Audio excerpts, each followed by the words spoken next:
Oh boy. How are the mic levels? Could be a little bit louder. I think usually I try to be right there. I'm at 5. Hama's usually at 2. 2 versus 5. That's our octave difference.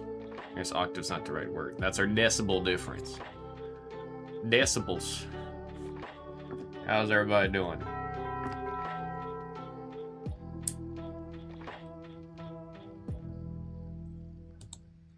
Let's see, we sent out that email. We'll give it another second, let people find their way in.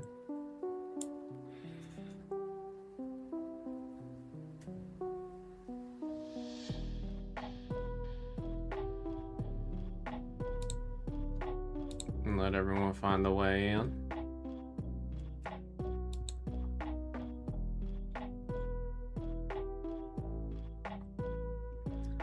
Oh boy, oh boy, oh boy.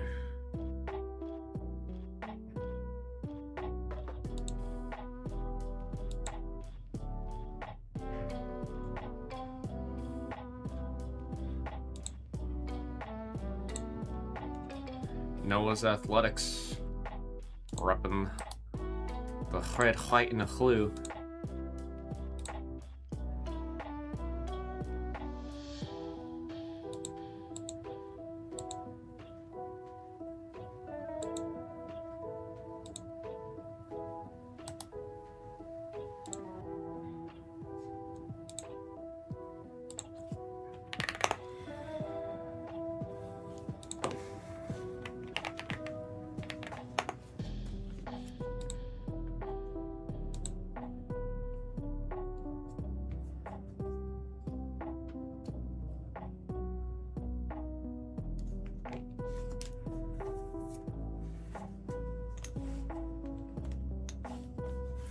Got the boxes on the table. I'll start writing the sticky note.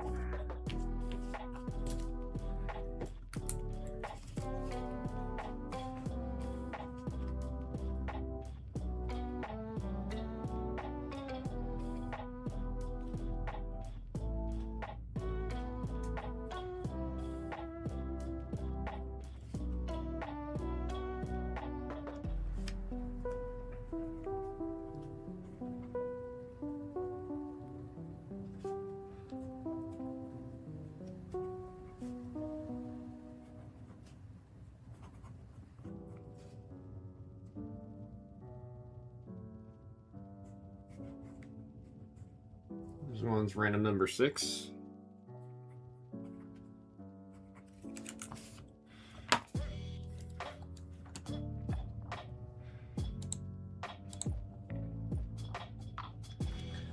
Random number 6.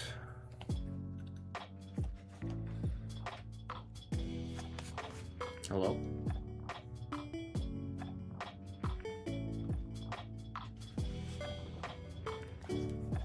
This thing sucks.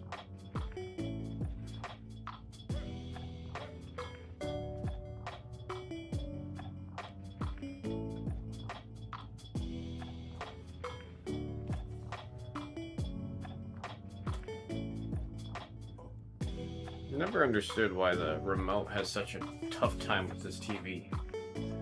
I just changed the batteries in them.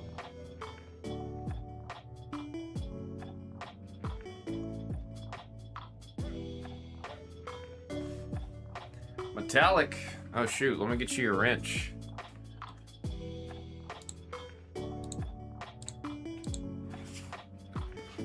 Hello, hello. I'm trying to get this TV working while we're waiting for everyone to find their way into the TCG room.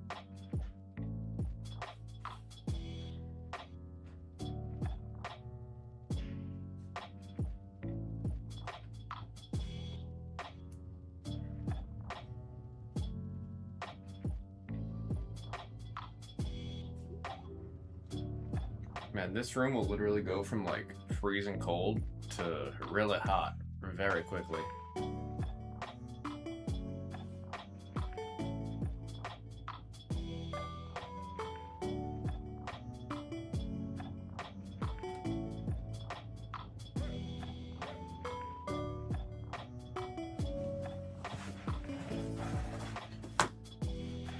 How you doing, Metallic?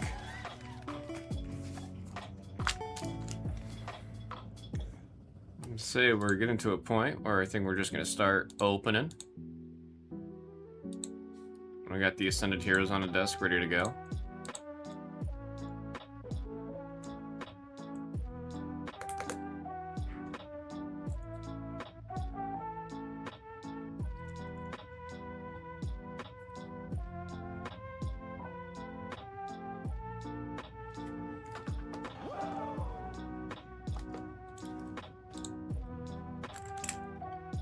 Let's see.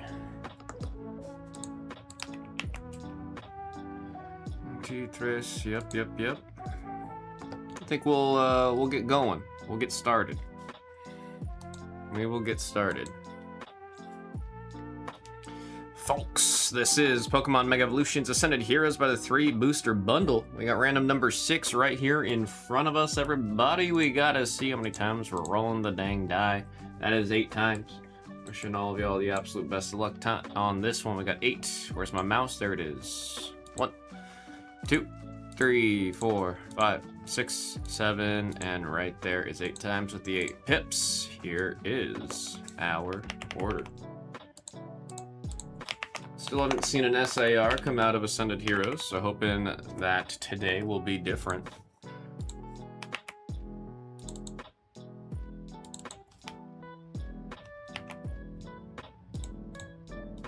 Printer, come on. Eventually it'll want to work. How about now? There we go.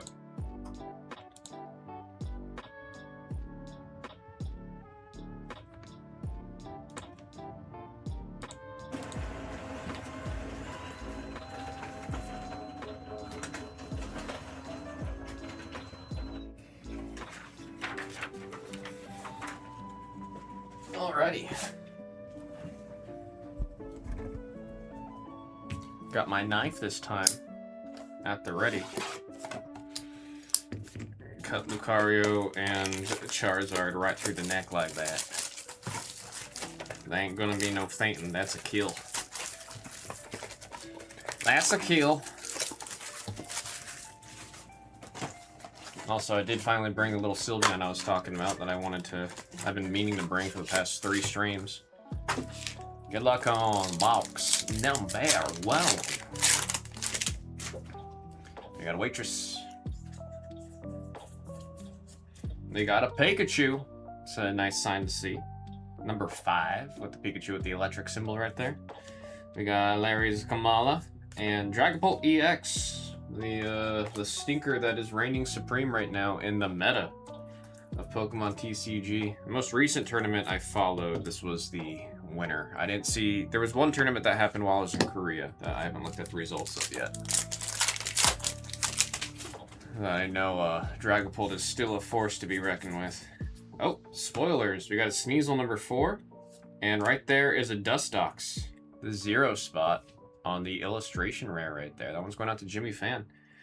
Jimmy Fan with the Dustox. A little bug Pokemon.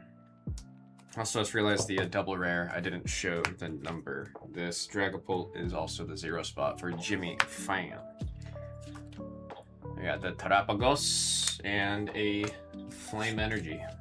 Flame on. Starly. That energy's got Prism in it, number 6, Rotom, number 2, and Munkidori, number 9.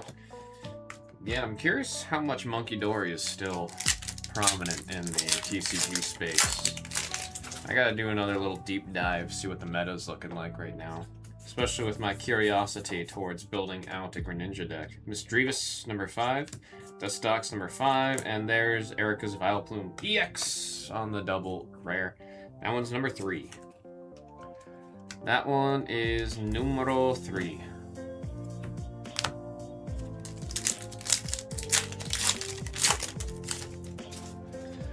Charmander. We got the darkness symbol on Murkrow. That one's number 6. 0 with the Love Ball. You guys know how much I love the Love Ball. And Top Coco, number 7. Number 7. We do have some more Ascended Heroes up in the store, folks. Stunfisk. Victory Bell, number 6. We got Sneasel, number 4. And, oh, hell yeah, dude. I really like this card. I really, really, really like this card. This might be my favorite Mega Attack Rare from the set, actually. Don't hold me to that, but as it stands right now, I think this is my favorite. It's just such a cool looking card. And also, I've grown to realize I do like Frostlass quite a bit. We got Mega Frostlass EX on the Mega Attack Rare. That is 265 in the set, number 5. TE with the beautiful Mega Frostlass. I mean, all the silver elements really complement the silver border on it too. It's just a good looking card. Just a good looking card. And then we did get that Bane Energy in the hollow form, number 7. That's going out to Tres with Bane's Energy. Darkness is your ally. Not a bad first bundle, I will say that. Not a bad one. We've definitely had some bundles that were nothing near that kind of performance. So hopefully this is setting the tone, setting the mood for the day, man. We got Rotom. Poniard with the Steel, number 6. Number 9 on the Starivia. And there's Okidogi, number 2. We got that Egg Yolk on the Electric type Energy. And Foil, number 4. 4 is going out to Noah's Athletics with that Foil Energy. Energy. Dagapi. We got Raboot, number 7. Wormhole with the Love Ball, number 1. And oh, shoot. God damn. Who got this one? Number 9. Who's got 9? Jimmy Fan. Dude. That is the Mega Attack Rare everyone's looking for, right there. That is a sick hit. That is a sick hit. Congrats on that one, man. Congrats on that one. Well, what do we say? We say we take those? People still say that? That's sick. 2 Mega Attack Rares so far. Really liking this little break that we have here. It's a good way to start the day, bruh. It's a really good way to start. We got an Ultra Ball, number 3. Makar Goes Fast, number 4. And Victory Bell, number 6.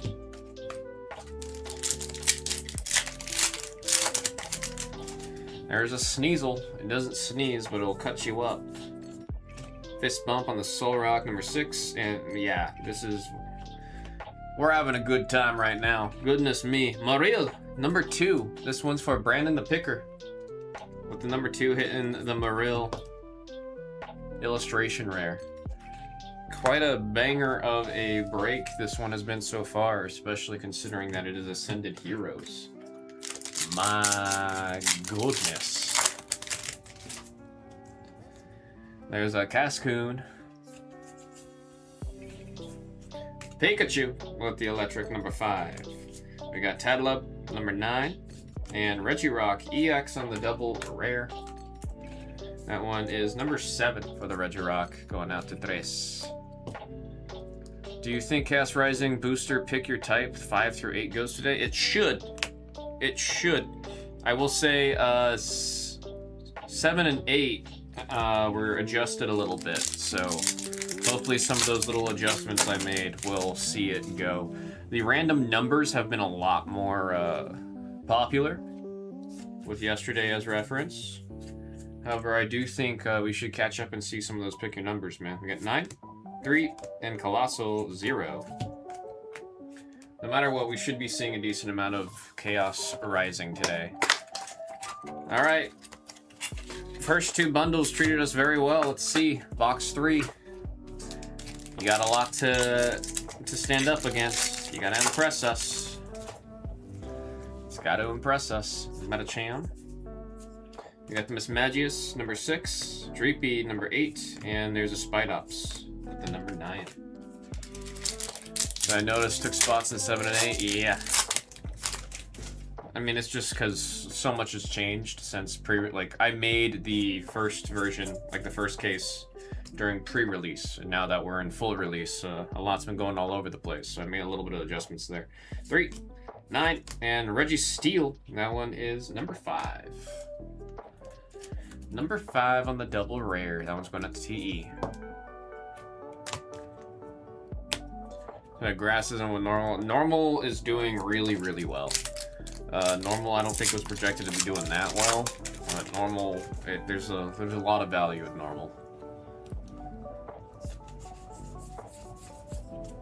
There we got Proton number 8, number 7 on Tangela, and Entei number 5. I had to do something to find a way to get Trainer a little bit lower. No matter, like, I still think where Trainer was still too cheap for the potential value you get out of Trainer, but that's just one of those spots that always sits. So had to do a little bit of tweaking to try to see if we can get that down just a little bit to get a little bit more movement on those pick your types, you know what I'm saying? We got number 7. Yep. Number 9. And Mega Electros, Kanari's Pokemon of choice for her Mega Evolution. Turns into a giant, like, airplane with 2 engines. I still want to see, can you believe there's no Kanari face mask that you can buy? I feel like that's one of the easiest bits of merch you can get. Printer isn't working. Right after this break, I'm gonna go run over to Pop. I got Bayleaf, number 9, Solrock, number 6, and there's King Gambit, number 8, with the Fire Hollow Foil Energy. So, I'll try to be back. Keep an eye out for the emails. I will be sending the emails metallic. We got number 2, Brandon Bicker.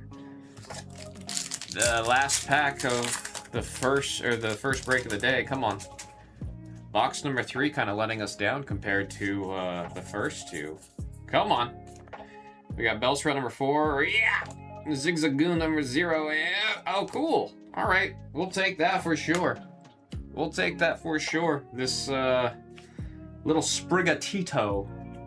I'm still, I shocked a lot of people with this not being my starter. But I think it's because I picked Litten. And Sprigatito just, to me, felt a little too similar to Litten. But looking back at it, I just like cats, so I should have just picked Sprigatito. But you know, I don't mind going with the little duck. The little duck was cute. Little Quaxley. Quaxley was cute. I don't regret it. I'm just a little surprised I went with the duck over the cat. You know what I mean? Folks, here comes the recap. We'll see the numbers as we see them. We have 2, 4, 7. We got our double rares 1, 5, 7, 3, 0. We got our illustration rare number 2. We got the Dustox 0. And we've got the ultra rare Sprigatito number 1. 2 mega attack rares out of that 3 booster bundle. That's pretty sick, man. We got number 9 on the Void Gale. In Japanese, that says Void Gale. If you have the Japanese card, it'll be in English right here saying Void Gale. So I always thought that was cool. Japanese or English, the text right here switches on the attack. And there's a Mega Frostlass. I still think this is my favorite of all the Mega Attack rares in this set. That is sick, number 5. Folks, it was Pokemon Mega Evolution Ascended Heroes by 3 box. Random number 6. Thank you all so very much. Let's see what we are doing next. I'm going to run over to the pop room real quick to help Mrs. Hama fix the printer. And then after that, we'll get back and see where we are going. Again, thank y'all.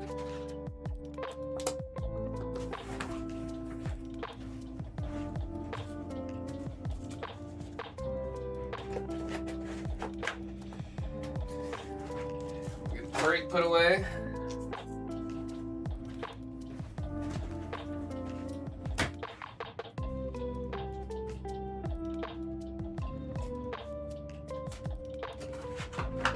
Alright, I'll be right back.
I'm back from the pop room.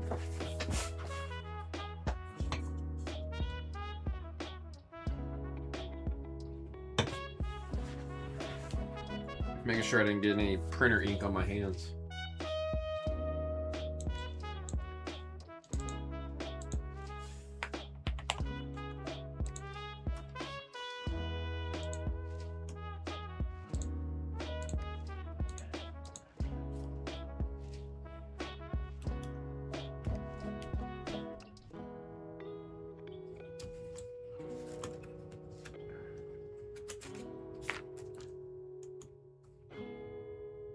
Might lower the trainer spot on 5 and 6 to match what trainer got dropped to in 7 and 8. I think it's only fair.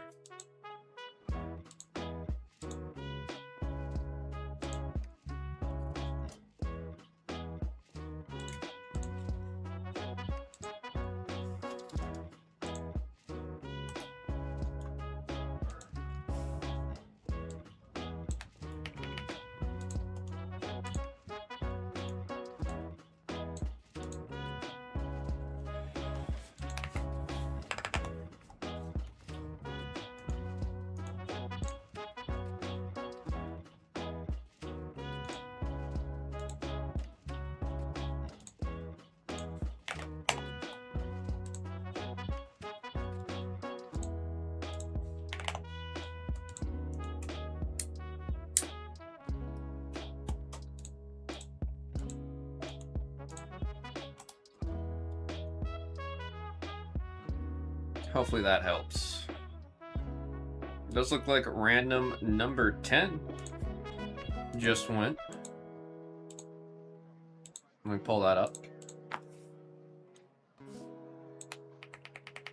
Random numbers after Unleashed.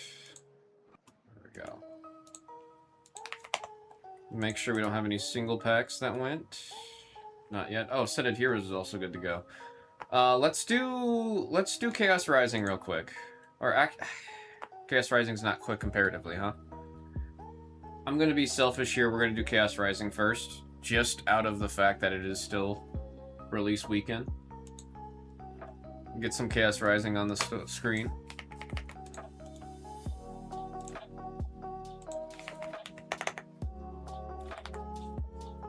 Let's kill it from the store. Email is sending, so I'm gonna write the sticky note.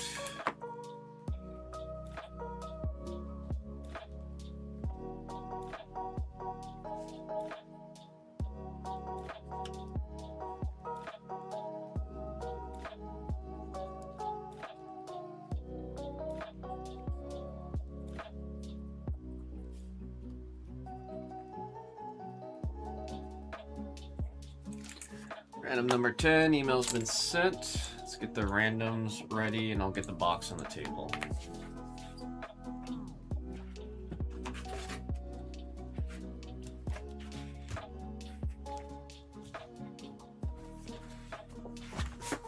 Alright, email's been sent. We should be good to go.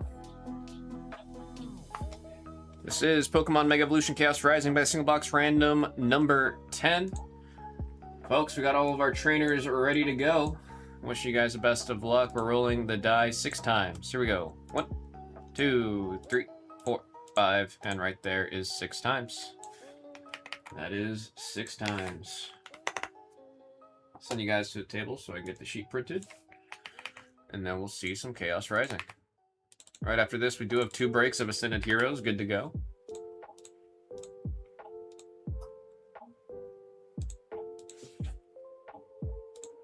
Alrighty. Good luck, everybody.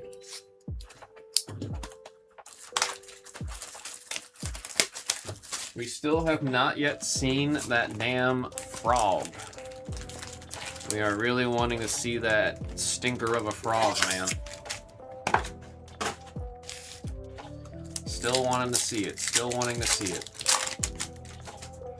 Mahit. We got number 4, Quillfish number 2, and Floette Megaform. That is a double rare hit for the number 5. That one's going out to Mike, AK.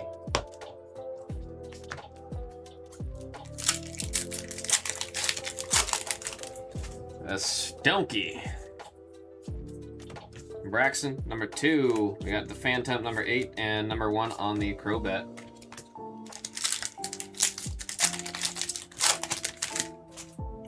Emolga. We got Emma, number 7. Golbat on the 0, and the Nitro Energy on the number 6. Ema. Skrelp, funny little Pokemon. Got the Ampharos, Bubbly, and there's Beedrill on the double rare. Number 3, that one's going for Ludoza. Some double rares, We need to warm up. There's a bat. Watch Hog, number 1, 4, and the Bubbly, number 4. Still can't get over how bad the Bubbly energy is compared to all of the other special energies in the block of Mega Evolutions. Come on, man. There we got Frogadier, number 1, Deoxys at the 2, and Ampharos, number 9.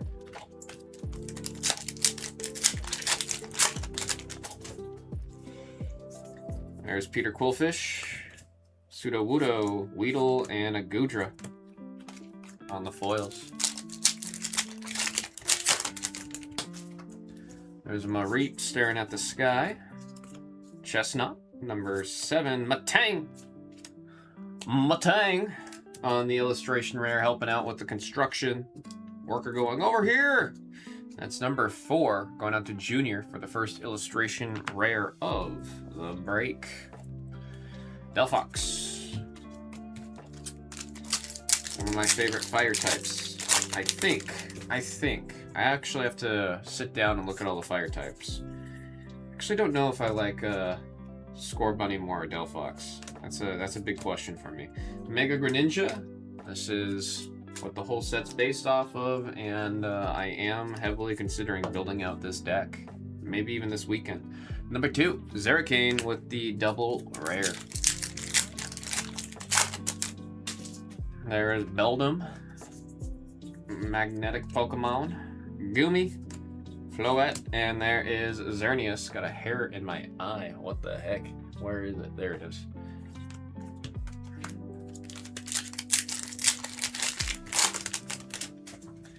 Little Skrelp. Donphan. Got a Baltoy and Chestnut. This box really needing to pick it up, man. Needs to pick it up maybe in the later half, second half. Then we got number 6, number 8, and Jumbo Ice Cream. Sadly, I am sad to report I was not able to acquire myself a Jumbo Ice Cream last night. There's like no places in town that have soft serve ice cream late at night, man. 109, number 9, that's for Peep. That is for Peep. Trubbish. We got Roxy's Performance, number 1, 2 on the Xerneas, and 0 on the Ho-Oh.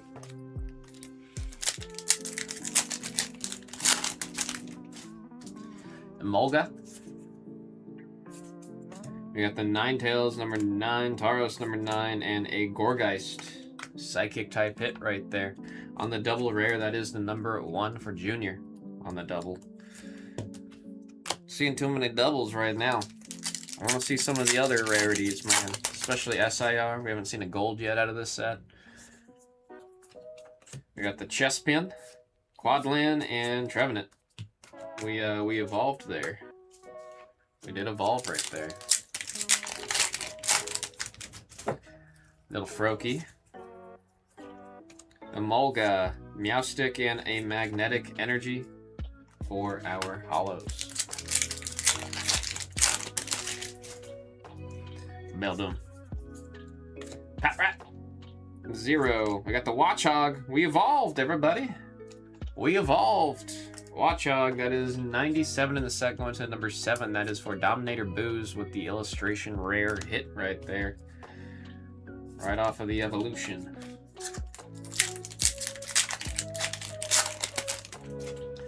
Bergmite. We got a Skrelp. We got a Crobat and a Keldeo. That was the first half. Nothing too crazy on the first half. Really hoping the second half picks it back up. Sometimes these boxes are in halves, you know what I mean? Keldeo, Tauros for the illustration rare hit right there. 96, number 6. That's for Jimenez. Or is it Jimenez? Am I supposed to say the H with the J? There we go, again, number 6, illustration rare. Beautiful artwork. All the illustration rares in this set, man, they be cooking. They do be cooking.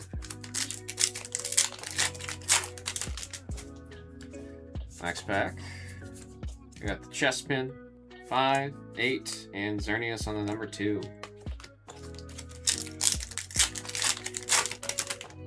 Esper. Yeah, I'm pretty sure that's the detective office for Emma. So I think I'm remembering right that Emma's partner Pokemon's Esper. There we go, Garbodor. There's another Esper, number 6. Patrat, 0, and the Cobalion, one of the Musketeers, number 4. This double rare going out to Junior. Maybe we're just getting all the double rares out of the way. We're gonna have straight gas for the rest of the box. Weedle in front of the Prism Tower. We got Claydol, number 7. 7 on the Mareep, and Magnetic Energy, number 5. With the Steel Energy, the matching energy type right behind it. There was my choice of starter in Pokemon X. Trevenant, number 9. 4, and Keldeo with the number 9.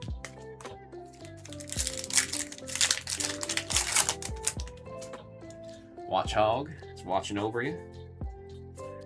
Then we got Metagross number 1. We got Kakuna number 2, and a Mega Dragalge. Mega Dragalge. That is the number 4. Beautiful hit right there on the Ultra Rare. About time we saw another Ultra. That one is 104, going out to Junior with the number 4. We'll take an Ultra. We will definitely take an Ultra. Gumi.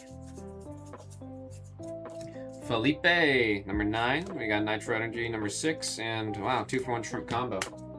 I guess we'll say that came with Egua. Although I think the reverse is technically a harder hit than the normal holo for that card, mathematically speaking. We got Pumpkaboo, 0, 7 on the Mareep, and Mega Dragalge, this time in the double rare form. This one is going to the number 5. That's for Mike AK. The double rare hit. Enough double rares, man. Enough double rares at this point. Give us some other juice. I want some other juice. Trubbish, number 6. Magnetic, number 5. And Bubbly, number 4.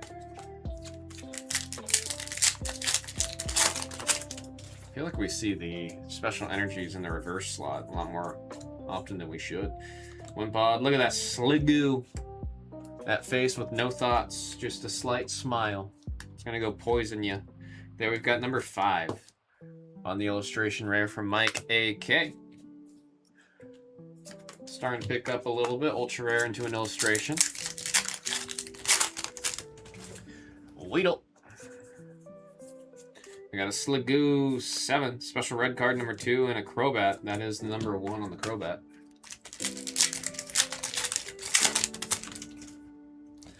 Starting with a Mareep again. Beldum, Ferocid, and a Ampharos. Still doesn't feel right saying Ferocid. I'm just really banking on the fact that that is the official statement on how you're supposed to say it, man. 8, 3, and Chinchino. Chinchino. I do want to see some decks. I mean, I plan on going to some locals for Pokemon again coming up. I took a decent break on it. I mean, I'm definitely going to be playing a lot of Riftbound at locals, but I do want to get some Pokemon mixed in there too, you know what I mean? I definitely need to. I got Fennekin, Delphox, we evolved. Well, we skipped an evolution. And Beedrill. Beedrill. We used a rare candy for the Delphox, is what we did. That is number 8 on the ultra rare of Beedrill. That one's going out to Ludoza with the number 8. The more Beedrills you have, the more damage it does. Those decks are always fun, where it's like if you do more damage for whatever the mechanic is. There was Birds in Scarlet and Violet era, Proki and Trevenant. We had Night Marsh and Sun and Moon era. Golbat. There's Zubat number 9. We got AZ's Tranquility number 6 and Keldeo at the number 9. Blue pack, second from the end. Second from the end, the one I always root for. We gotta have one more cool thing waiting for us. Come on. Gudra number 8. Hell yeah! Shouts out to the blue pack. Shouts out to the blue pack. Froakie number 8. Ludoza is definitely one of the illustration rares you definitely keeping your eyes on, looking at that one. Everybody want the frog. I mean, hell, having the just the idea of having the 3, right, when you're playing the game. It reminds me of when I had my Gardevoir deck and I had the story cards. And then what set was it? Was it friggin' Mega Evolution? I think it was Mega Evolution base set. Took that story away from me because they had the better Ralts that came out. There we got Ferrothorn number 3, 3 on the Deoxys, and Magnetic Energy on the number 5. Folks, we have ourselves a recap coming up. We'll say the numbers as we see them. Here we are. We have 3, 5, 4, 1, 2, 3, 5. We have our illustration rares, 8, 5, 6, 7, 4. And our ultra rares, 8, 4, and the jumbo ice cream. Man, I could go for some of that, man. Number 9. Folks, that was Pokemon Mega Evolution Chaos Rising by a single box random number 10. We gotta go gigging, right? That's what you call it when you're frog hunting. It's gigging. Gigging for frogs. Let's do some Ascended Heroes.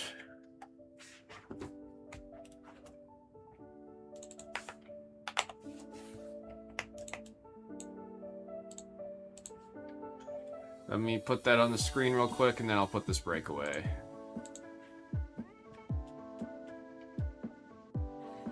Sold out on all 3 Ascended Heroes.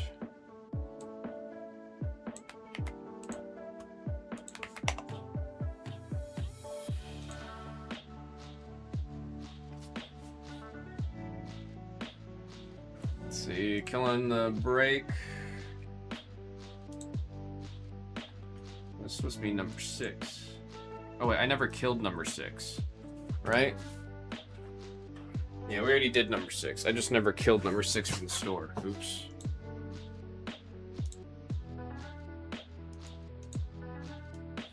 Glad I caught that. That would have been a catastrophe. Let's see, here's 7.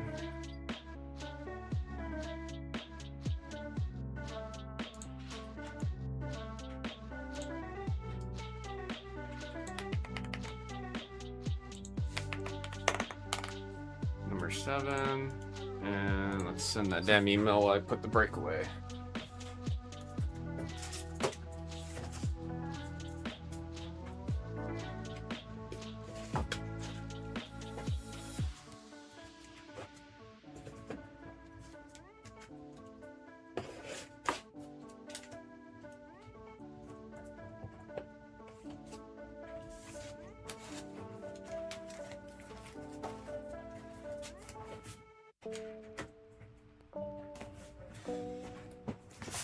Alrighty. Says the email sent. Let me write the sticky note.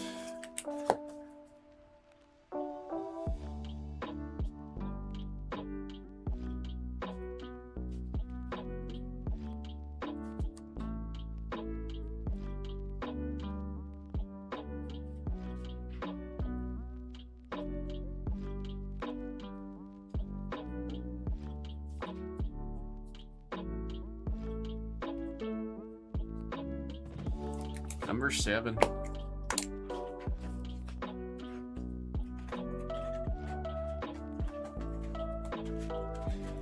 Boom.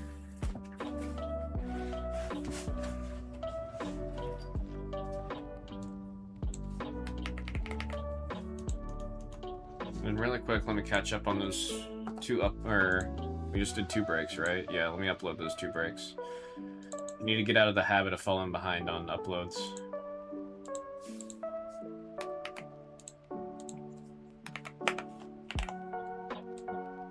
Especially, it takes like 30 seconds for me to do each upload.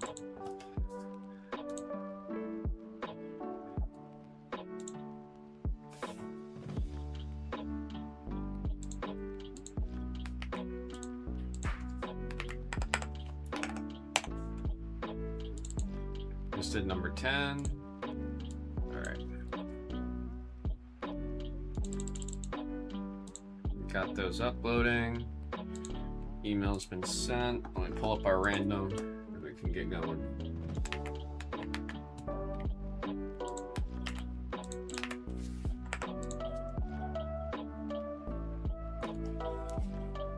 And that looks right. Okay.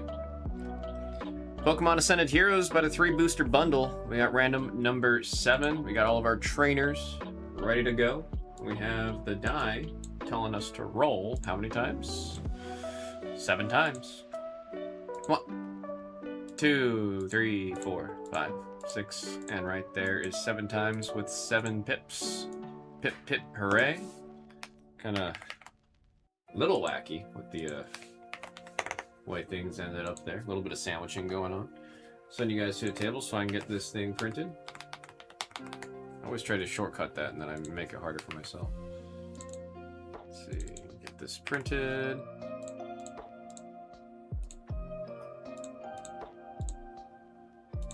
Alrighty.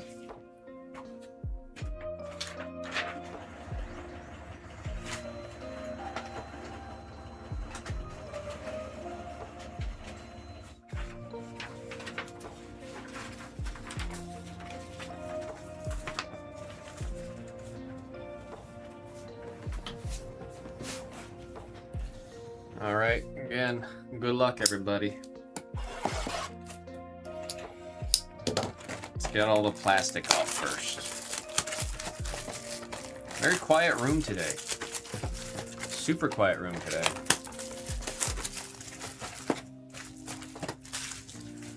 Alright, 1 box at a time like we usually do when it comes to Ascended Heroes.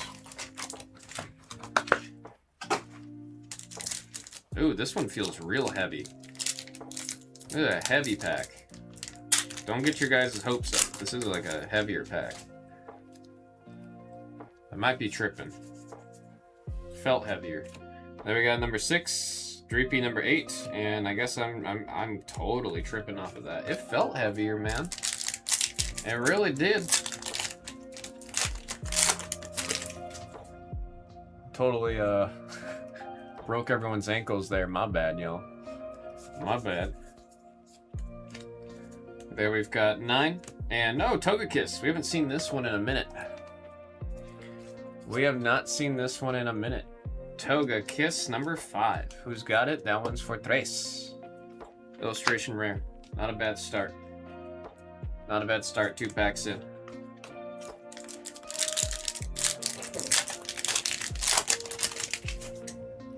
There's the Ultra Ball. We got the Dunsparce, the Beautifly with the Love Ball, and Tapu Koko for our Hollows.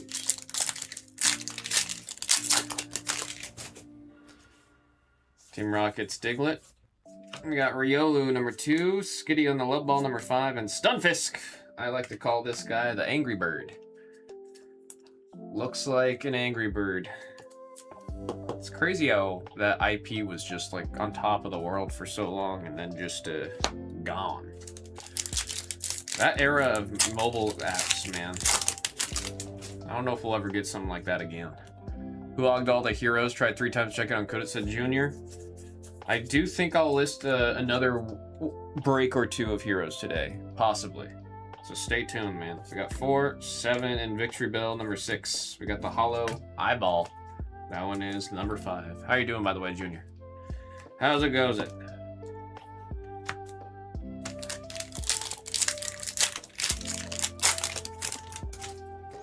Maril.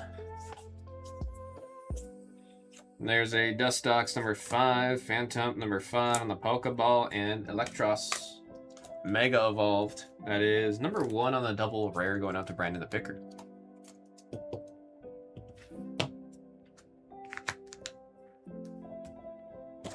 Box 1, nothing too crazy. Anything big out of heroes? I want to say the biggest hit we've gotten so far is the Mega Attack Rare of Gengar. We haven't seen a single SIR yet out of our packs here from the past 2 days. Still no SAR. Or S-I-R, sorry, I'm using Japanese terms with the A there, huh? We got number 6, Ponyard number 6, and Mega Meganium. This was my starter of choice from Pokemon ZA. Purely out of, I think I just randomized. I'm not that big on the starters, on that gen starters. So I just went with Meganium because it's been a while since I've done a grass type starter, and that's the only reason I went with Meganium. And we got the Bonnier.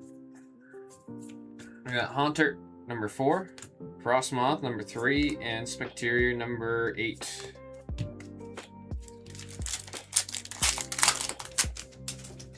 There's a glass trumpet. Reboot with the fire symbol right there, number 7. 2 on the Riolu, and Entei on the number 5. Needing a little bit more coming out of box number 2, man. Pikachu! We got a Stunfisk, the number 2.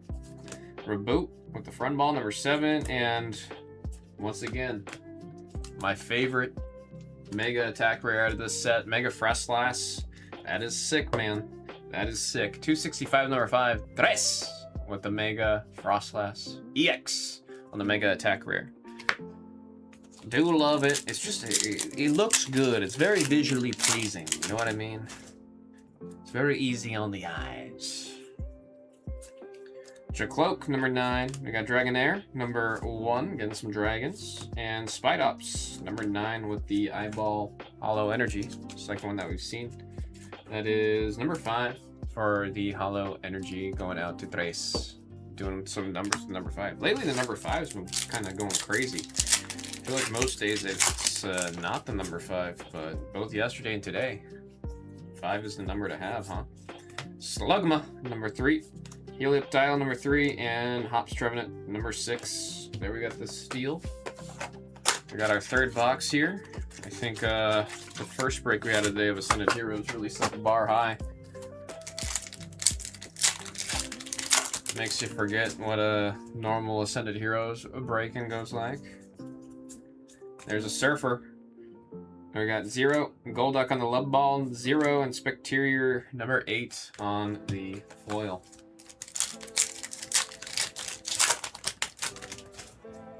Salandit. There's Snobby Boy number 2, Camera Up number 8, and Entei number 5.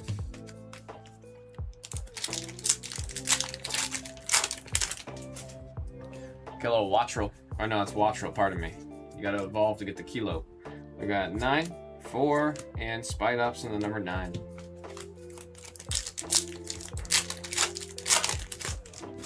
Zigzagoon.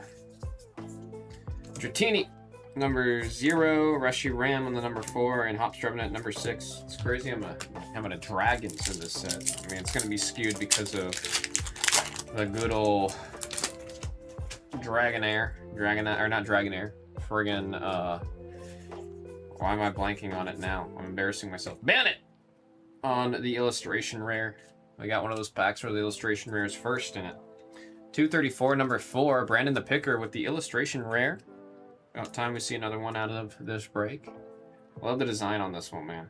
The color, the palette, the vibes. That's a cool one. That is a cool one. Lino, number 1. And Groudon with the darkness on the hollow energy. That one's going to number 7. Unknown with the hollow darkness. I do kind of like running a deck with just those basic energies instead of the bright gold ones. Although we don't, do we have any gold energies out of this set yet? I feel like yeah, no, because there's no more golds, because all the golds go to the hyper mega rares, so, or the mega hyper rares. So we don't have gold energies anymore. I didn't even think about that. That's going to be interesting. You might see a big price hike in the energies coming up. We got 6, 8, and Team Rocket's Transceiver. First time I have, I think, ever seen this card out of Ascended Heroes. That is number 3 on the ultra rare item. Going out again to number 3. That's for Dominator Booze. That's some last pack magic right there, everybody. Say the numbers as we see them on this recap. We have 7, 5, 5, our double rares. We got 0, 1. We have our illustration rares, number 4, number 5, some ultras. We got 3, 2, and a beautiful mega attack rare. That is number 5, everybody. Folks, that was Pokemon Mega Evolution Ascended Heroes by the 3-box. Random number 7. We got 8 and 9, I believe, ready to go after this. Thank y'all very much. Or we have 8 coming up. Not 8 and 9. 8. This is B. Yeah, kind of pick and choose. Yeah, B. yeah. Well, let's stick here for a while. This Is is that the light? Just random 2 cases? This random 2 cases of July right there. That's it. That's, I'm gonna have to try to get I out was gonna somehow. say, that's kind of, you know. What up? Yo, What's yo. going on? TCG boys. Oh, I like what you did. It's cool to make it smaller because you don't have so many spots. Yeah, exactly. Like the That's most cool. I ever have is 10, so. That's sick. So good with the computers. You're so good and quick with. That's why I waited to say anything until I got back. I'm like, what are you sweating? Huh? What are you sweating? You look like No. you're sweating. I look hot. You're glaring. Oh. You Vaseline your face up? No, it's got a shiny face. That's it. This guy's got a shiny face. I need a shiny face. My shit's dull and dry. I'm gonna blame the Korean skincare stuff. Oh, that's good. It's gonna look Adds a better big- than mine when you're older. Adds a big shinier face. Oh, did you see the button? We have Jax? 5 cases in the store. Okay. What up, Blue? Heyo. Let me see. We got 3 more boxes of Ascended Heroes. Skadoosh. Let me get this set up a little bit before we get in there.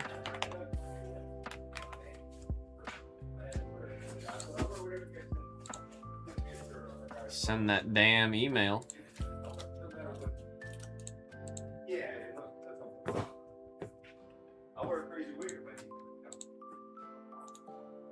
Number 8.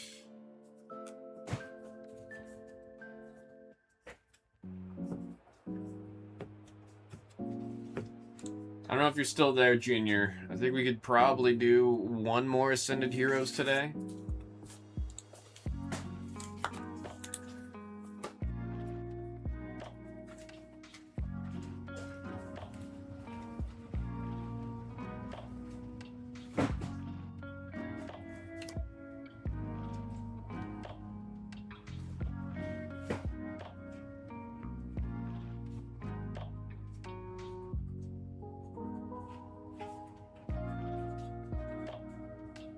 This one's random number 8 we're about to do.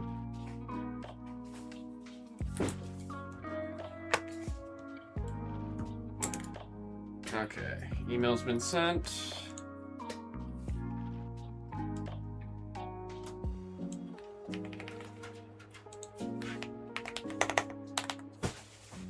There we are. Let me double check, make sure we don't have any single packs.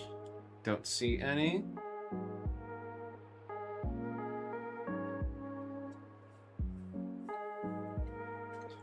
Alright, email's been sent. Let me get the random screen ready.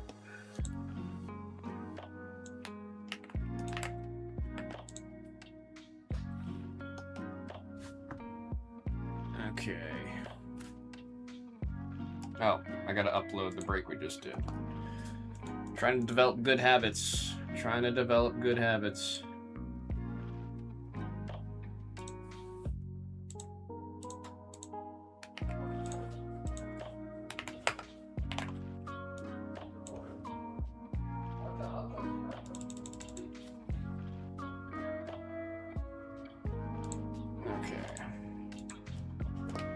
This is Pokemon Mega Evolution Ascended Heroes by the 3-box random number 8. Let's go ahead and see how many times we are rolling all of our trainer names. We got 5. Good luck. 1, 2, 3, 4, and right there is 5 times the 5 pips. We're gonna do a little bit of a copy, a little bit of a paste, a little bit of send you to the table, and a little bit of print the damn sheet.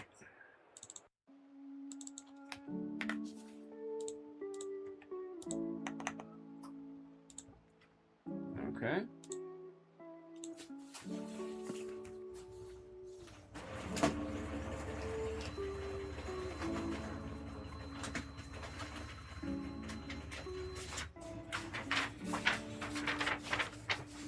This printer, man. I think the toner cartridge just might need to get cleaned. There's no way that thing's out of toner already. There's just no way. No way, dude.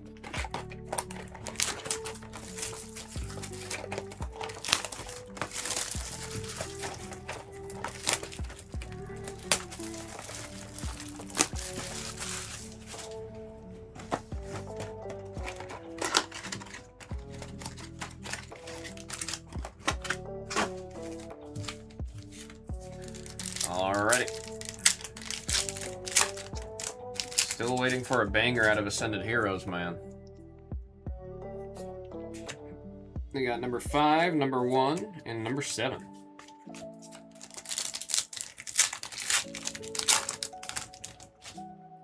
Silcoon.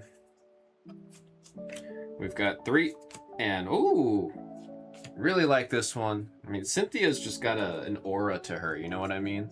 Cynthia's got an aura to her for sure. That's 244, number 4, Tres, with the illustration rare. First one of the break, and it is a sick one to hit, man. There's number 6 on the Trevenant. Number 6. There's a Carcoal that it turns into a Charcoal. There's Magius with the eyeball on it, number 6. Dynamo, number 9. And we got Erica's Vileplume EX on the double. Number 3. That's for unknown. Double rare hit right there on the number 3. Snobby boy building looks like he's starting a snowman. We got a Salandit, number 4. Psyduck with the love ball. Do love that card, specifically with the love ball. Number 9 and number 3 at the Petron. Thankfully, that was me yesterday. Today I did not wake up with a migraine. But we take those. I was actually very shocked I didn't get a single migraine while out in Korea. But of course, within the first week of being back, I get hit with one. Better at home than while out, you know what I mean? 8, 5 on the Salazzle Munkadori. Number 9, we got that Darkness. Bane's Energy on the number 7. For that hollow type energy, it's Ludoza. Last pack of the first box. Erica's Tangela. There's a Mystery Garden. No, it's the full art one that has the Ralts hiding in it. Number 4. We got Dracloak, number 9, and King Gambit, number 8. Evolving King Gambit was annoying as hell, but I like the flavor. You know what I mean? Like, there's a decent, like, it's kind of, there's a story to how to evolve a King Gambit versus like evolving like the Palmy. So why do you gotta walk with this guy, man? Why do you have to walk so much with this little guy? What's the story there? He's just hopping around because you walk too fast. We got number 9, number 6 on the Solrock, and Larry Staraptor 0 on the holo. There's everybody's favorite little lizard. We got a Carcoal, number 9. Doug Trio, number 1. And there's Koraidon EX, the legendary from Pokemon Violet, or Scarlet. Shoot. I know my colors from Scarlet. Double rare, 121, number 1 for Tres. I played Violet. Just purely out of I didn't want to play the red one.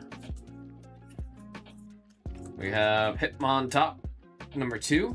King Gambit, number 8, which I can't remember which Pokeball it is. I want it, like, it looks like a Quick Ball almost, right? Like my Pokeball over there. It kind of looks like that one.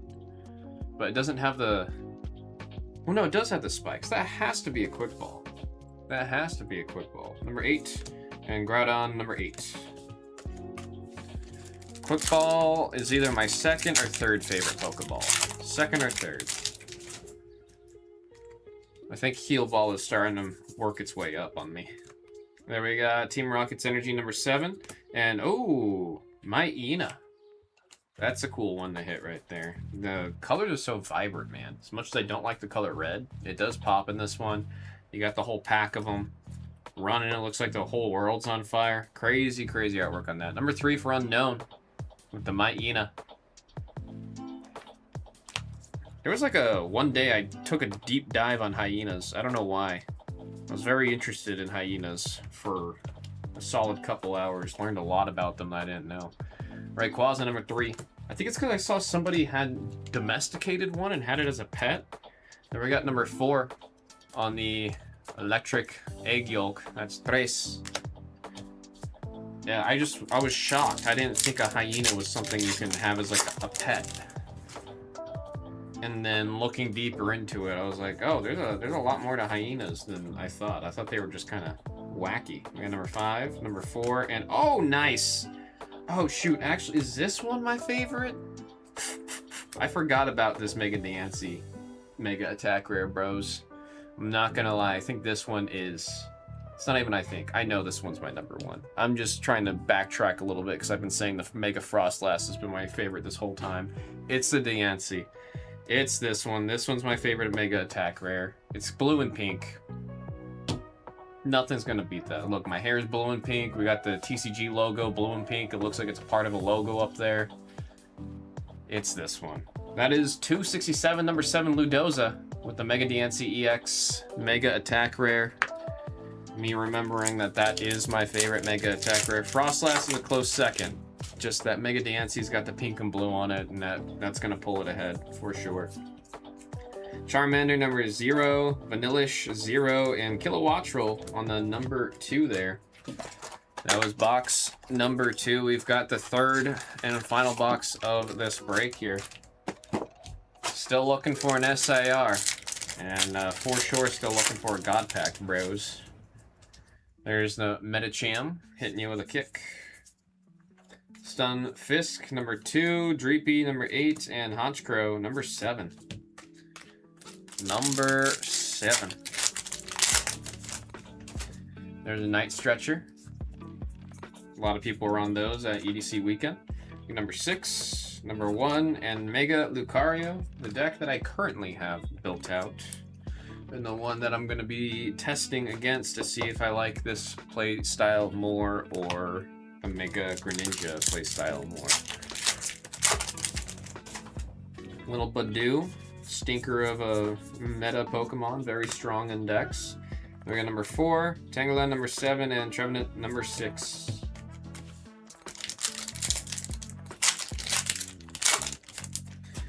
Dratini.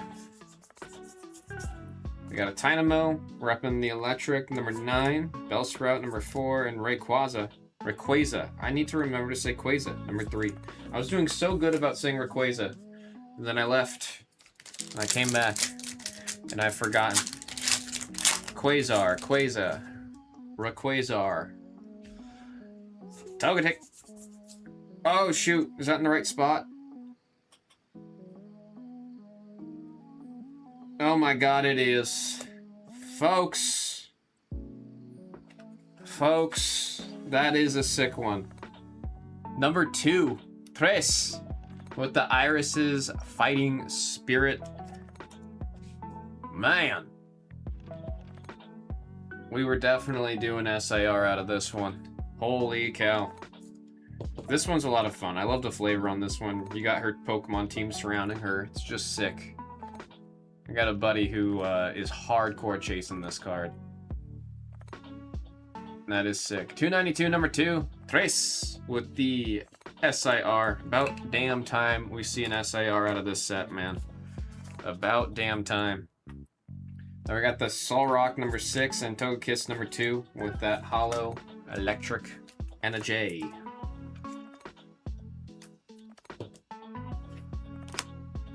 Last pack. Oh, that was the blue pack. I have to point that out. That was the blue pack. Second from the end of the break. I gotta point that out. Now we got the last pack.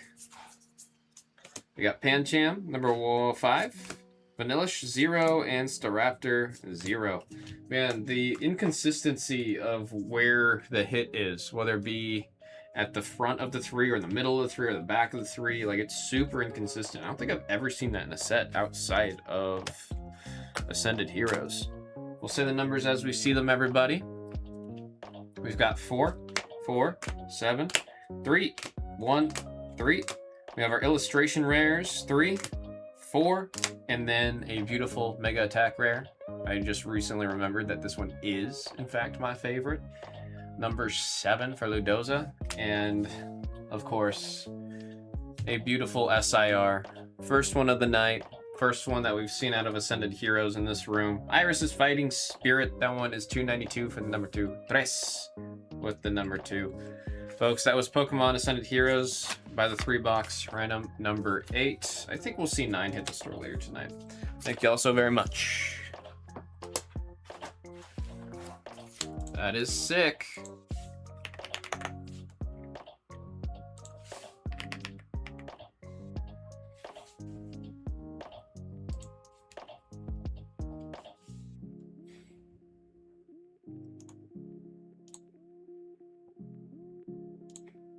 Okay, let me put this break away.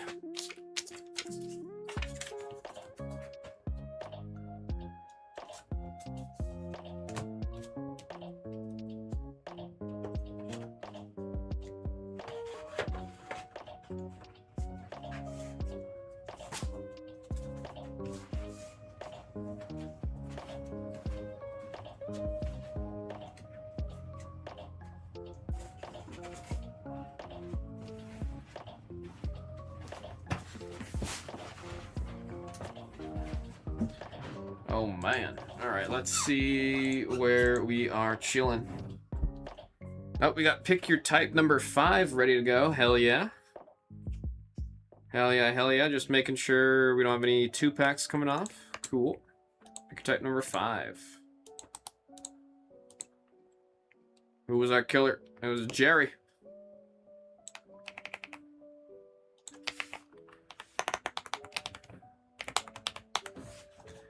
Alright, let's get that email sent.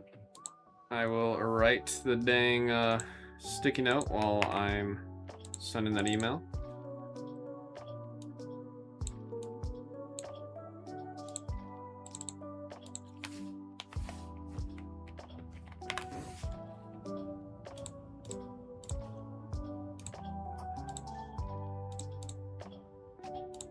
Email sending, and we'll write out the sticky note.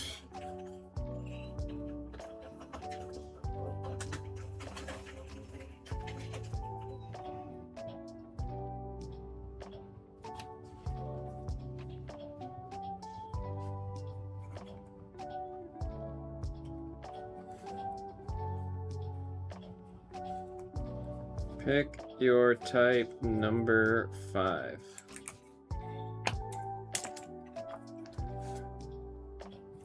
Had to send a text.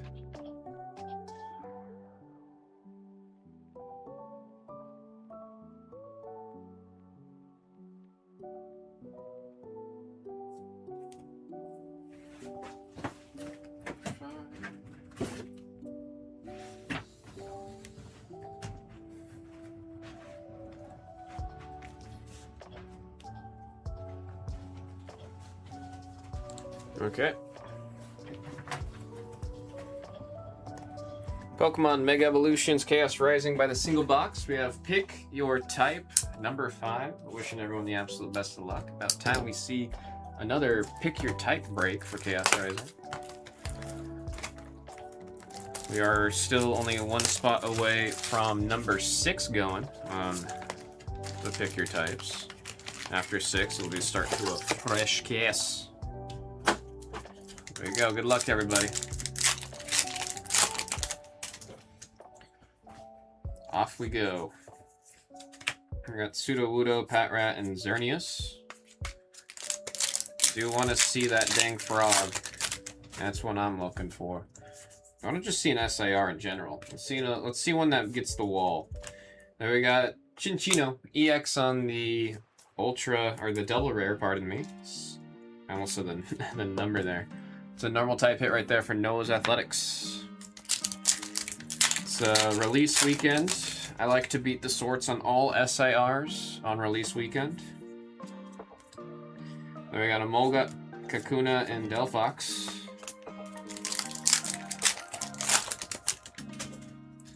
Little Chespion. Roxy's Performance, Nitro, and Nitro. 2-for-1 shrimp combo on the Nitro Energies. Fennekin doesn't have its magic yet. Donphan, Mareep, and Chestnut. You gotta evolve the Fennekin before it picks up its Harry Potter magic wand. We got Ninetales, Magnetic, and Mega Floette. Psychic double rare hit right there. That one's going out to 7, 7, and 7 on the doubles. Zubat, it's got to use echolocation to see. Wimpod, special red card, and a Trevenant.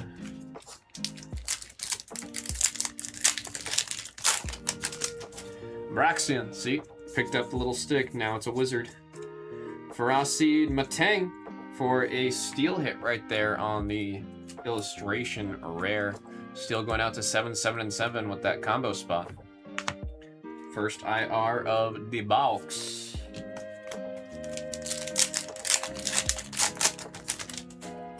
Octillery, gonna shoot a bunch of water at your face. And you got a Beldum, a Bergmite, and a Crobat.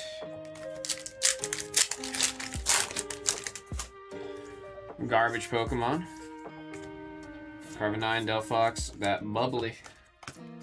Got that bubbly. Kakuna. Transformation Tome, Froakie, and there's a Crocodile. EX on the double. That's a darkness hit for Ludoza on the double rare. It's like reminds me of those screens like in Times Square where it's like it looks like the cat or dog or whatever jumping out of the screen. It reminds me of that. Zubat. We got Fennekin, AZ's Tranquility, and Ho-Oh.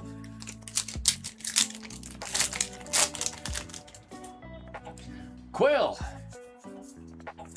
Octillery, Goodra, and Cobalion. EX on the ultra rare. Nice ultra rare hit right there on the steel for 7, 7, and 7. We only have one of the Musketeers in this set. And I feel like Cobalion we haven't seen in a minute. Virizion gets a lot of love. I feel like Virizion gets a lot of prints, a lot of love. Recency bias for sure, but I think it's been a little skewed. Deoxys and Magnetic Energy.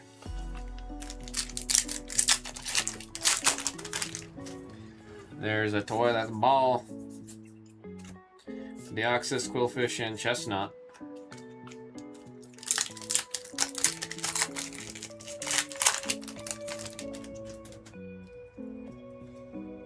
Flaffy.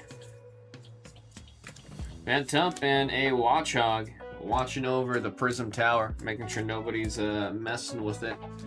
Fortunately, did not do a great job because the tower blew up. That is a normal type hit on the illustration. Rare going out to Noah's Athletics.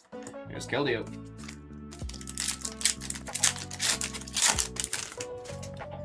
Golbat. There's a little Skrill. Golbat and Mega Greninja. EX on the double rare. Whole sets after him. You got the Ninja Spinner move.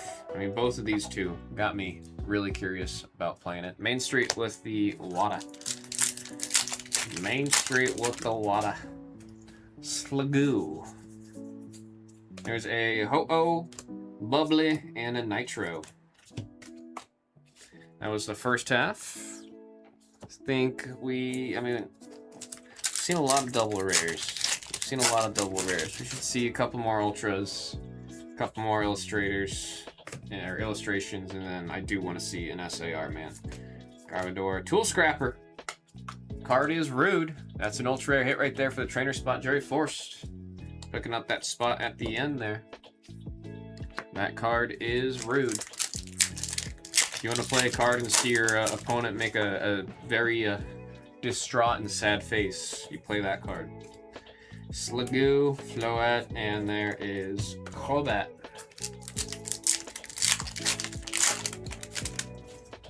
Patrat. You got a Zubat, Xerneas, and an Ampharos. Little Froakie. Metagross, Matang, and there is that frog. Main Street with the Mega Greninja EX Ultra Rare. I feel like we never see this guy, dude. We never see this guy in the Ultra Rare. Again, Main Street with the beautiful Ultra Rare hit right there, man. Yep. releases, we do the back-to-back Friday, Saturday. Just for the releases. Just for the releases. Now we got Trubbish, Deoxys, and Mega Greninja. How you doing, Mr. Battle? How was your partay? Did you have fun? Did you have fun out there?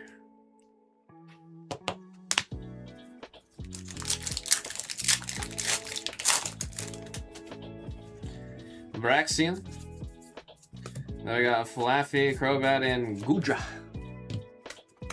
Had fun for sure. Paying for it today. What, like you're sore or like a headache? There, a great haul. Nice haul. And Crobat. Crobat on the darkness. That's Ludoza. So sore. Man, that means you were getting down. You were getting down. You both bust out the stanky leg. I somehow managed to go through EDC without, I think, waking up too sore. Which I think this is the first time I've ever gone to EDC without waking up sore. I was very mindful this time around. My first go at EDC, I was at the stage that was just all hard style. I was there for 5 hours with Carl. And oh my goodness. We were like headbanging like crazy, and I remember the next day I could not move my neck. It hurt so bad. Definitely learned my lesson, and can't go too crazy with the body movements when dancing at the stages, especially if you're doing 3 days, and especially when next year it's going to be 12 days of EDC is what they're advertising it as. It's crazy, dude. Raxin, Weedle, and Gorgeist. That is a psychic type double rare hit right there for 7, 7, and 7. Yeah, right now my neck hurts so bad. Yeah, it's you gotta move. You gotta go from like you can't do that. You gotta go from like the shoulders. You gotta lean with the shoulders. That's how you save your neck. You gotta have the shoulder movement. Then you're safe. There we got a Remoraid, a Delibird, and Crobat.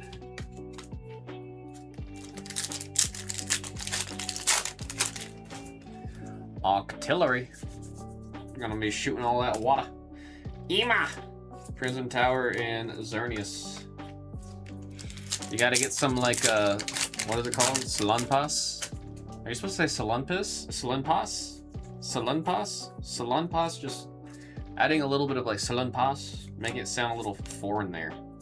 It just seems right with that one. AZ's Tranquility on the ultra rare hit right there. That's a trainer hit for Jerry Forced on the ultra rare full art trainer. Missed the music with the whole scene going out of the people. Do not miss being around. I mean, I can't imagine. I can't imagine. I mean, every time I go to something like EDC, I'll say I get a little toasty before even walking in the gates. So picturing walking in untoasted, I think I'd get a little anxious, honestly. I think I'd get very anxious. There we got Mega Drag Algae. It's algae, but I keep saying algae on the double. That is number 5. Going out to the Dragon Ludoza. But there is just something about live music, man. Carl and I will talk about it a lot. It's just, no matter what it is, live music is just, it's almost like there's a cooldown to it, you know? You gotta go back for it, because it just hits different. And it's something you will find yourself missing greatly if you don't do it in a while. Just feeling the music, people around you. There's something to it, dude. There's something to it. There's a magic there. Ampharos, Keldeo, and Travenet. That was the blue pack letting us down. Hopefully last pack. We gotta... I'm like looking over here. I think we should have one more hit with us. Come on. Come on.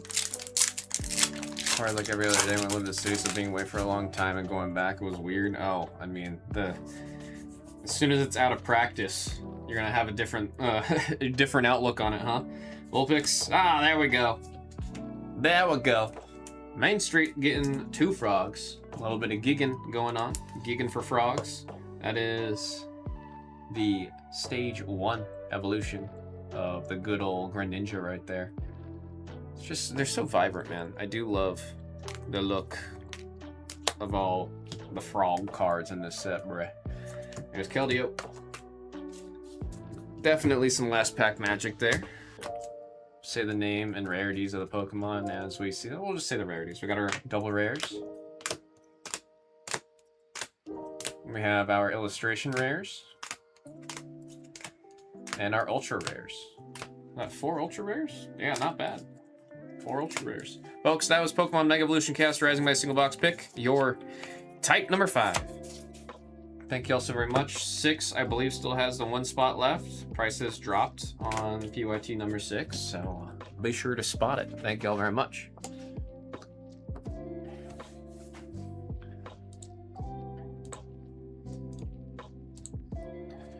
Let me get that uploaded. Did I upload the last break?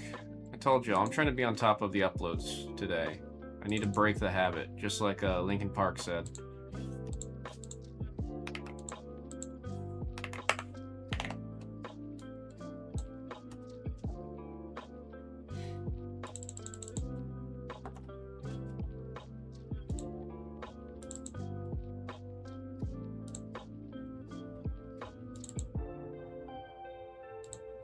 Type number 5. I mean, I will also say, for sure, it's like, there's been concerts or raves and stuff where I also, like, I'll go, I don't know what the term is for it. There's another word that's not sober, but being sober. Dry? Is it dry? Going in dry? That doesn't sound right either. That kind of sounds nasty saying it like that. And it's like every time I'm kind of like, oh my god, oh my god, oh my god, there's too much happening. There's too much happening. All these people are messed up. And then it's like as soon as the music starts playing and then I get myself lost in it, then nothing matters anymore. I'm just focused on those speakers. Sometimes I'll just have my eyes closed and I'm just taking it in, having a good time.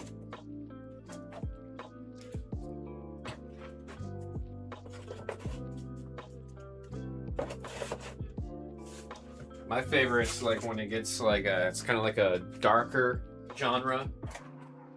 I'll just be like, have my eyes closed, looking at the floor, bobbing my head, forget where I'm at.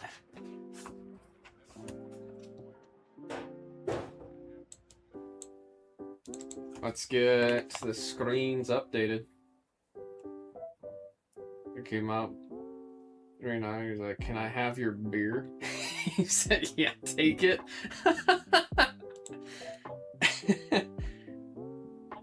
Yeah, you were saving him with that one. That's just funny. That is funny. I will say it's really nice how forward things are getting with like non-alcoholic beers and stuff like that. Like I feel like I see Heineken Zeros all over the place. When I was in Korea, Heineken Zeros were all over the place. There was a Korean beer.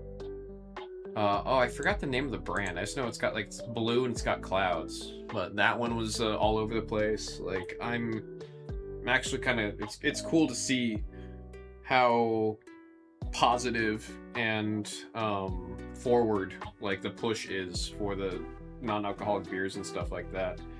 I mean, I've had Bureau a couple times, Tom Holland's beer, and it's like it's good. Heineken Zero's good. Guinness Zero's good. It's like there's a lot of times got the option. Like it's just really cool to see that they are pushing for that option for people. Heineken Zero is so good. I mean, it just the biggest thing is that it hits. You know what I mean? It just it's got that crisp, man. You get that like refreshing like from it, and sometimes that's all you're looking for.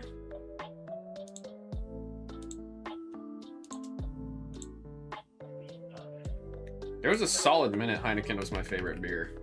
A very solid minute. Caribbean Club, when you're all hot and need a drink.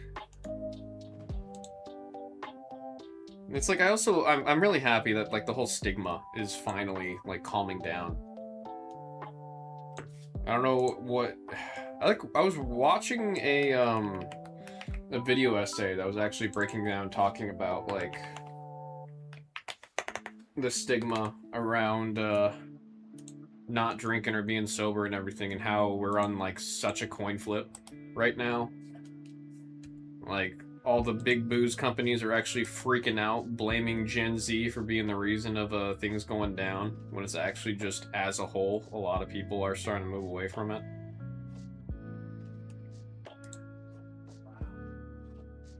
I don't think it's Gen Z's fault. I think it's California sober is I think California sober is the thing that's doing numbers. Yeah, they've just moved on to other things.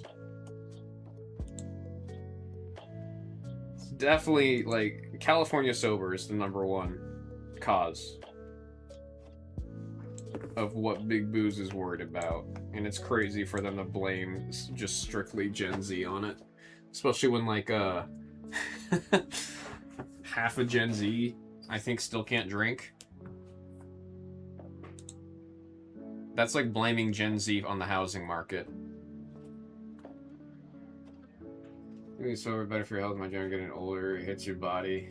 But we still like going out. I mean, I think that video essay was really discussing and pointing out how much of an impact COVID really had on that. Because at the beginning of COVID, everybody was doing their little digital, everybody was just drinking at home. And then after like the first year of COVID, a lot of things started to get very health focused. And I feel like as a whole, culturally, a lot of people started to be more focused on health, and both physically and mentally.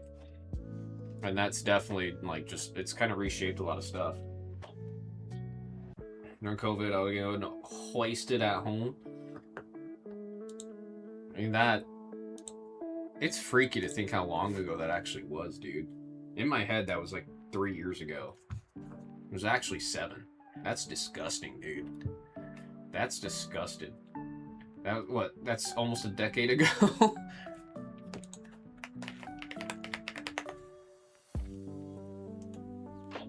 So time flies. Well, I think there's also the fact that those 3 years almost feel like they were compounded. Like, I remember joking that everybody should legally be able to, like, subtract those 3 years off of their age.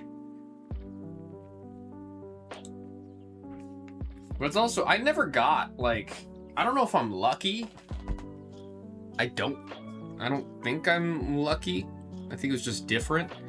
My boss was so anti-work from home. He still is, funny enough. I was talking, Nate, my buddy Nate, he still works at that company.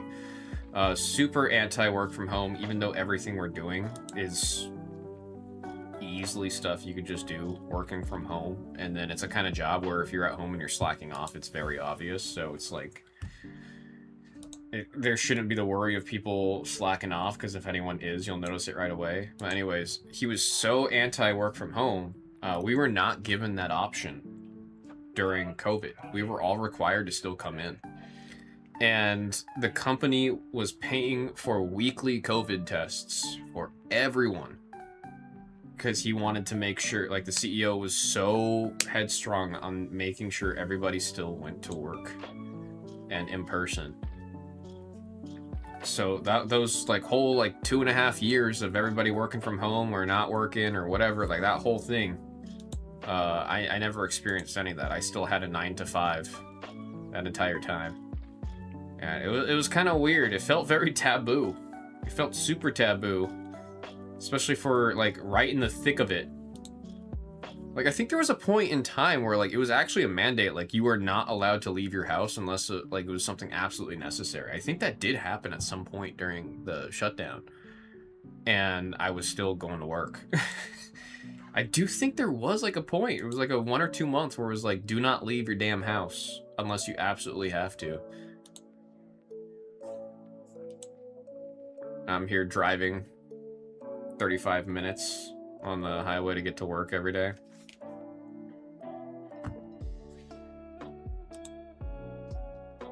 It is also funny because of COVID, I lost my job as a barista.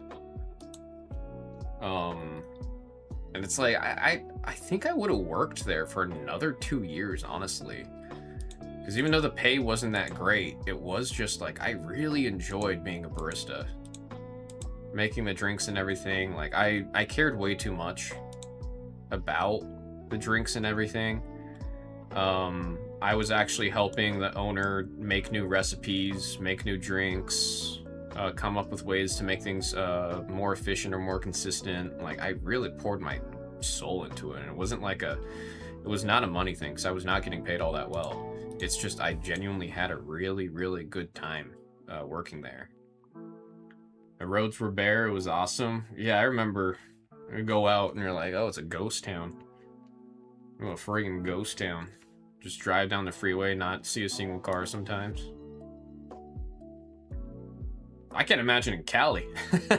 It's different in Vegas. I mean, Vegas, the traffic's never actually that bad. But anywhere in Cali, I cannot imagine.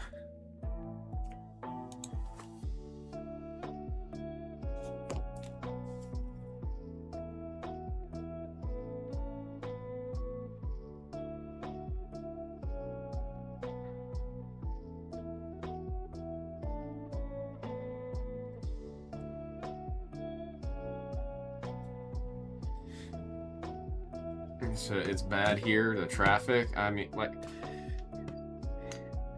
the longest anything, I think, on like a normal day, the longest anything's ever taken me to get to that's within Vegas, I think, is 45 minutes. And that's me going from like one end of the city to like not even Las Vegas anymore, like deep Henderson, like super far south. In terms of just being like within actual Las Vegas, the longest anything will take is like 30 minutes. And that's like sometimes with traffic. Vegas's grid system's actually phenomenal.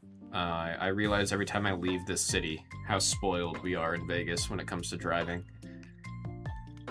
So I played League of Legends, don't know what I'm doing. It takes a minute in that game to get an idea what you're doing, especially like the store and everything. I mean, essentially your goal is when you start, you go to your lane, like you have an assigned lane. There's top, mid, bot, support, and jungle. So whatever position you're playing, you go to that position. You have to kill the minions. Like, you have to kill them. You have to hit when they're right about to die, that's when you click them. Because if you don't get the last hit, you don't get money. So you want to wait until they have like a sliver of health, and then that's when you want to right click them to kill them. Every time you kill a minion when it has barely any health and you get the kill, you'll see the gold pops up. Then you get gold. While doing this, you're trying to avoid whoever you're fighting against in lane. You want to kind of dance around them a little bit. You want to poke them, do some damage, but you want to try to get ahead in gold. Then when you go back to your base, you use that gold to buy items. The items make you stronger, and then hopefully when you go back, you're able to fight a little bit better. And then you kind of rinse and repeat this. If whoever you're going against is just steps out, or they're overextending or whatever, and you're able to kill them, you get a lot of gold from killing them. Because you killed them, you got a lot of gold. You go back to base, you buy more items, you're even stronger. And you're kind of doing that until you can push up to the turret. Then you get rid of the turret. Push up to the next turret, get rid of that turret, and then from there you kind of like, that's the ideal way you start that game. There's like dragon, right? Every time a dragon comes up, your whole team wants to get together, and you want to kill the dragon together, because then the whole team gets a buff that stays for the entire game. So you do want to kill those dragons, and that's kind of the gist of it. Once you get like, I want to say like 2 to 3 turrets killed on any of the sides, that's when people start to kind of travel together a little bit more, and then there's team fights.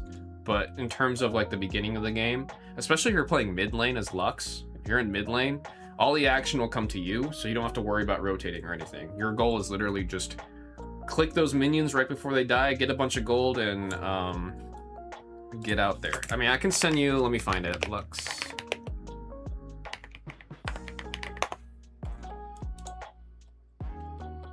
Let me see, builds.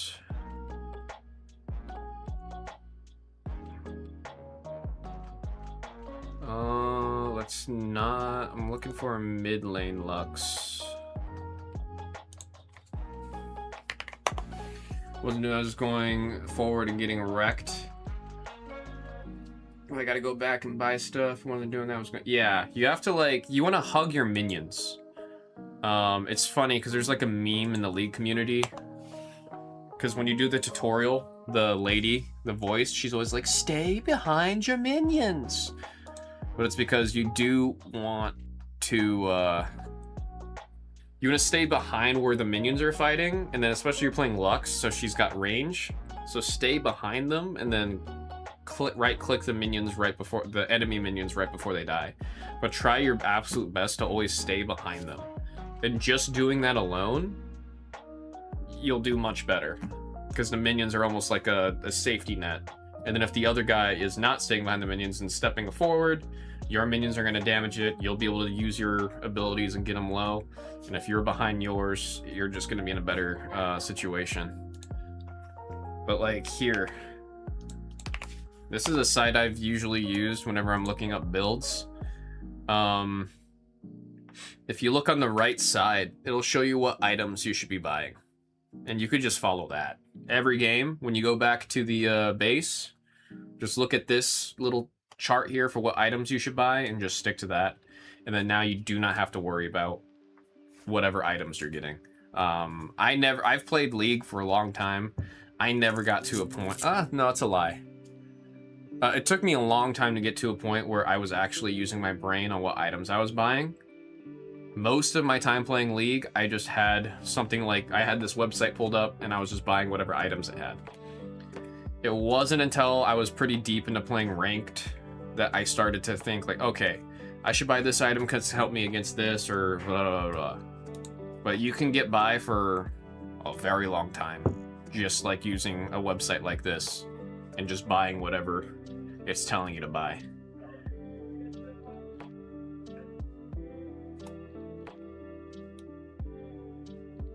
And the game's really fun once you get the hang of it, and then if you don't take it too serious, I think it's like, I've been wanting to get back into League. I mean, you were saying yesterday we should play together. I wouldn't be against it. I mean, I gotta figure out my schedule, and honestly, I gotta figure out my life. You know about the really big change that's happened, and I'm kind of mental booming whenever I've like got time or I'm at home or I'm alone. So I'm trying to figure out just how time works right now again. Tajman, I don't know what I'm doing. Don't get all aggro on me. I'm not trying to get all aggro. Oh, if we play together? Brother, I'm not that guy. When I was in Cloud9's training camp for like competitive Valorant, I was the only one on the team that wasn't a rager.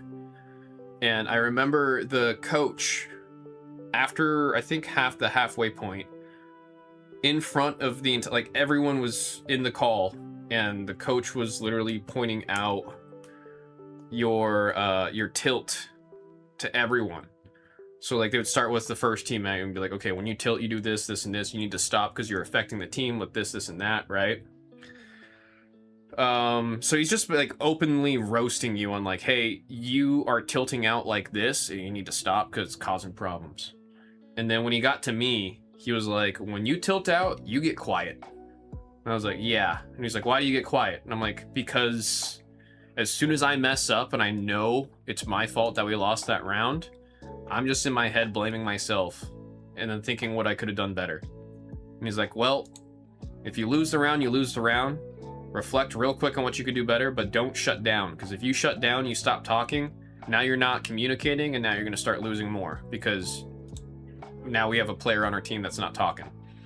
So when I get tilted, I just get silent, dude. It takes so much for me to get aggro. I get very, very quiet. Got a friend that gets so aggro, he gets so mad I'd stop playing with him. I mean, most people do just get mad. I don't know too many other people that just like mentally shut down. But I think it's just because I just blame myself the whole time. It happens to me with TCG too. Is like once I make a really bad mistake, I'm just in my head about it. I'll never get upset at the other person. I've only gotten upset at the other person once because he was purposefully, I've told you the stories, universes. He was just trying to actually tilt me out. That was his whole game plan. So that like pissed me off. I didn't even get aggro, I was just pissed. So I get quiet myself. I mean, I do think people who get quiet are more likely to improve. Specifically because that means there's a lot of blaming yourself, but that means you're recognizing that it's you and that you need to get better, versus people that get aggro and pissed. They're gonna blame their teammates, they're gonna blame RNG, they're gonna blame this, they're gonna blame that. But if you get quiet, you're blaming yourself. And I think if you're blaming yourself, there's a lot of room for growth because you're recognizing you need to be better, versus if you're blaming everything else, you're never gonna get better because you just think you're the best at everything. And that's unfortunately so many goddamn people. So I get better at sports, always look at myself. It's the only way to get better. It genuinely is. You gotta take the ego away. I mean, that's what I was playing so much Valorant. I kind of miss that game, genuinely. Like the competitive aspect of Valorant. I'm kind of scared about Marathon right now because the player numbers is not looking good, and that's really breaking my heart because I love Marathon so much. It's such a fun game, but there's not a lot of people playing it anymore, so I'm really, really scared about that one. I do think if I lose Marathon, I'm probably going to end up going back into Valorant at some point. Which I'm not super looking forward to, because Valorant's such a toxic environment. Maybe I'll go to League, even though League is even more toxic and horrible of a community than Valorant. But then I don't feel as bad spending all the money that I have on Jinx. League is toxic. It's when you get to like, if you ever touch ranked, I'm not trying to scare you from League. I've told you everything that I like about League. League's a good time. League's I think still one of the absolute biggest games flat out. And also with how long League's been around for, and still how it is one of the most played games, League is massive. I don't want to deal with it. I can't deal with folks screaming and yell at me. Thankfully there's a really cool, easy solution to that, which I've found myself doing a lot of times if I just want to have fun when playing League. You can just mute chat. Like, you can just turn off chat. And you don't have to deal with people screaming and typing in the chat. It's such a different experience when you do that.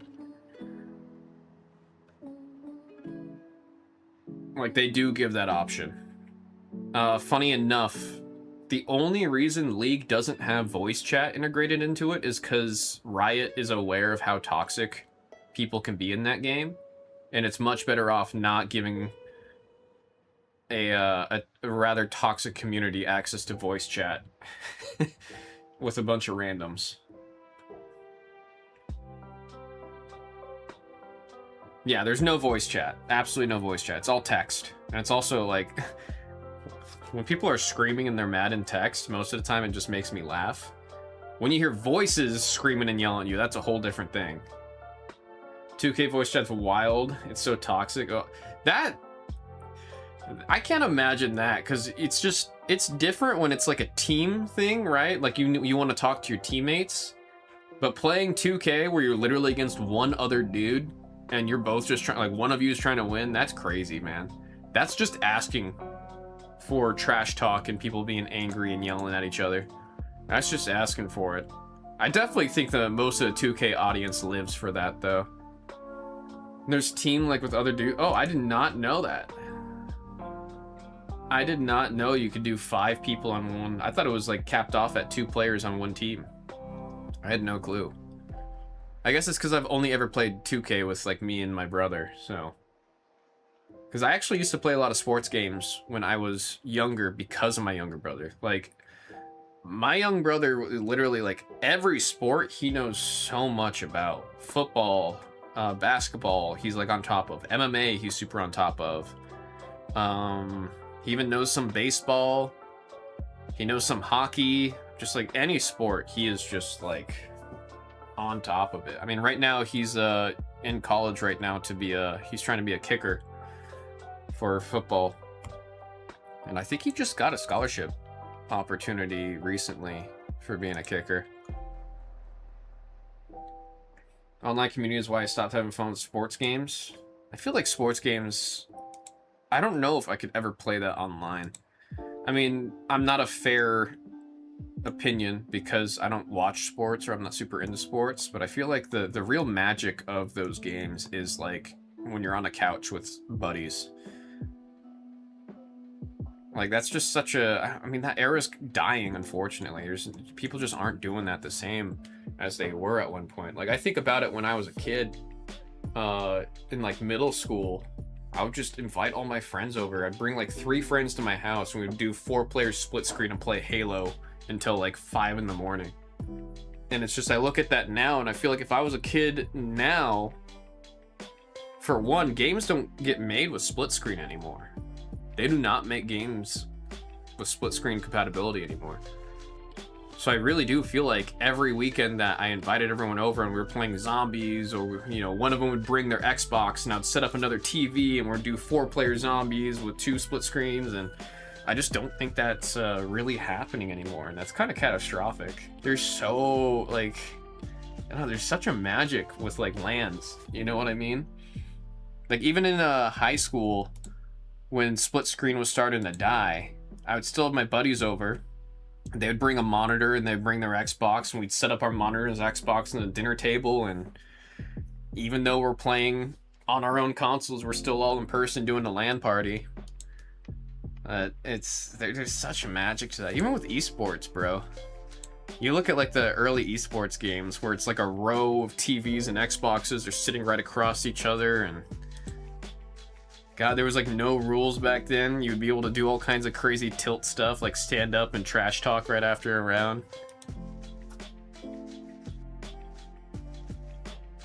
You mean LAN parties? What was I saying? I thought I was saying LAN. I thought I was saying LAN parties. Which even if... Oh, yeah, man. Oh. ADHD, dyslexia, whatever it is. I read that wrong. I mean, it's not even like real LAN parties because we weren't connecting via LAN network. But just the idea of everyone getting together with their own consoles and playing. It's also like consoles are like... I've got no reason to buy an Xbox anymore. I was really sad about not getting a Series X or a Series S because I was like, shoot, this is the first Xbox ever that I skipped out on. I have owned every single Xbox all the way up to Project Scarlet. And it's just by the time the Series S and the Series X came out, I was like, well, everything I want to play is available on PC. Why, when you have a PC? Yeah, like, there was a point where those games... You could only play it on an Xbox or on a console, but now everything is on PC. Even PlayStation lifted up the gates now, so PlayStation games are available on PC. So it's just like, why would I get a console right now? Just, I do feel like the console era is gone. Sans Nintendo. I mean, I'm still loving the hell out of my Switch 2, and I'm like, that thing's great. But Xbox and PlayStation, I don't really care to own one right now.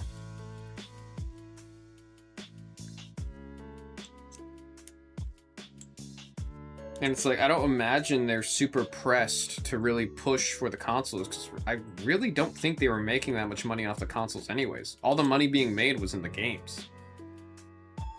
They were cutting every corner that they could.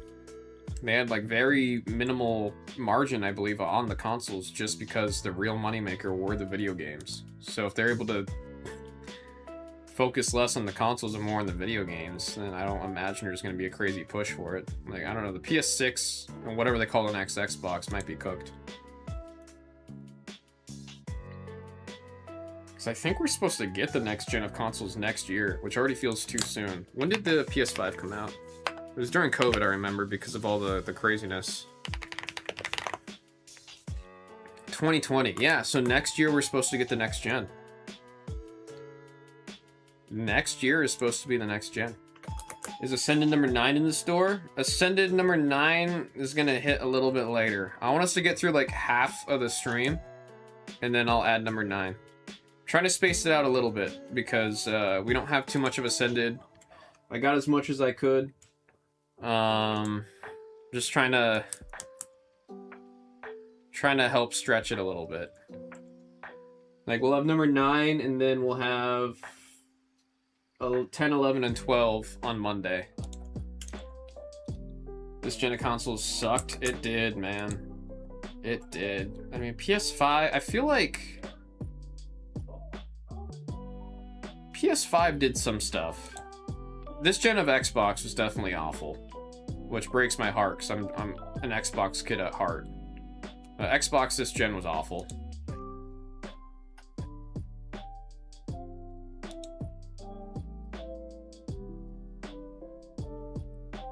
It's like the first time ever I really feel like PlayStation just pulled ahead and left one in the dust. Every other gen, I can argue both sides, like it was pretty even. Benny! We are doing well, we are doing well. We're talking about gaming and stuff right now. And how consoles are looking pretty cooked, sans Nintendo. Nintendo's just fine. I think the Switch 2, they released Pocopia, and suddenly the Switch was, like, stupid successful. It's insane what one good game can do.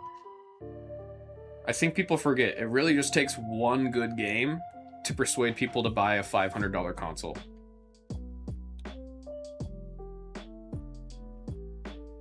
Because that's all I could think when I was playing Pocopia. I was like, damn, this is actually, like, I can't remember the last time a singular game has come out that's convinced people to go out and buy a console just for that game. I know so many people that want to buy a Switch 2 just to play Pocopia. And they're like every day thinking about like, man, I kind of really want to get one. Because Pocopia really is that good.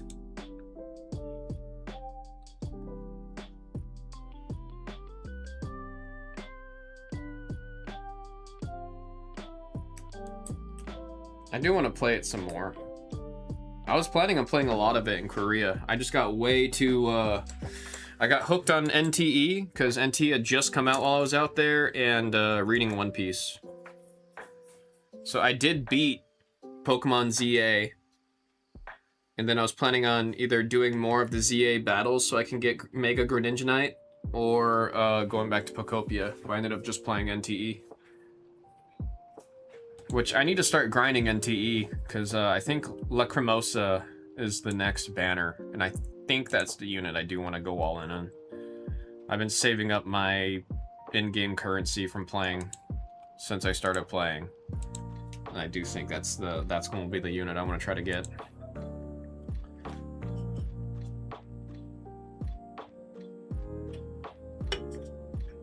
Been watching this great Owlnest live cam.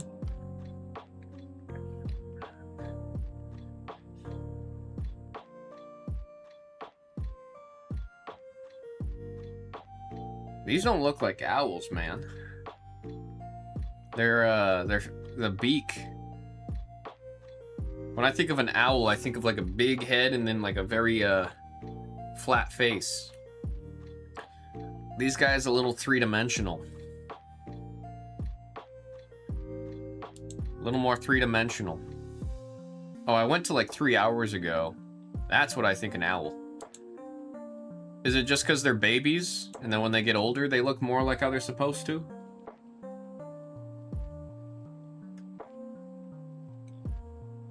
Okay, now that you said that they're babies, I see it now. I definitely thought this was like a full-grown owl, and I was like, this does not look like an owl.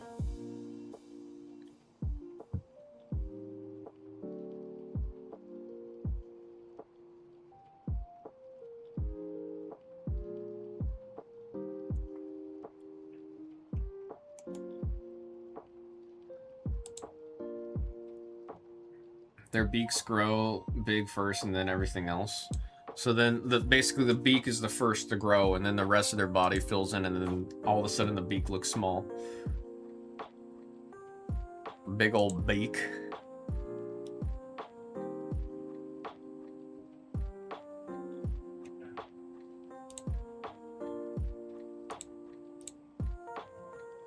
Let's see. I do think I'm gonna run to the restroom real quick for a quick potty break. I got to pee. Really a goofy sounding song. I believe this is Animal Crossing.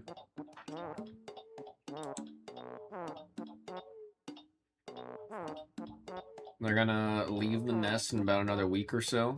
How old are they right now? When does an owl leave the nest? It's a question I've never had asked myself before. 3 to 4 weeks? Damn, that's quick. What's the life expectancy of an owl? Does it like add up to being like, oh, they're 18? Is that how it works?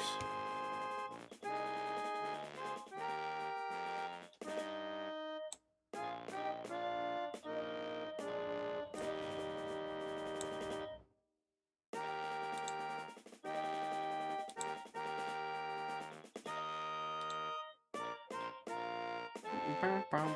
10 to 20 years? That doesn't add up. That's crazy. That's a very quick mature period.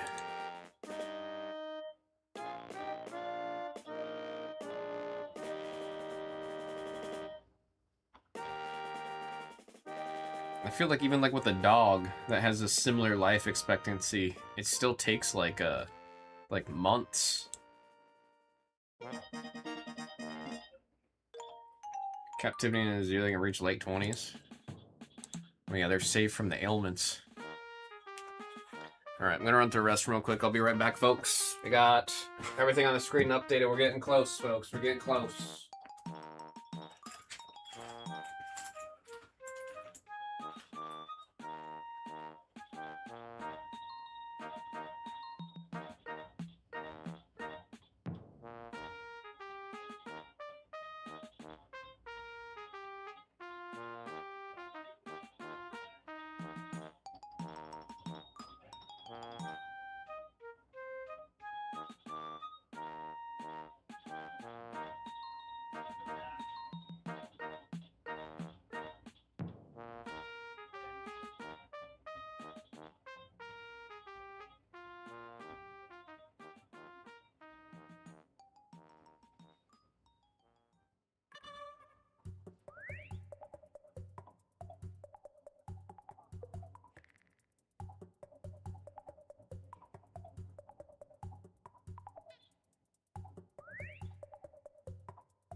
Trying to think. I brought my boxes from Korea.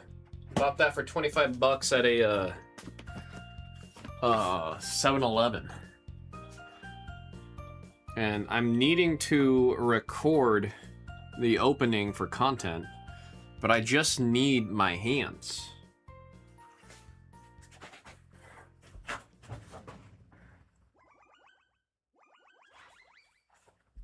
I think I just have to be like over here. And then I can crop right here for the video, I think. Maybe put me a little bit further.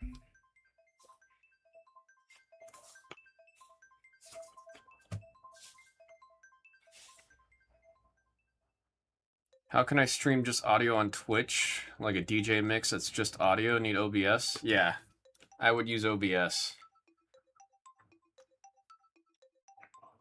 Let me make this a little bit higher. Because I'm not going to record me talking. I just need to record the opening the box, and I'm going to do a voiceover. I think you still at 2, right? Yeah, I think I can do that. I think I can do that, so we're seeing some cards while I'm while we're waiting.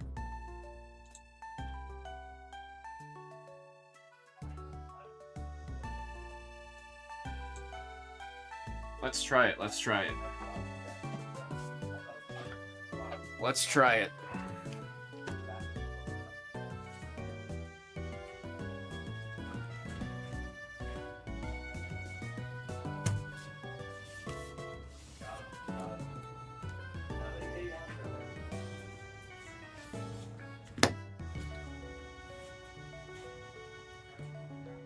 I'm trying to think. Where did that Marnie mat go?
Let's see, something a little bit more Pokemon themed for the video.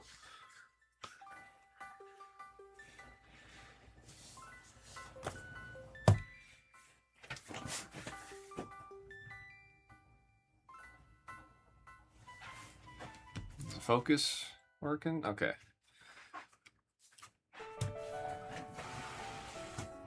Let me do another refresh. This is gonna be just me opening a personal. Alright. Let's see what we get out of a Korean booster box. You guys are getting a sneak preview of something that's gonna be uploaded to the channel. Probably as a short in the coming weeks.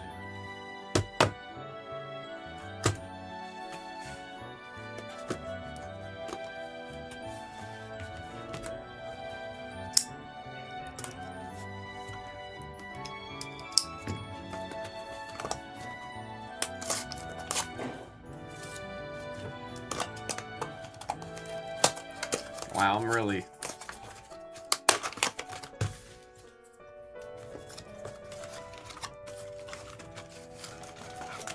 struggling there.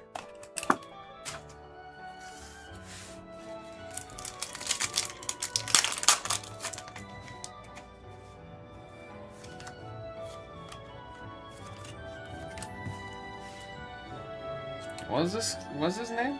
Mu Shui-son? Mu Shui-son.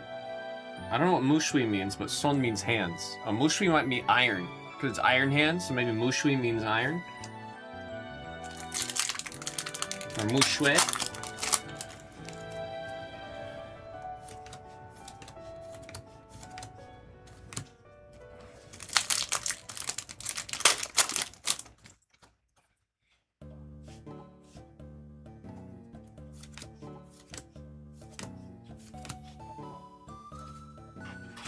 No, Melodic.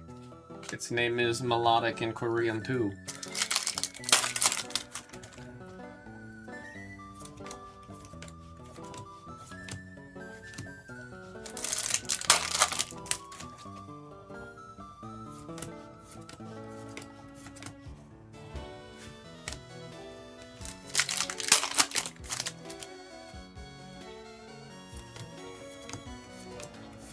Oh, nice. Gangcheolton. Gangcheolton? I think Onyx. I like Onyx more.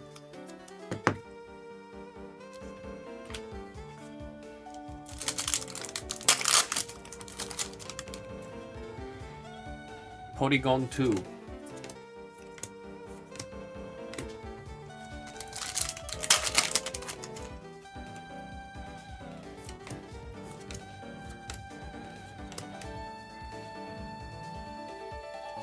Kilgarido.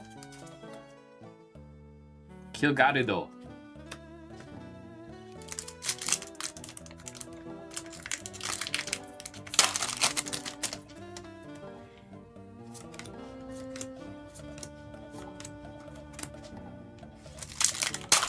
I mean, the nice thing with Korean packs are fun to open because you get so much. It's a good bang for the buck. It's just fun to open.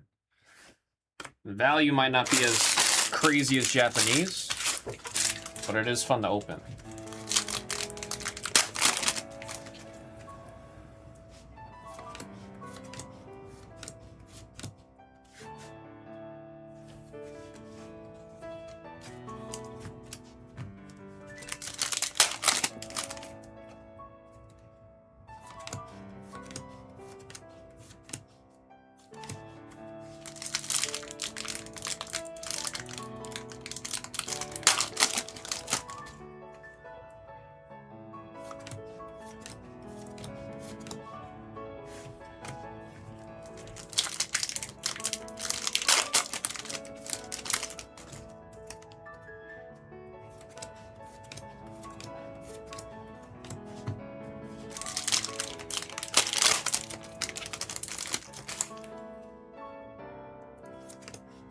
Oh, I see something gold.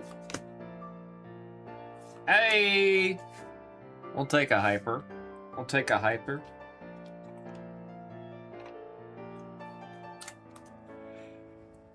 Kaunter Catcher.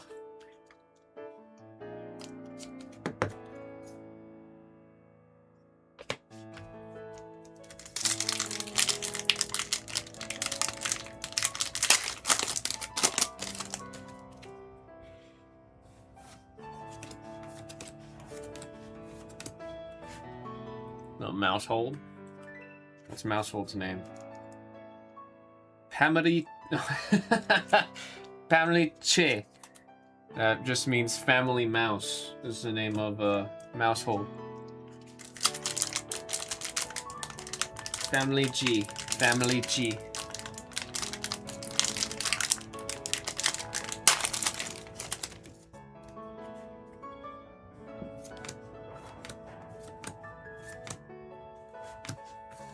It's funny because there is a Korean word for family. It's just they're using the English word family. Pamedi G. Oh, shoot, that's sick. Shouts out to Carl. It's his favorite Pokemon right there. Mushui Muddy. Mushui Muddy is head. I don't know what Mushui means. It's something head.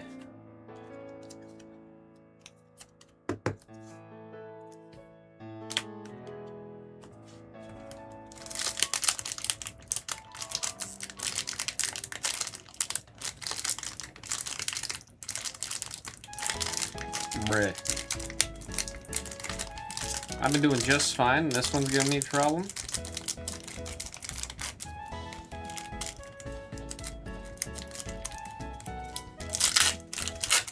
Jeez, oh. There better be an SIR in here if it's giving me that much trouble.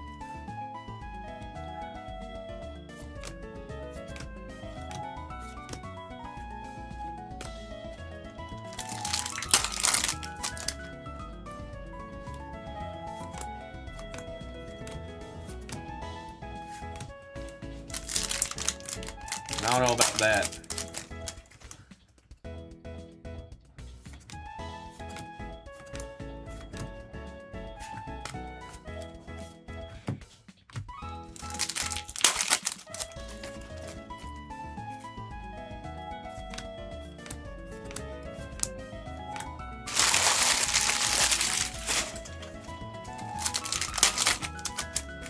Yeah, see, usually they open very easy. What's Galade's name in Korean? Okay, so Musha has to mean future. Muin. Galade is Muin.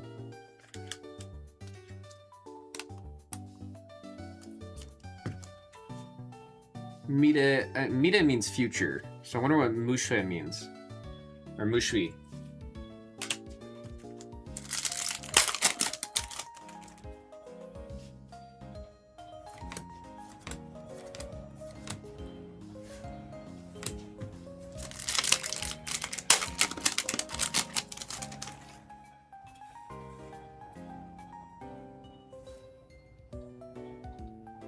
Oh, I guess my Dorichi, that's really funny. That's the name of that mouse. Dorichi. So there is a Pokemon that's Chidori. Man, some of the packs just really giving it to me, man.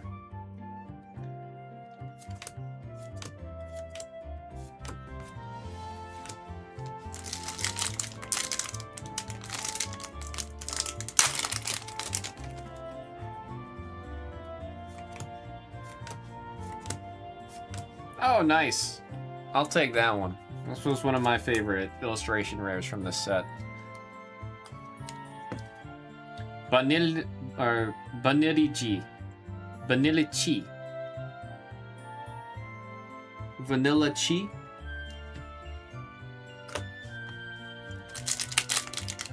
Solruka versus Becky Lynch. I hope Solruka wins.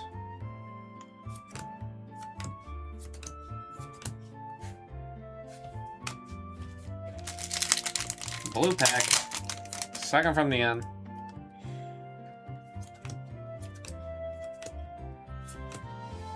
It let us down.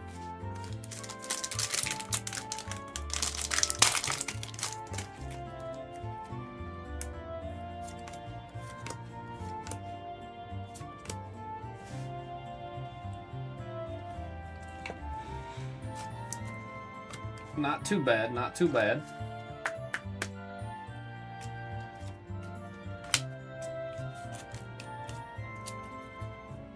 do a little recap for the video.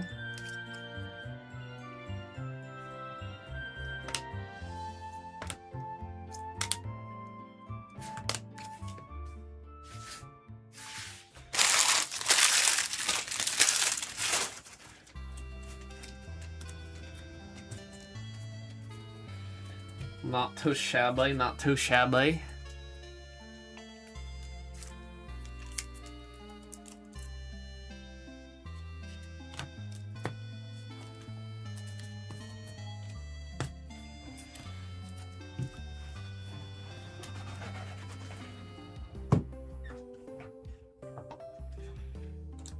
Let's do another refresh. We're still chilling. All right, let's do One Piece then. I brought these in just in case this happens, so we can I can get some recording that I need to do.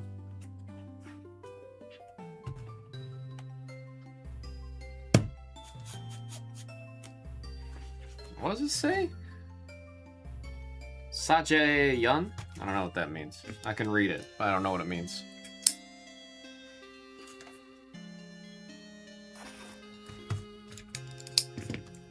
Maybe it's Legacy of Master. Maybe that's a direct translation here.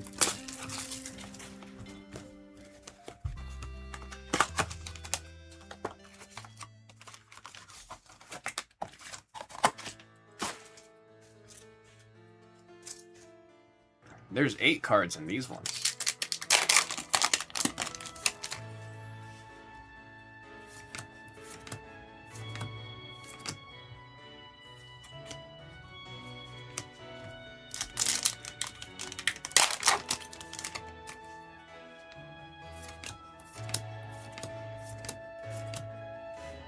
Sabo.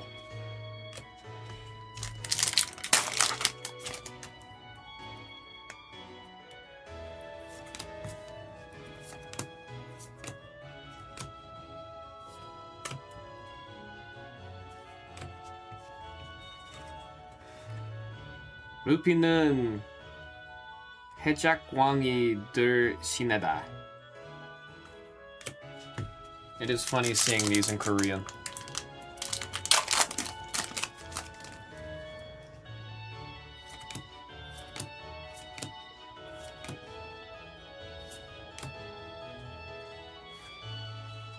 What's that? Sangdi? Sanji's name is Sangdi? They could have done Sanji in Korean. I don't know why they went with Sangdi.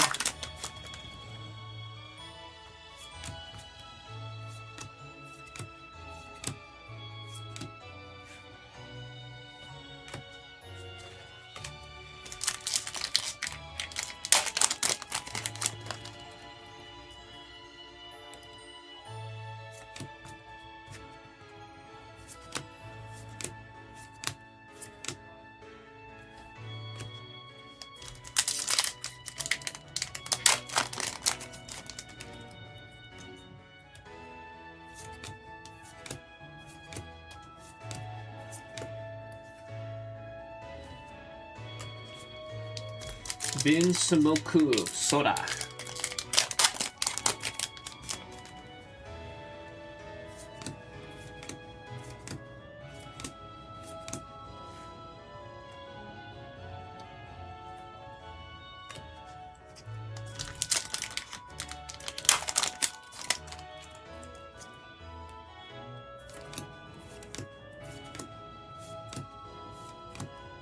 Oh, nice.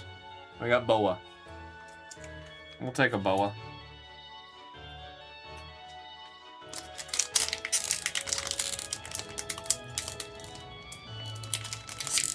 Man, it's always like I'm doing all right, and then there'll be a pack that just gives me trouble.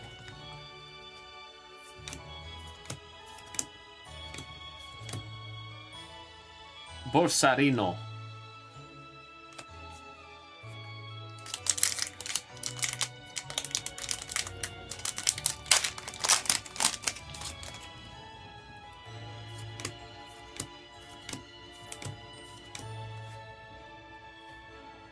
Sengoku.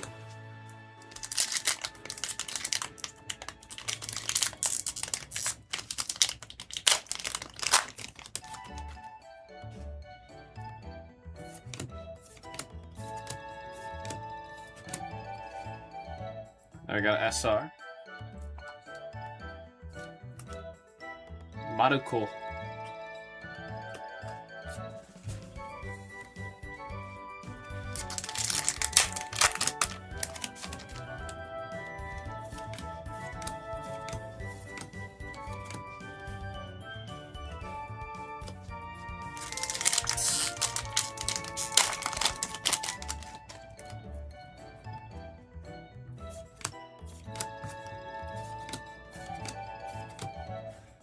Kujan.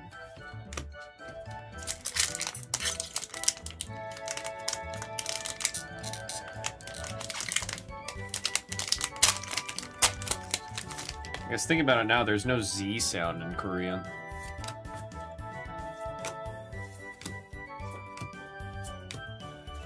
Monkey de Lupi. Or Rupi.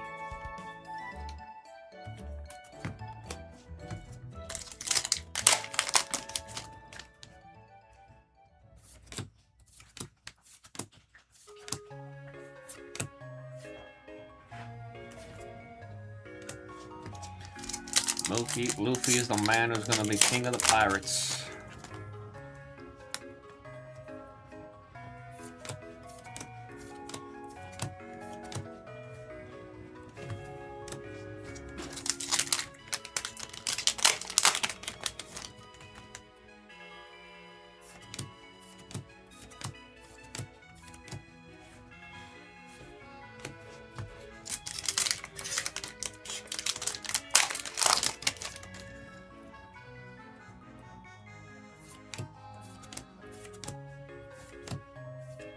Oh, we got a secret. We got a secret.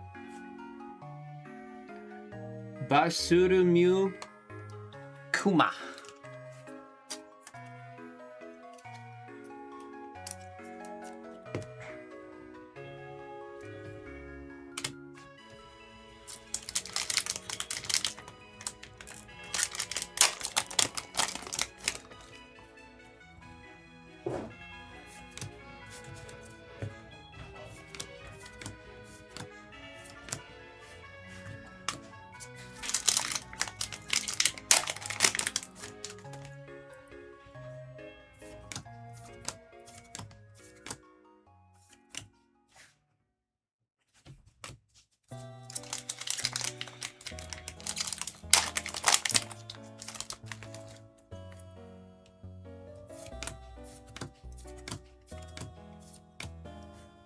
Jinbei.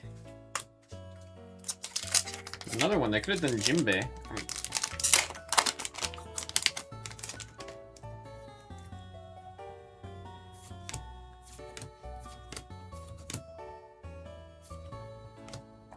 There's our Dawn.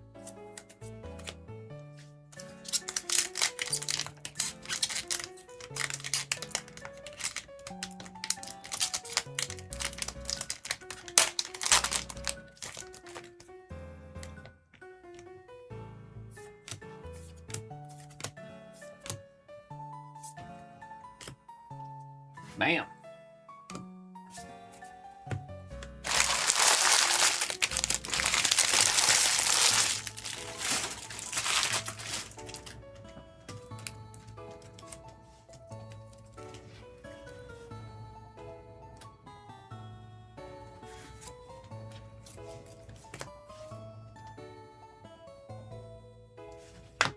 I had a much better time with the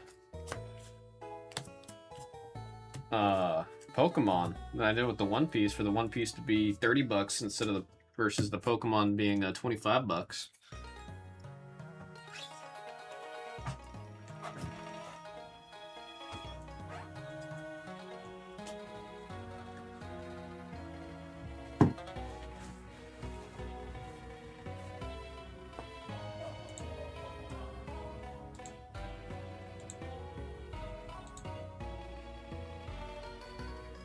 Another refresh. We're still chilling, man. Alright, well, I got one more box to do a recording, though.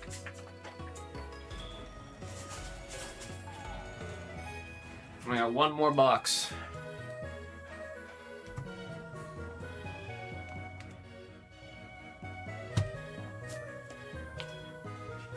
Ninja Supina.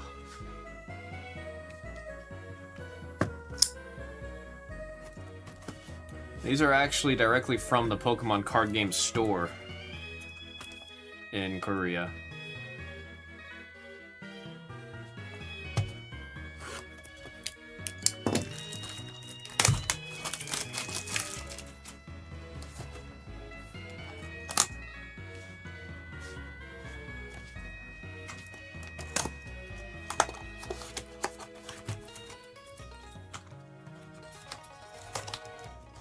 Alright, let's see how Chaos Rising treats us in Korean.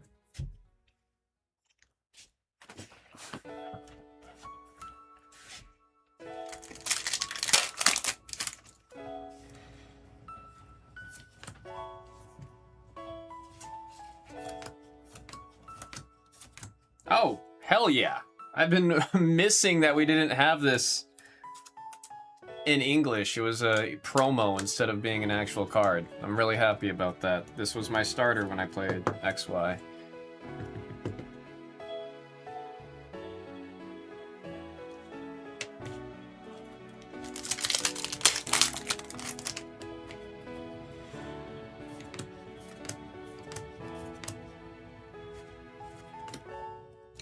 Not a bad start so far. What the heck?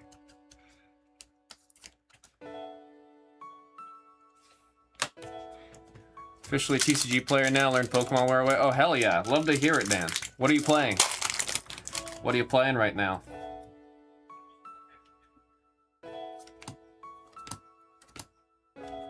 Really cool start to this box so far.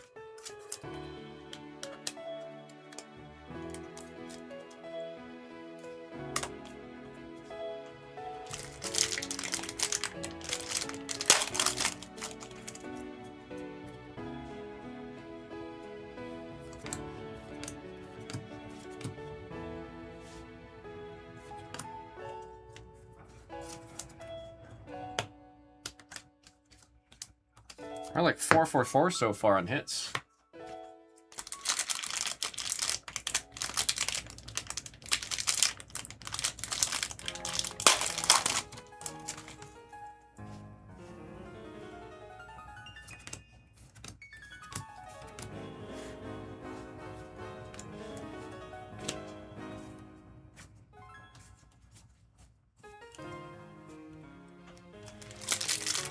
Playing Mega Lucario at the moment, loving the app, TCG Live One, been learning, and building, playing build and battle mode. Oh, hell yeah, dude. No, that's awesome to hear. I mean, Mega Lucario's the deck that I have built out right now. I'm thinking after seeing how Mega Greninja plays, I'm heavily considering building it out. I'm going to be opening my personal English Chaos Rising this weekend, so hopefully I get the components I need to build that deck out, because I think Mega Greninja looks like a lot of fun. But no, that's sick. I mean, the TCG Live that's the app to play if you want to really learn.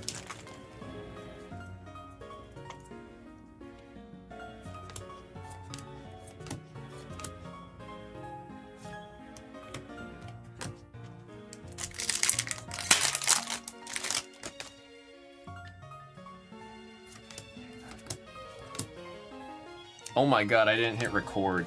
Son of a gun. I'll have to grab the beginning of it from the VOD and then halfway through switch it, so there'll be a weird quality jump.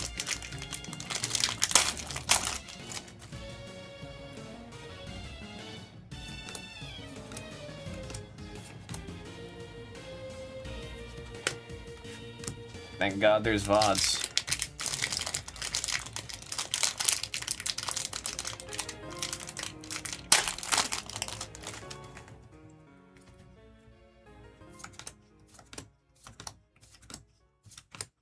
Play Pokopia!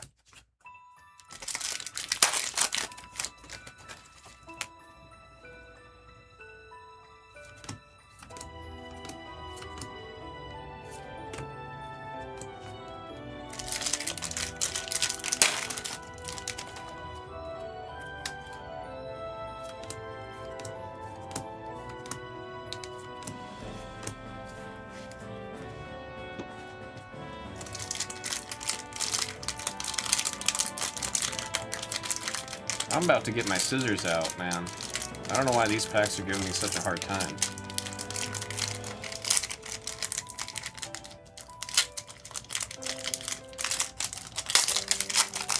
Korean packs are not playing around, bro.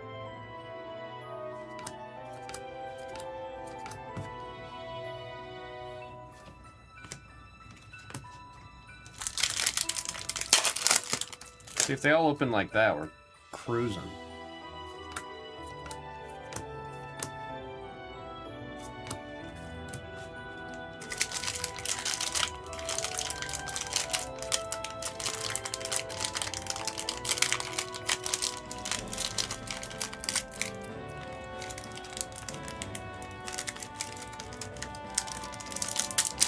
Jeez, oh man.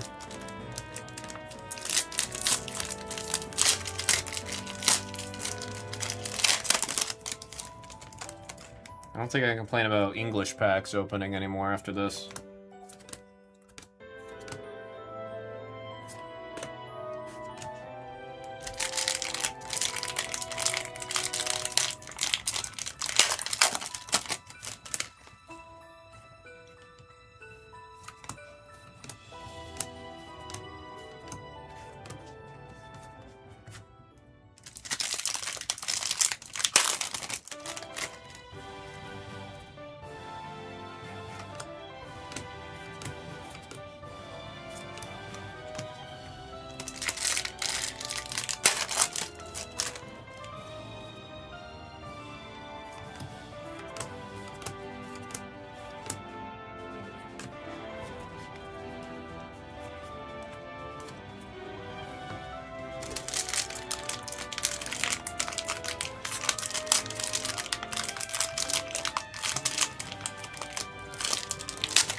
Kind of slowed down. I had a really good start and then slowed down pretty hard.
Damn, this box making my first box look like a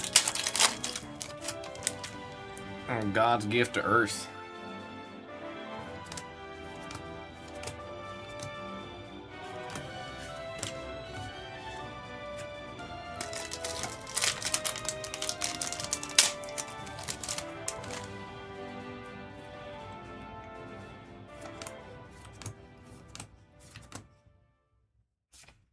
I got too happy in the beginning.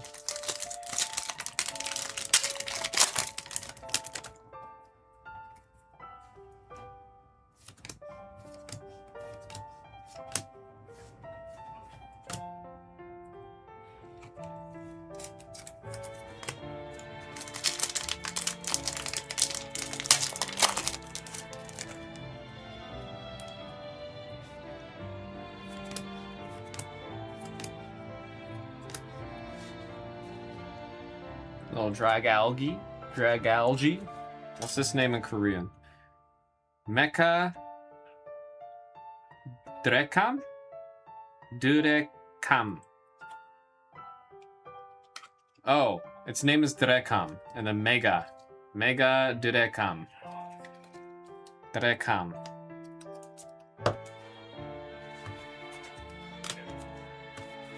Alright, last one.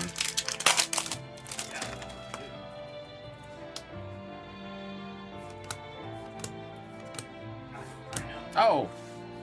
Hell yeah! I mean, it's my second copy of it, but I'll take it, because I like it so much. My favorite illustration rare in the set. I'll take a second copy.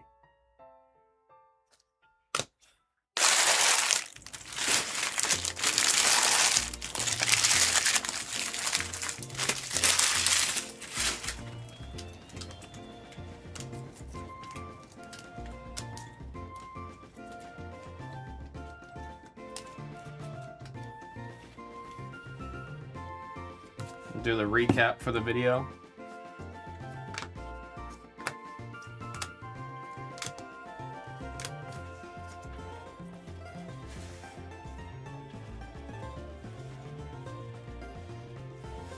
Trying to go far enough for vertical.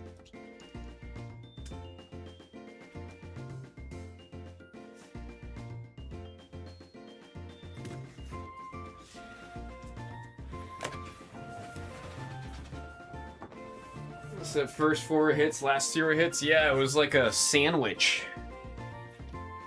Total sandwich of a box.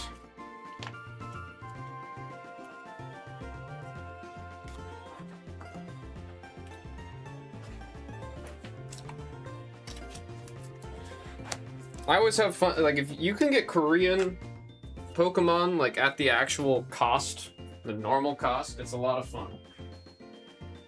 24 bucks. 24, 25 bucks. All them packs.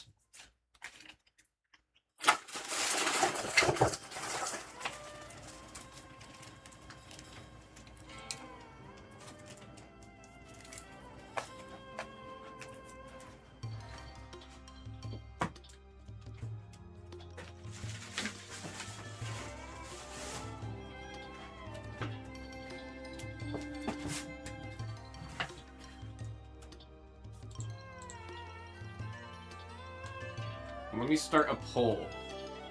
We're gonna see who we think's in here. Oh, there's too many characters for me to do a poll, huh? I think there's too many characters. I was gonna try doing a guessing game via poll. Who do we think from the crew's in the box?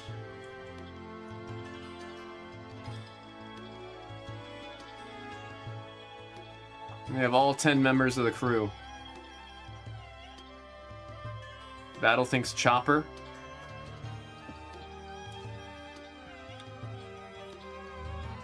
I'm not trying to think who I would really want. I mean, I think Luffy. Luffy or Chopper are the top 2. You ever know Nico Robin is my favorite on the crew? In terms of like getting like a gold statue, I do want either Luffy or Chopper.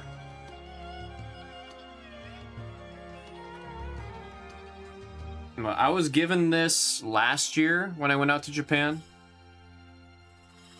This was a gift, and I was meaning to open it. I just never did. Really hoping it's Luffy or Chopper. Oh, I'm scared, man. I'm scared. Or my guy Dude, Battle, if you really like Sanji, Whole Cake Island, that like whole arc is about Sanji. It's really good. It's really friggin' good. Like, Whole Cake Island is about Sanji.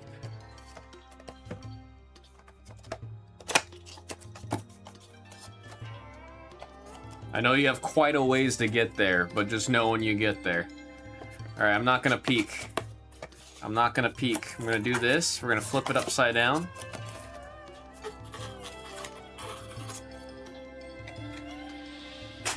I don't even... I heard these are really expensive, actually.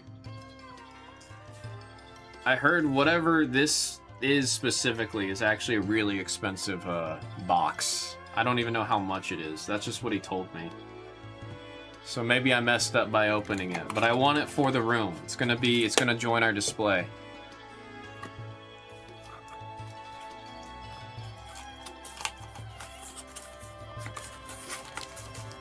Oh, I'm scared. I'm scared. Oh! Dude. Oh, hell yeah, dude. Never mind. No regrets. No regrets. No regrets whatsoever. I'm so happy I opened it. Oh my god.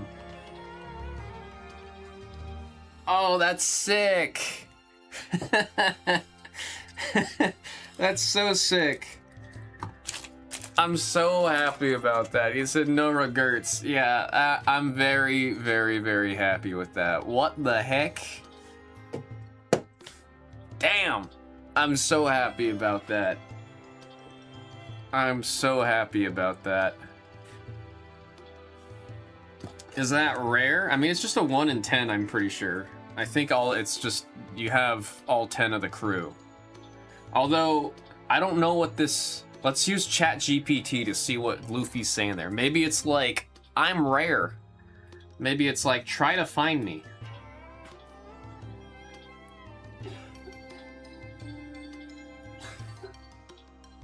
Let's see, what does this say right here? Translate. This is in it. It just says this is in it.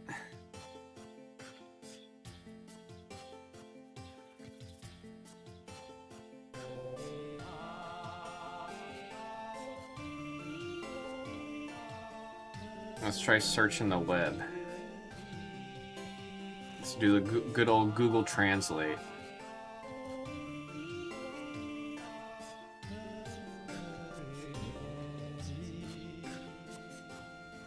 Yeah, I mean, it just says this is in it. So I don't know if this was the rarest one, but it was a 1 in 10 chance. I'm gonna, like, dead ass, I really just wanted Luffy really bad on this little thing. I wouldn't have been upset about anyone else. I think, like, Zoro would have been sick too, but, like, Luffy was easily the #1 for me off of this. That's so cool. I'm so happy. Oh my god. Oh my god.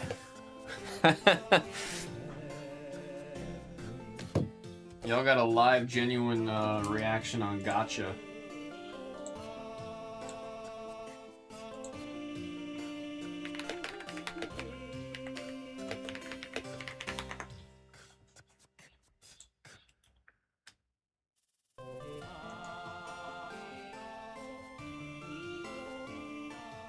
Oh damn, these really aren't cheap.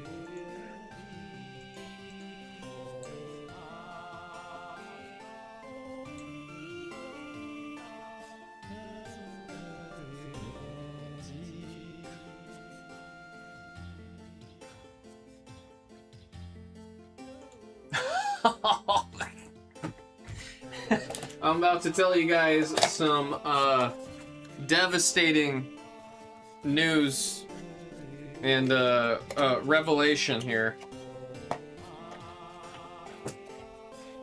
You know how the translation said this is in it? It wasn't blind box. It wasn't a blind box. That's hilarious. I got excited over nothing.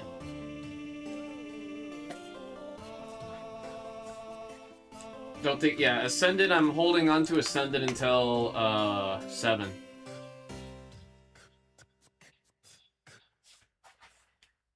Yeah, no matter what, it was Luffy.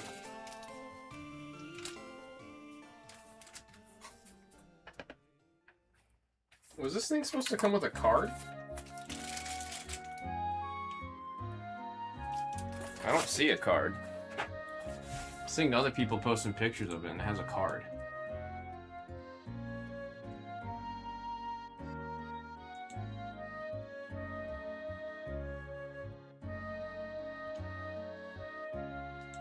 Yeah, I think it was supposed to come with a card. Oh well.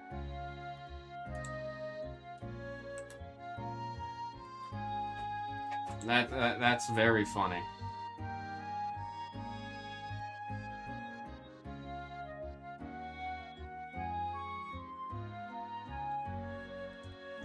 I held it all this time because I was too scared to open it. In all fairness, I'm pretty sure I was told it was a blind box. So it's not completely my fault. It still is very hilarious how that unfolded.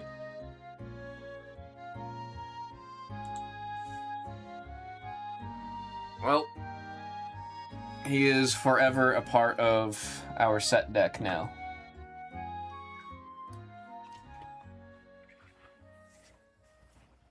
Let me go return this to the pop room.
Oh man.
Oh no, I'm teasing it because it's going live at 7.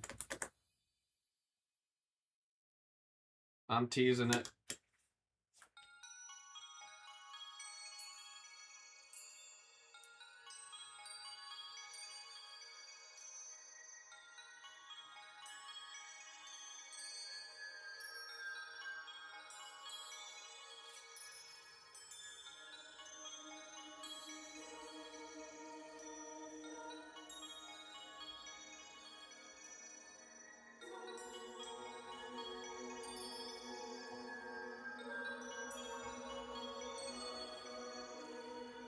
Trying to help Mrs. Hama figure out which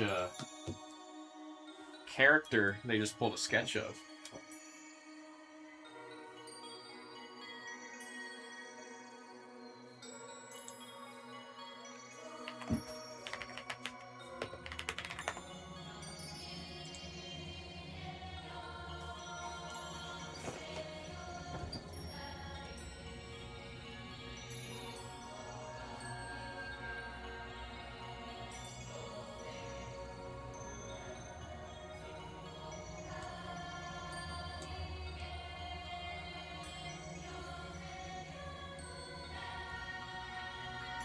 My guess is Gambit.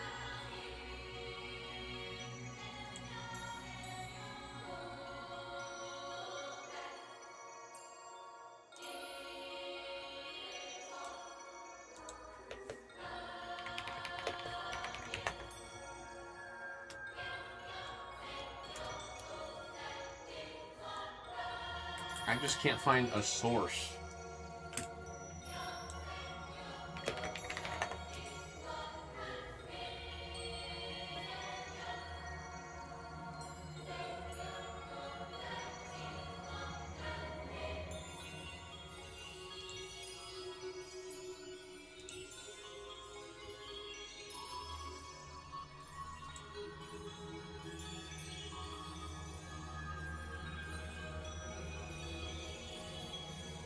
Reverse image search. I tried doing that. Unfortunately, in our case, it might just be an original. And if it's an original, there's gonna be no way to really figure that out unless we reach out to the artist.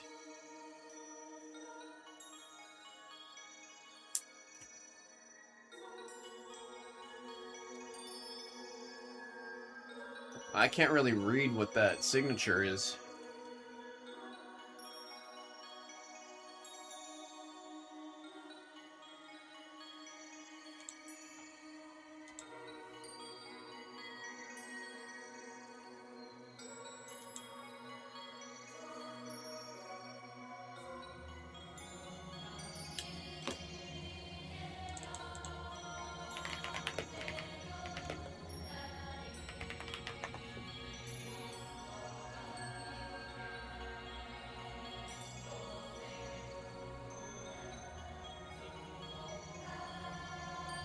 It was sketch artists to do that. I think I've only seen like one time where they wrote who it was on it.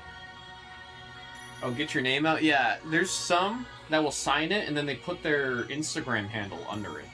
I think that's the smartest thing to do, is that.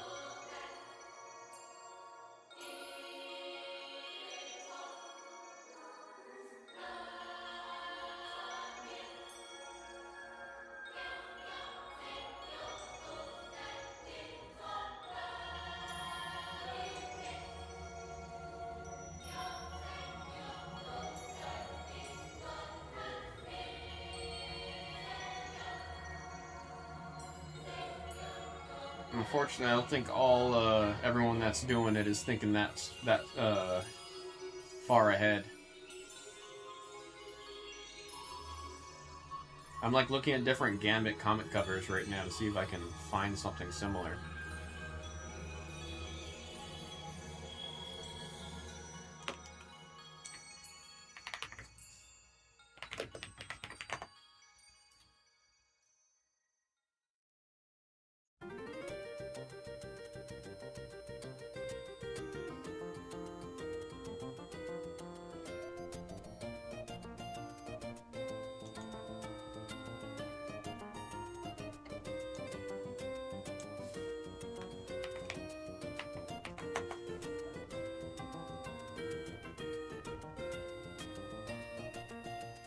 Don't think it matters because it went to a sketch spot. Oh, this whole time I thought it was everyone stressing about who it goes to.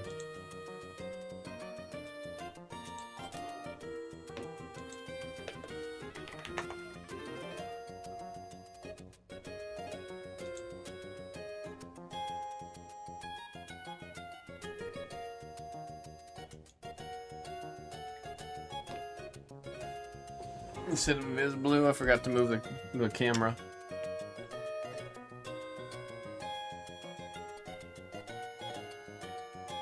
Oh yeah, there is just sketch spots.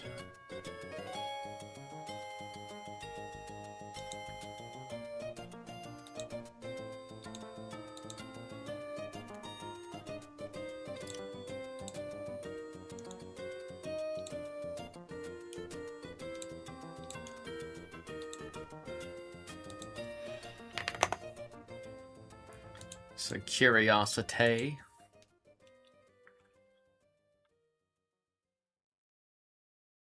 And I really was just trying to help because I thought it was an issue with who it goes to.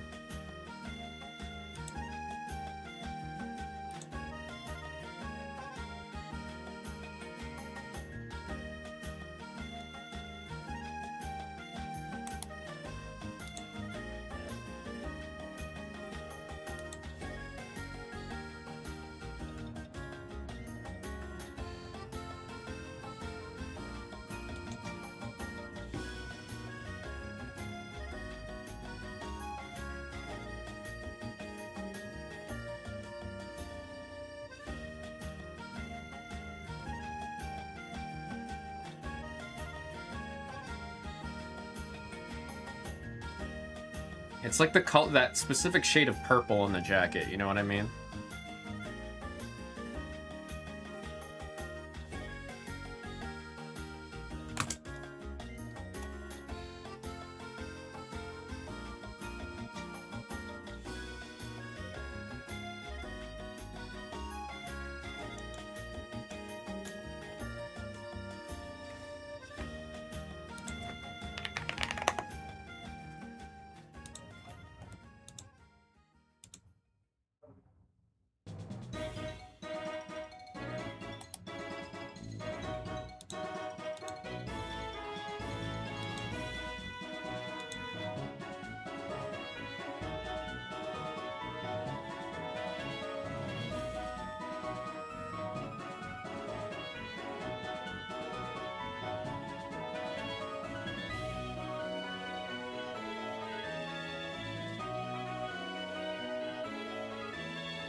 I need to remember to take, or I gotta grab that Danhausen sound effect from the pop room, because I made that one.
Oh me, oh my, oh me, oh my.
So run number 6, did that just fill? I just hit refresh, what'd I miss? Oh. Oh. We have a killer amongst us? I'm rooting for you, man. I'm rooting for you.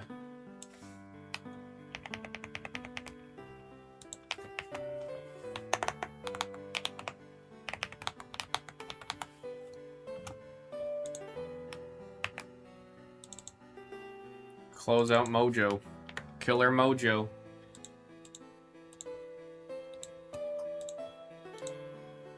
Give a shouts out to 7, 7, and 7. Let me send the email. I'll write the sticky note.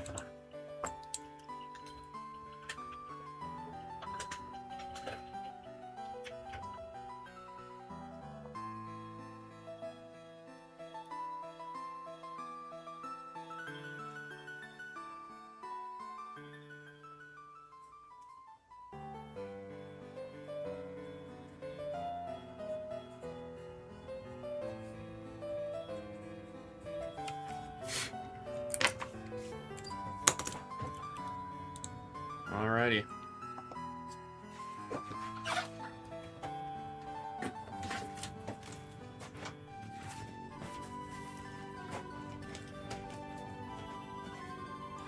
Good luck, man. Good luck, everybody. Pokemon Mega Evolution Cast Rising by the single box. We have pick your type number 6. 7, 7, and 7 with the Killer Mojo, you know what I'm saying?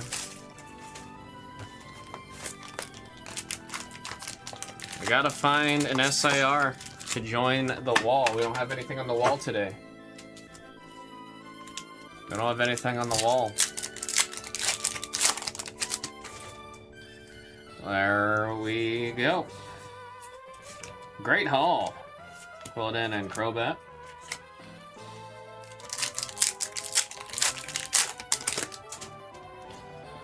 Little sheep. Zubat, Matang, and that energy is Nitro.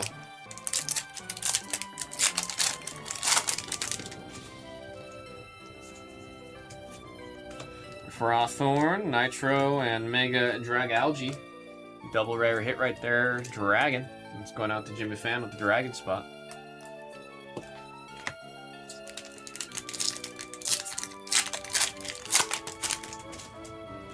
Finnegan. Carnivine, Froakie, and the Bubbly. The Bubbly. Froakie jumping at you. Braxton, Fampy, and Ampharos. Leo. Ema, there's a Deoxys, and a very adorable Chinchino. That's a normal ultra rare hit right there for Nose Athletics. Love that its head makes the shape of a heart. That is cute. That is cute. Peter Quillfish. Ampharos, Keldeo, and a Gudra.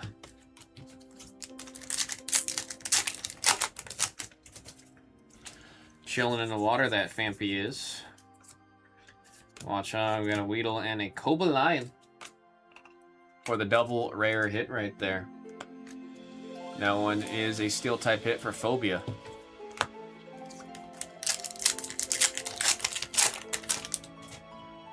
Pat Rat. Frogadier. There's a Claydol that's going to the fighting. Jimmy Fan with the fighting spot. The beautiful midnight sky in the background there. First illustration rare of the box.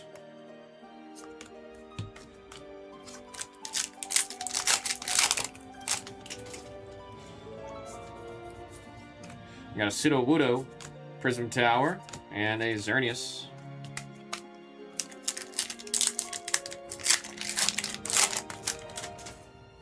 Esper. Chestnut, Minccino, and a Chestnut. 2 for 1. Well, no, they weren't right after each other, so we don't count it. We don't count it. They have to be right after each other for that to count. Golisopod, Litleo, and a Ho-Oh. The box is a little dry so far. Stunky. Gumi, Avalugg, and there's a Mega Pyroar, double rare. Fire type, double rare. That's for Nose Athletics.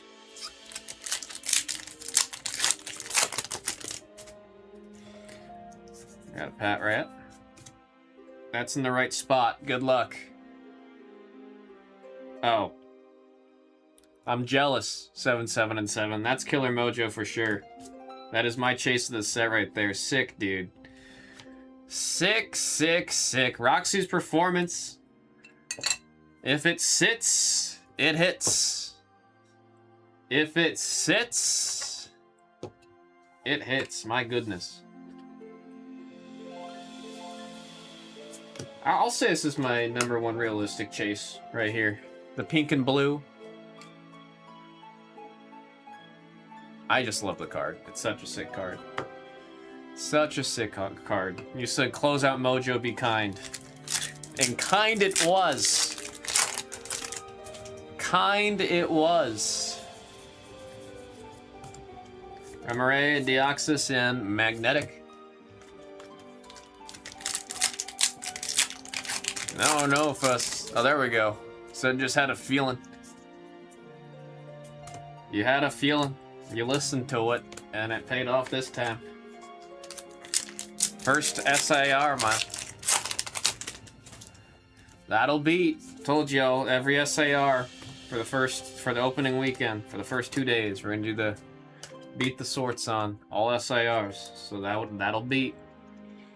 That'll beat. Double rare of Gorgeist for the Psychic. That's going out to Phobia. Noah's Athletics might be sitting on the edge of the chair here. Usually you see SAR, there's a possibility that the gold is live. Roxy's performance, and there's a Sliggoo on the Dragon illustration rare for Jimmy Fan. Sliggoo.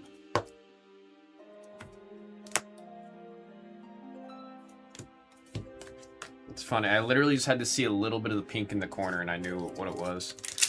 Just had to see a little bit of that pink. Zubat. Emolga, Kakuna, and a Nitro Fire! Little Skrill. There it is again. Special red card and a Crobat.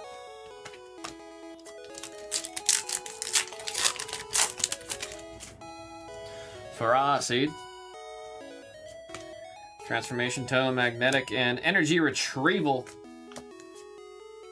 Energy Retrieval. Ultra Rare Trainer going out to 7, 7, and 7 who had a hunch. He had a hunch. Travish. Skuntank, Del Fox, another one. That's a 2-for-1 shrimp combo. I'm not going to count that as Egua because the reverse would be more rare in that instance. Octillery, Pet Rat, and there's a Mega Floette on the Double. Mega Floette on the Double. That's a Psychic type hit right there for Phobia.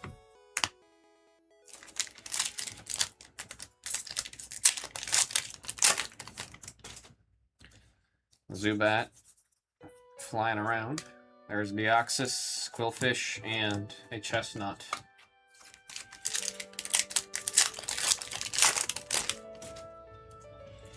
Remoraid. Ho-Oh! AZ's Tranquility and an Ampharos.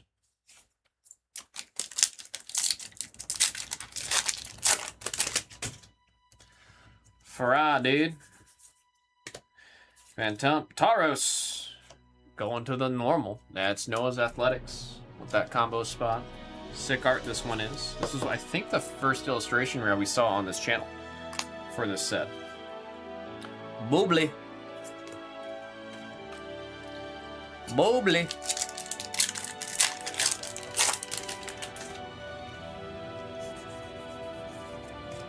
Little Stonky, a little Mareep, and a Goodra.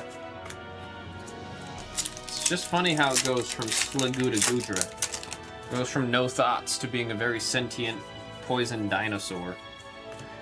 I got Esper, Golbat, and a Chinchino with the smooth coat.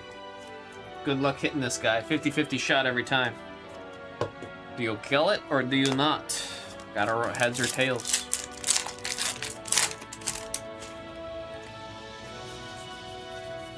Now, if something's confused, Chinchino, you have to heads and tails twice. I didn't even think about that. Because you have to do a coin flip to see if you can attack.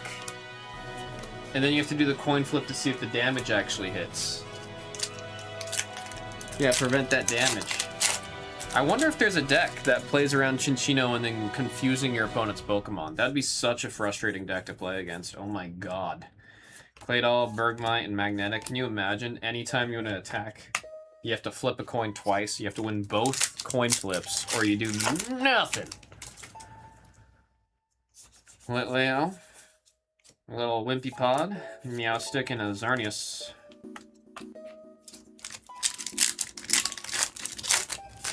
Come on, let's see some more. Let's see some more out of this box. Trevenant, Ferocity, and a Mega Gallade. I mean, it's a double rare. It's a little bit more, but not the more I was looking for. Not the more I was looking for. Elite Four, last ones. There's Drake. How you doing, man? How are you doing? Carbonite, Bubbly, and Nitro.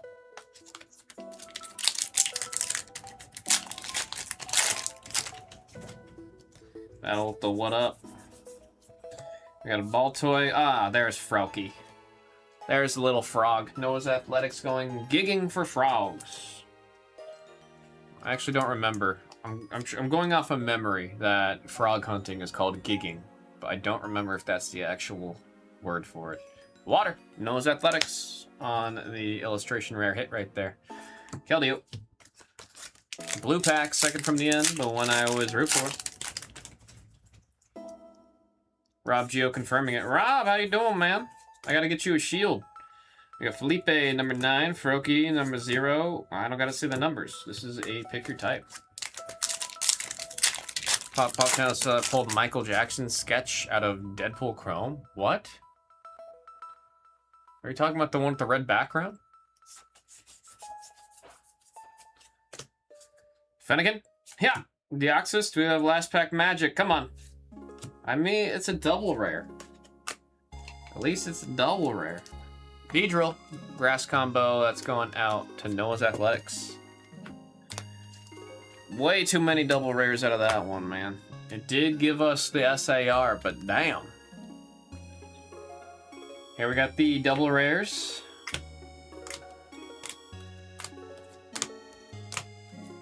Do we get no dupes on the double rares? That's crazy. We got the illustration rares.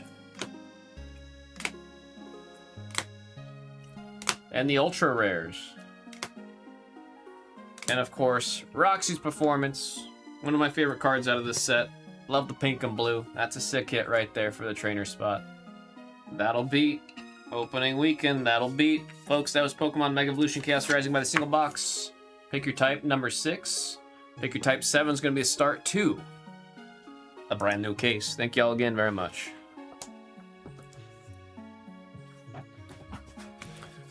So, enjoying the day off. Love to hear it. Love to hear it. Let me get Rob Geo that shield.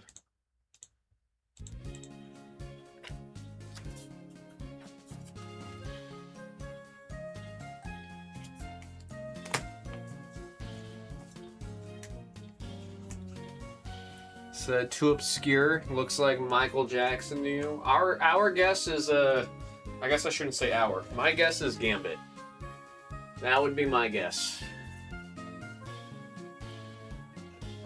I wouldn't be willing to bet money on it, because that's how low my confidence is in that guess. But if I had to guess, I'd say Gambit.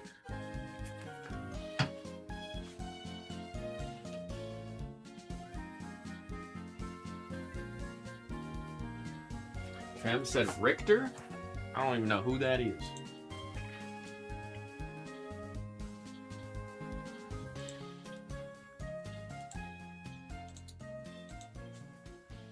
Alright, let's hit the refresh real quick.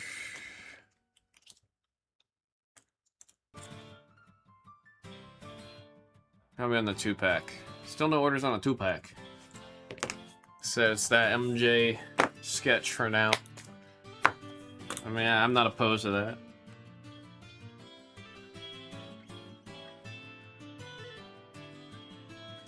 7, 7, and 7 with the beat the sort.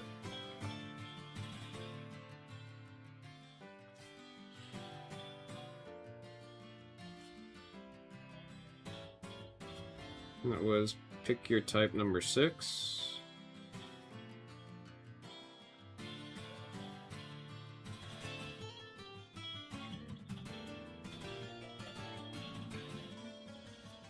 Roxy's Performance, S-I-R.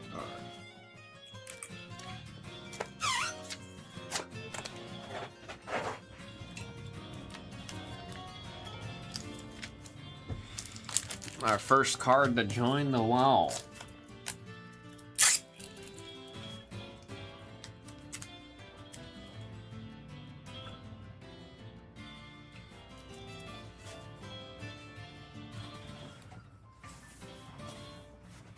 Bong bong. I think this is a Scarlet and Violet song just because I recognize it pretty well. That is my guess.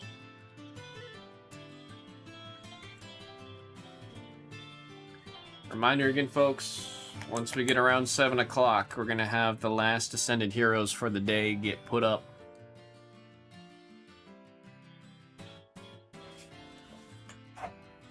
And then I got to figure out what I'm doing for the mixer.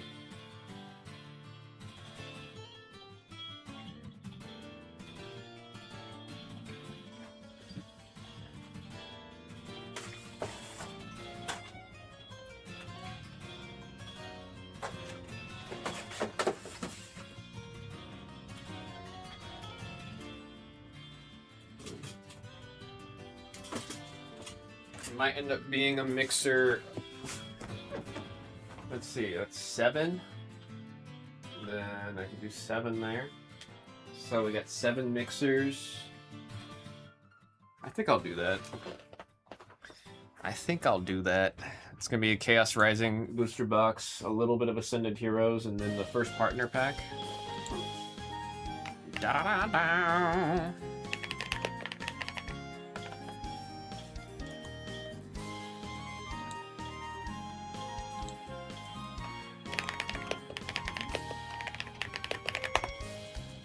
I gotta think this through.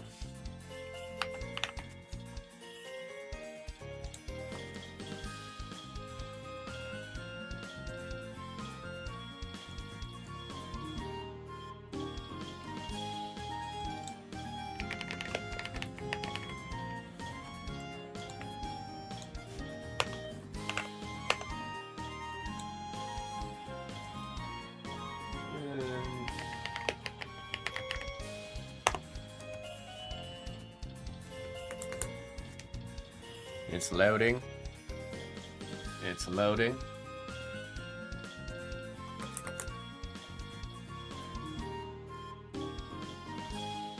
Damn, come on.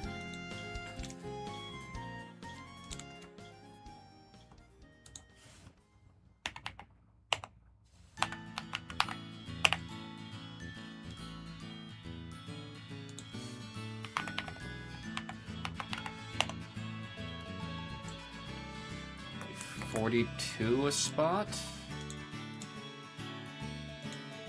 Maybe.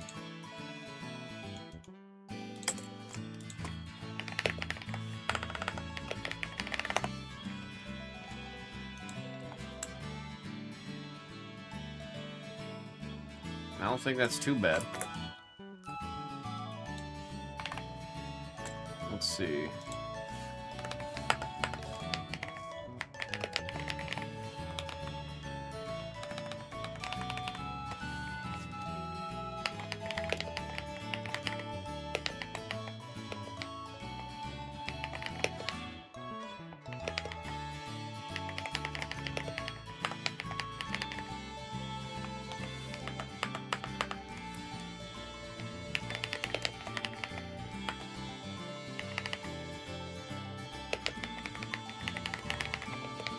Illustration collection.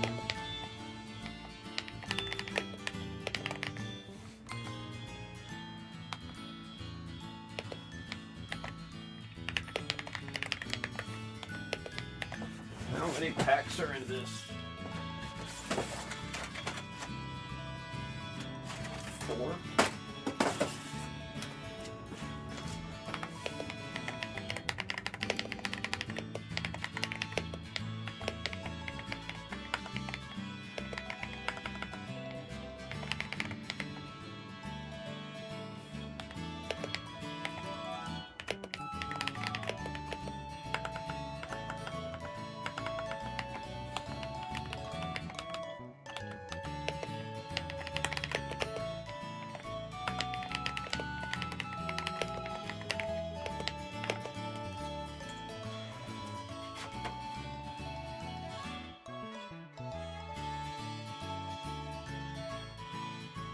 Two booster packs and a sticker sheet.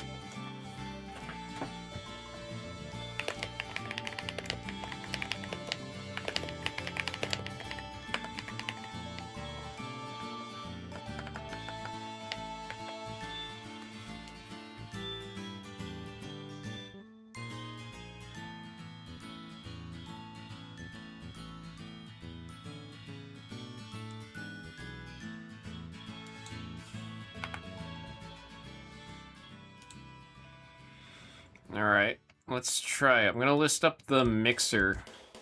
This one, this mixer's interesting because it's gonna be the first partner packs included, which those things are super hot.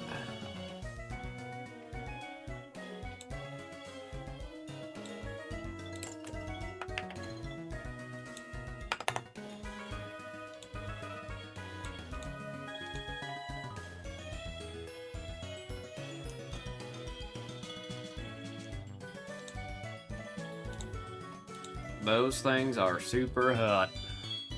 It's like the game. Super hot. Super hot.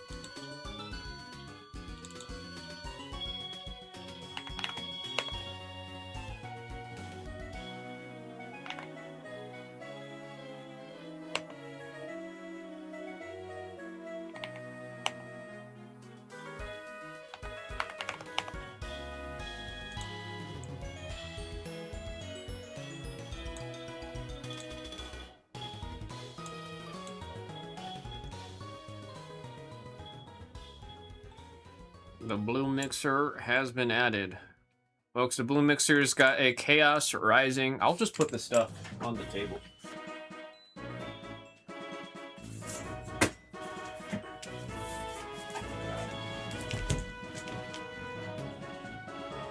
This is ME4, right? Yeah, ME4.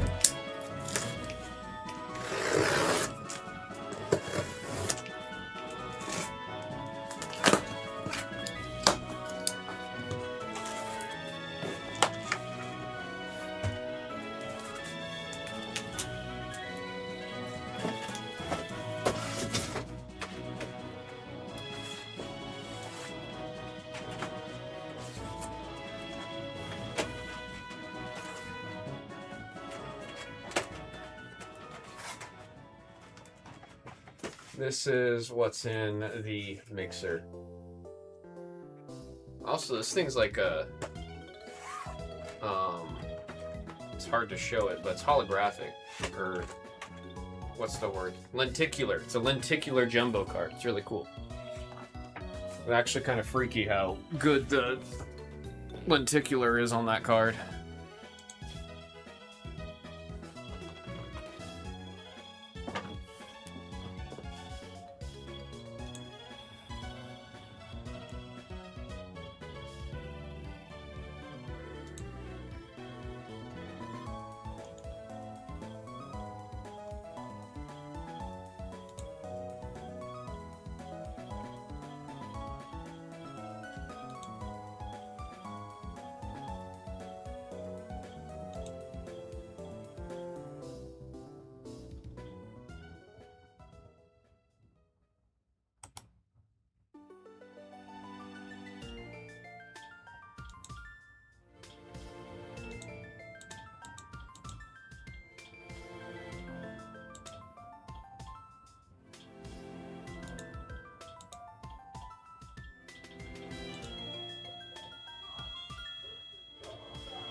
wonder how I feel about the Orange Kiss Alani Nu flavor.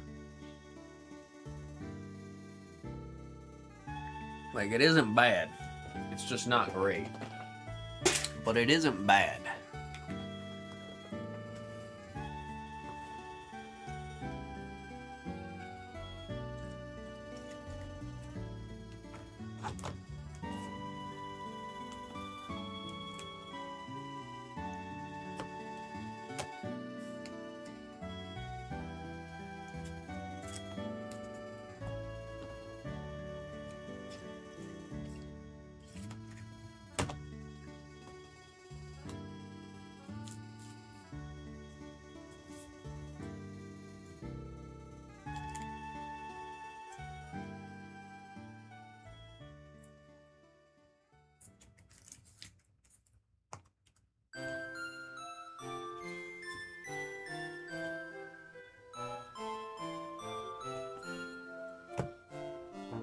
Bum, bum, bum.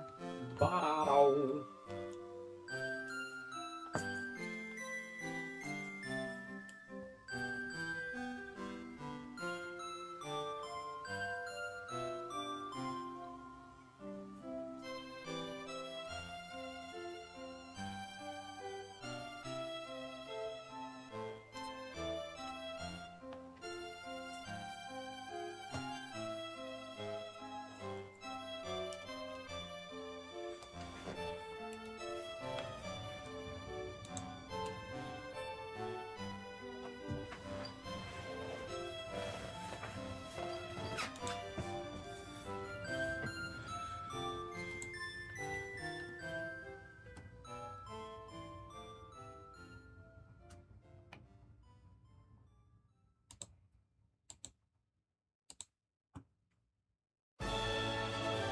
Oh, Lord.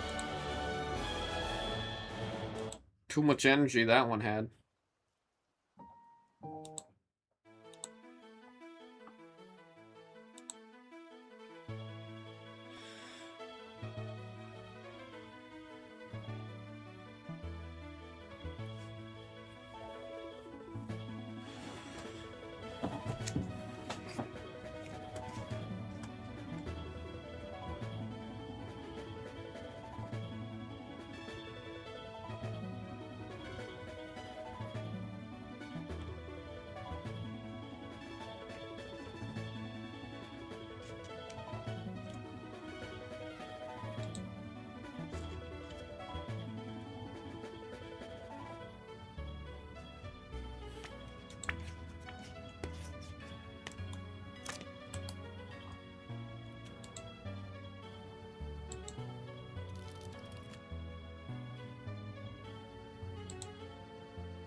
I'm so tired, man. This wrestling match is watching you.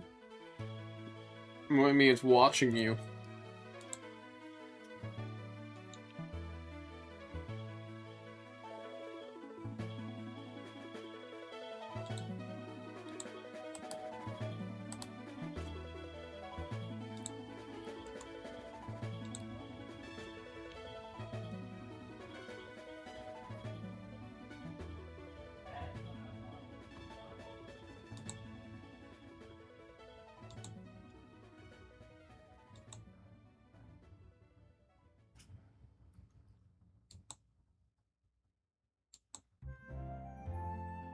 Oh. You're currently your TV's entertainment.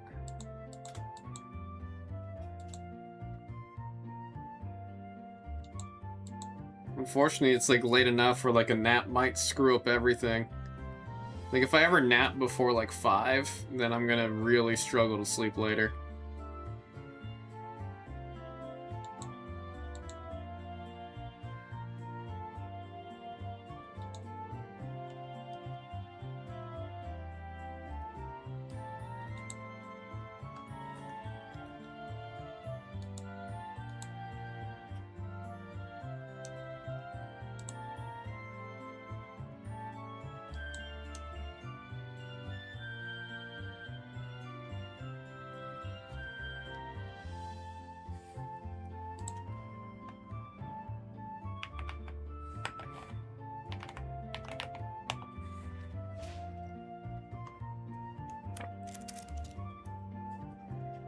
I'm just gonna head to bed earlier tonight.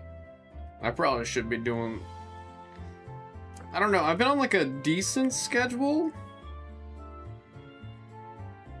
That's running the issue where I'm sleeping too quick after stream, and I'm waking up too late for me to do anything, if that makes sense. Like, 3 hours after and like 4 hours before is when I'm waking up 3 hours before I come here, and then I'm going to sleep about 4 hours after I leave here. And if I just synced it up right, I would have like 7 hours to do something. I guess that doesn't actually add up, huh? It doesn't work that way.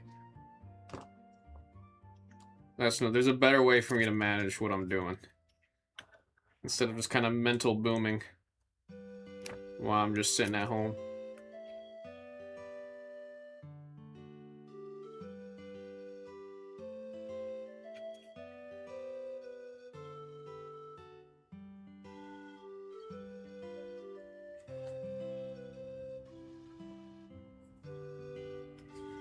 Hockey game's over. The Canes, right? The Canes.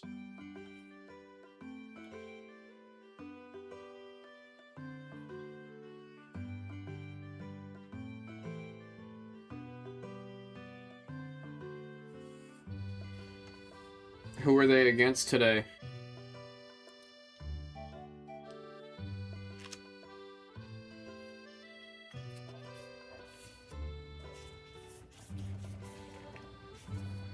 Ah, that's why you were watching. Oh, I'm sorry to hear for the loss. Is that the final match? Don't tell me that's the final game. Tell me that's just like game 3 or whatever.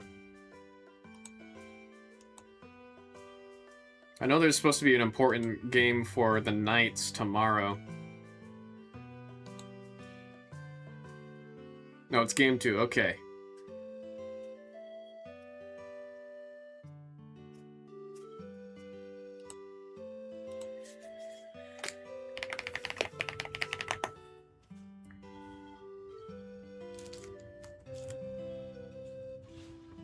Knights 1-2. That's game 3 on Vegas tomorrow.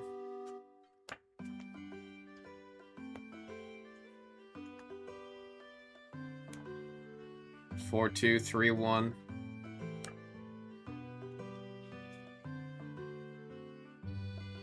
Are an evil franchise? I've been seeing a lot of people really hating on them. And I've seen the #1 reason is that Vegas Golden Knights fans don't know what it's like to suffer.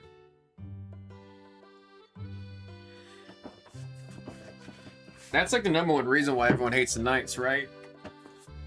Knights fans don't know what it's like to suffer.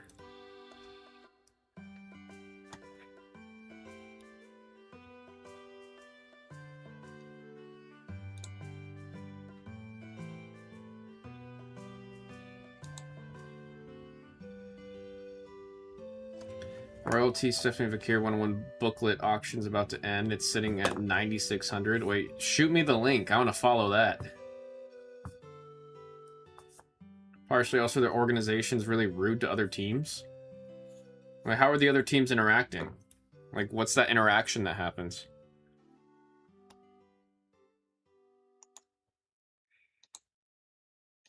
got me curious. Come on, they're the new guys. They should be nice to everyone.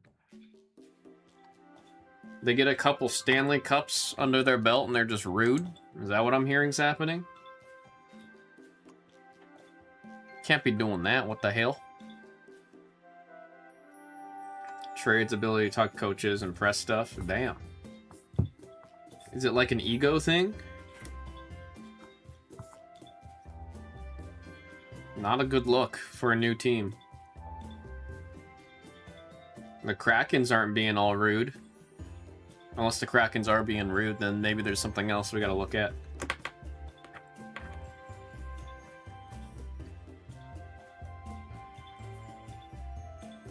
They didn't let media into the locker room after they won? What kind of... I wonder what kind of politics are going on right there. What the heck?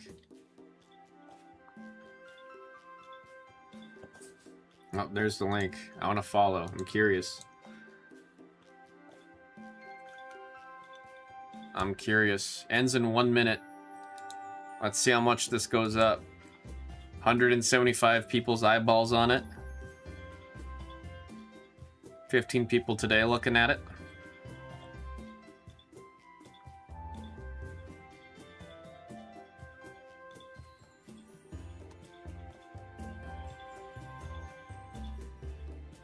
I mean, it's a cool booklet.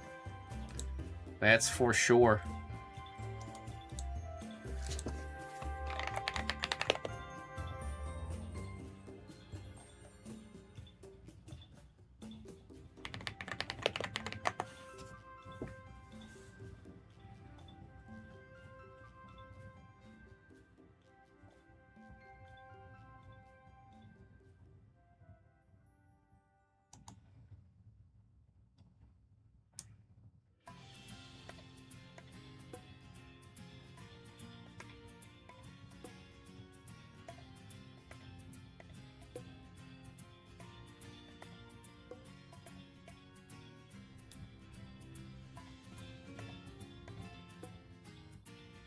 It was a really cool one.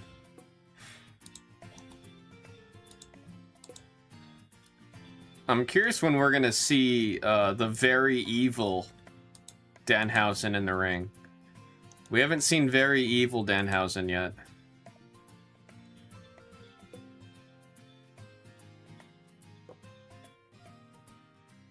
Oh, it's bumped up. It's bumped up. Is it gonna sit at that clean number? Oh boy. It has ended.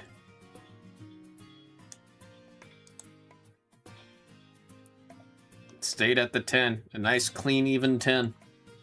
My God.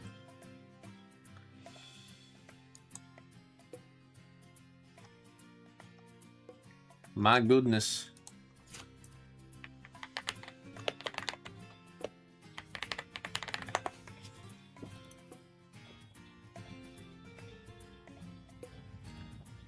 Okay, it was part of a big.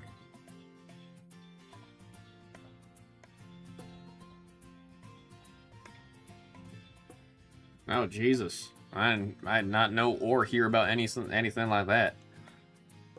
I'm very much not in that realm, so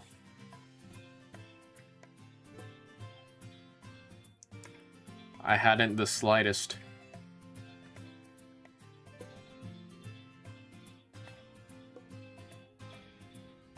Oh, did any of you guys watch or see Asuka's official, like, statement on her future with everything?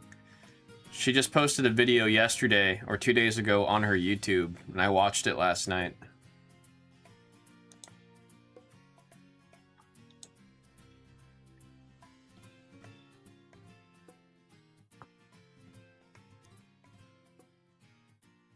They don't let press do anything with the team. Oh, well, yeah, because then press is going to go in and they're going to be hammering in on that. I mean, rightfully so. But damn. Oh, the Kairi Sane booklet, 101 booklet from Royalties Online.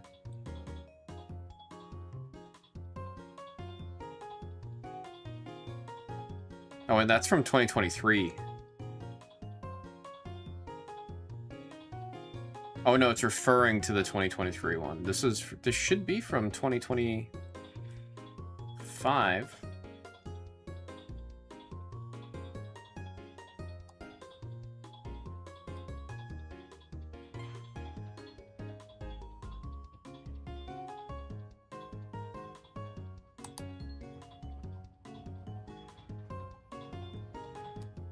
Might pretty soon be looking into letting go some of the extra copies of Kyrie cards I have. I have like 2 cards numbered to 13. Might end up listing one of the 2. Or maybe Blez Online will want it. I don't know if Blez Online wants Kyrie.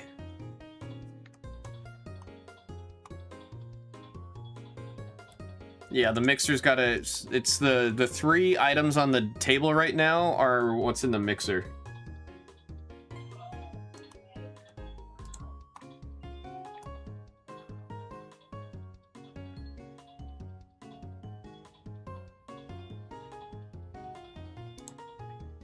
I mean, I could double check. I'm pretty sure... The mixers are the ones I always try to do my absolute best to, like, help you guys with. That one I have a little bit more control of, if that makes sense. But I can double check. I appreciate you looking out.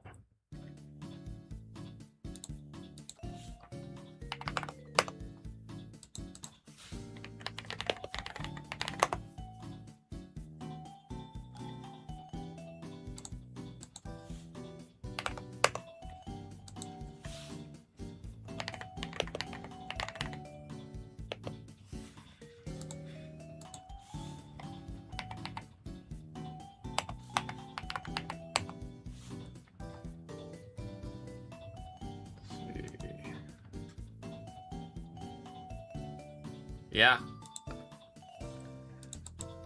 I could have gone higher, is what I'll say. It could have been pushed. Definitely could have been pushed.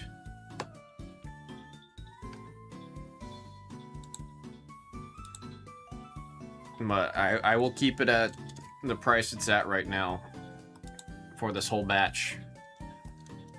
Especially something cool like the first partner ones. I think it's a really cool one, and it's one that actually will work for the random number format because of the pack, the first partner pack. Oh, we're actually halfway through on the on that one.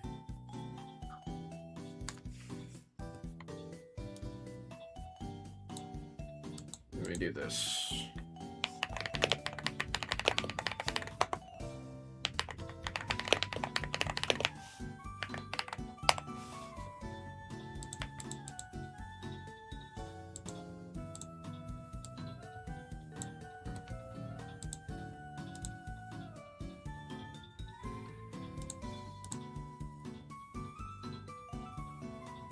Halfway there on that one.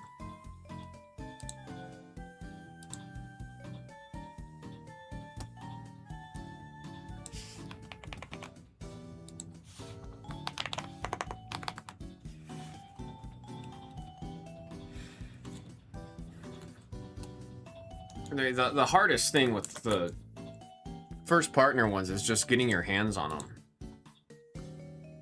And that is the #1 thing, is just being able to get your hands on those damn things.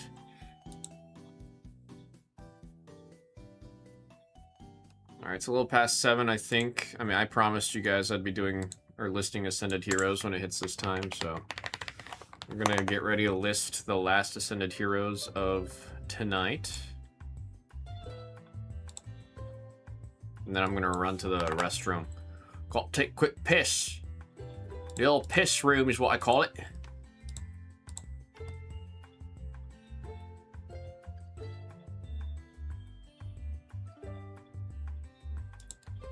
Alright.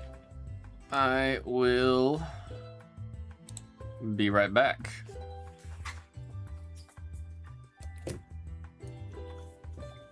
Grab my key. Ugh.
insta sold out? Oh, Jesus.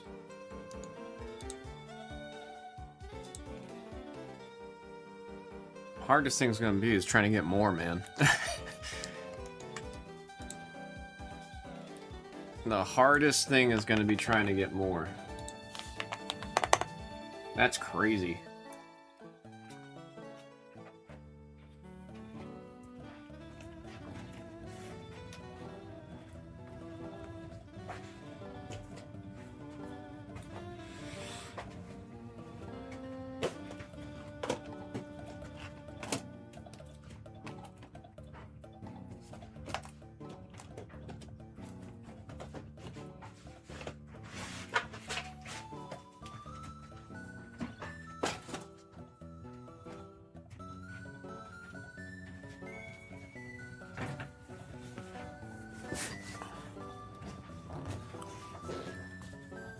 No, I mean, after shipping and everything, it'd be such a pain to do that. I appreciate the sentiment there, though, man. I really do. Alright, send the email. While the email's sending, I'm gonna write the sticky note.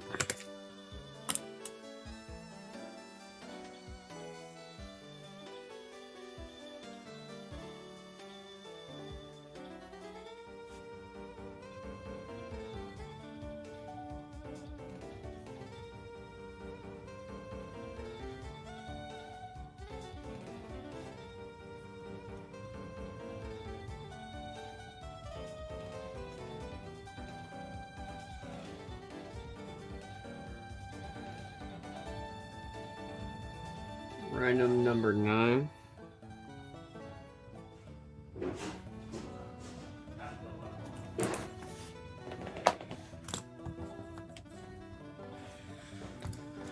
Okay, email's been sent. Bada bing, bada boom. And get the random sheet ready.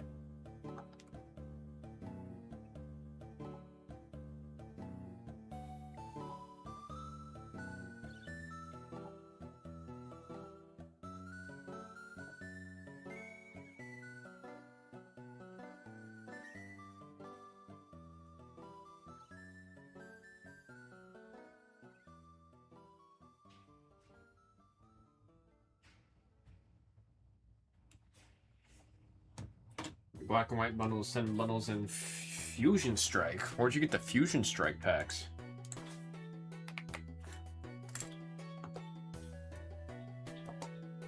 We've got Pokemon Mega Evolution Ascended Heroes by the 3 booster bundle box. Got all of our trainers in here. Everybody was ready to go once this hit the store. Folks, we're rolling the die. 9 times, good luck. 1, 2, 3, 4, 5, 6, 7, 8, and there is 9 times to match the 9 pips. Wishing every single one of y'all the best of luck. Let's go ahead and put this in here. Send you all to the table so I can get the sheet printed, and we'll get into the break. If I can find my mouse, there it is. Pokemon Store randomly had them? That's crazy. That is a crazy one to just randomly come across. Man, I remember we used to, the old days of BlezPokemon, we opened so much Fusion Strike. We opened so much Fusion Strike.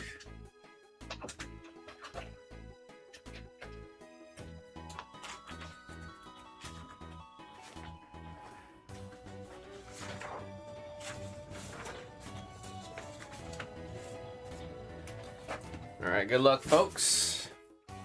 The background here, it's still in the store. These 3 are going to be what's in the next blue mixer. It's Ascended Heroes Mega Embor box with 4 packs of Ascended Heroes. Got the first partner collection. That pack's going to be pretty hyped to open for the random number. And then, of course, the newest set, Chaos Rising. Also in that blue mixer.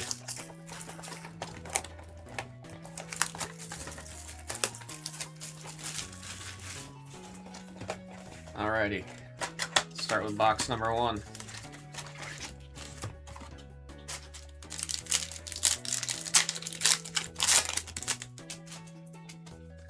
Chikorita. We got the Hitman on top, number 2. Curlia with the love ball shouts out. Love that. Number 8. And Team Rocket's Transceiver. It went from me saying that I've never seen it before to now we've seen it twice in one day. 263 on that ultra rare Am Hoop with the Team Rocket's Transceiver ultra rare trainer card. Zigzagoon. We got Hops Phantom number 5, Slugma number 3, and Okie Dogie number 2 on the rare. Mudacham. We got Team Rocket's Ariana number 2, Bisharp, sorry, I gotta remember it's like Bishop. Bisharp number 7, and Hoopa number 1. You got Pawn, you got Bishop, and you've got King. I want to see a God Pack out of the Bray. TCG room deserves it. You got number 2, Colossal 0, and Mega Scrafty.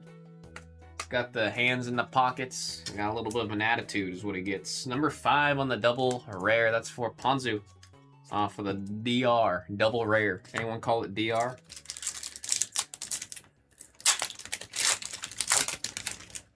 Badoo. Stinker of a Pokemon if you're playing against it, man.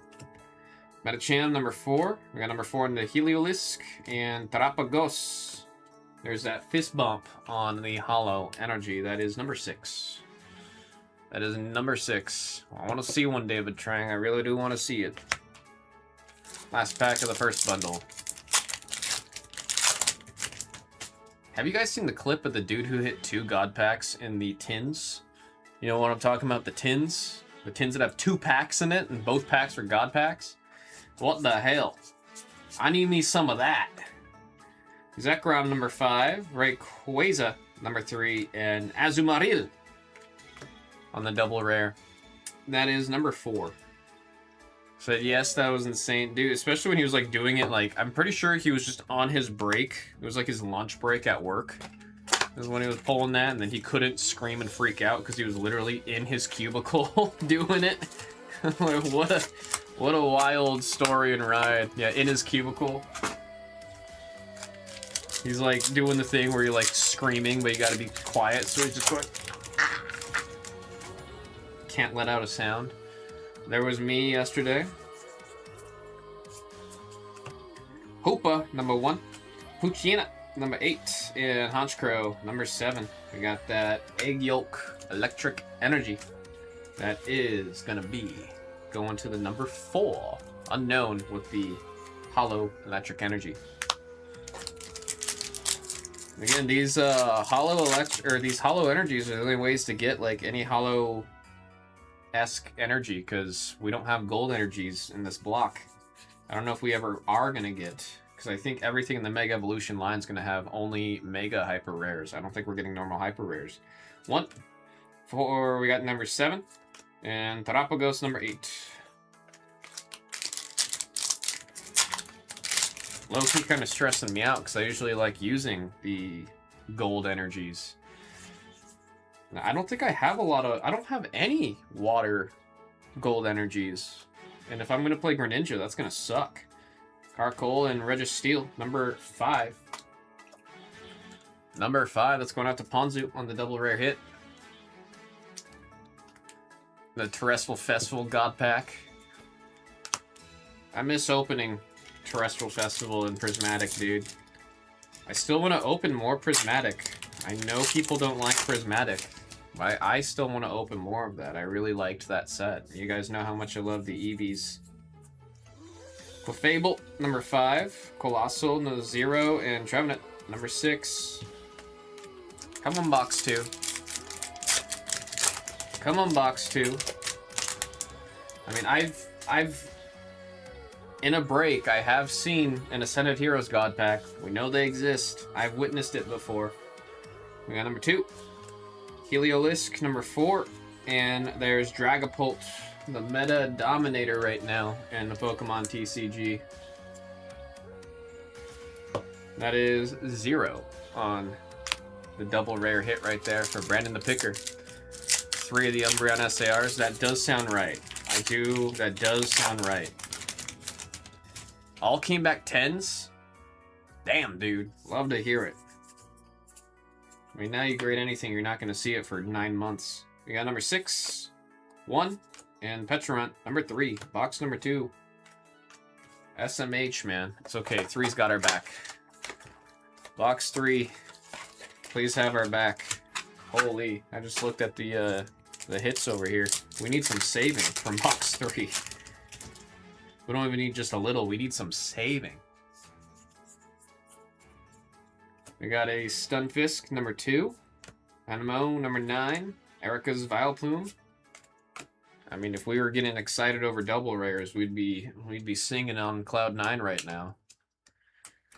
My goodness. That one's number 3 for Amhoop.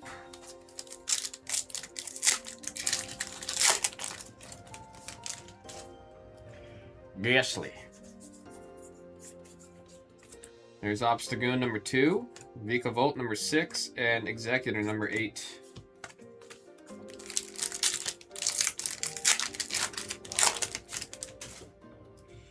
Oddish. Haunter number 4, Croconaw number 2. Oh, come on. Oh, come on. We only one good one. It's last Ascended of the day for the booster bundles. Makar Goes Fast, number 4. Team Rocket's Meowth, number 1. Okidogi, number 2. Oh, man. I'm starting to stress. I'm starting to panic. Slugma, number 3. Specterior, number 8. And... oh! And we have the Energy, number 1 on the grass. And my favorite Boss's Orders. That's in the game right now. This is going to be the one. If my deck calls for Boss's Orders, I'm going to try to be running as much of the core boo as possible. Ultra Rare number 6. This one's going out to David Trang with the core boo. Ultra Rare. And then again, for the number 1 on that Leafy Grass Unknown with the Hollow Grass type and a G. Come on, it takes 1 pack. It takes 1 pack. Damn it. Damn it. Not a God pack. Maybe got something God-worthy in here. Cascoon number 4. Rio number 2. Oh, man. Number 1 on the Hoopa. Oh, man. I thought a random number 1 was gonna be a... shoot, dude. I'm sorry, guys. That one was something, dude. 1, 4, 6. We got our double rares. 3, 0, 5, 4, and 5. And our ultra rares 6 and 3. That was Pokemon Mega Evolution Ascended Heroes by 3-box random number 9. Goodness me, man. Ascended Heroes. Feast or famine this set B, dude. I apologize about that one. Not what I was hoping we'd see.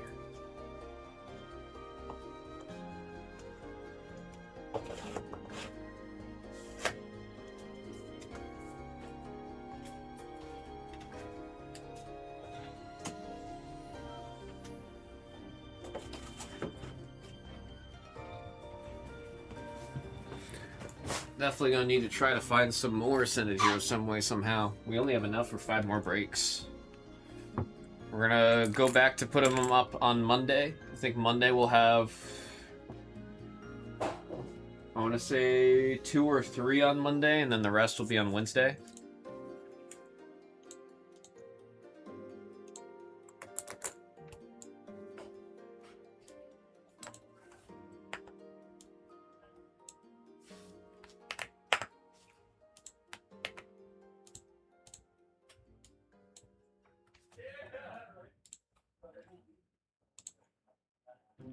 That one was seriously one of those ones you look at, you say, bruh.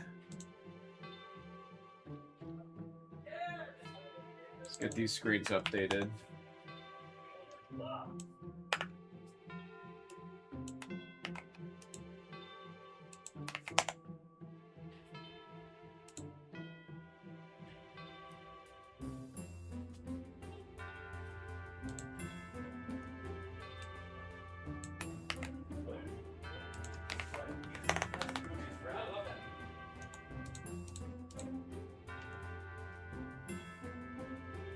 Glue mixer down to 2.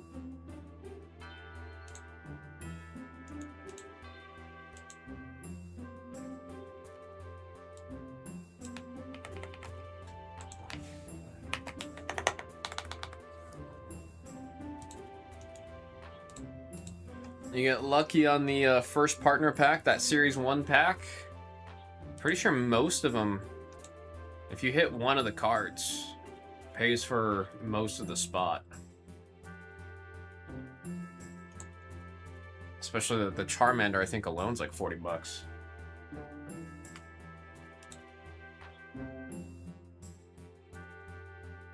Two spots coming out of random number 11.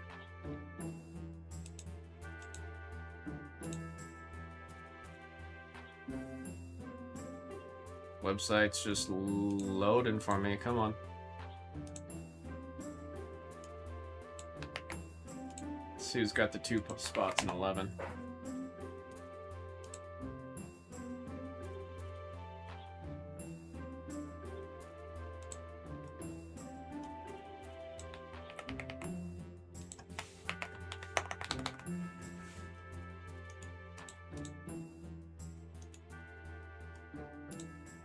How are we doing on the 2 packs? Oh, we do have an order for the 2 packs. We do have an order that came in for the 2 packs.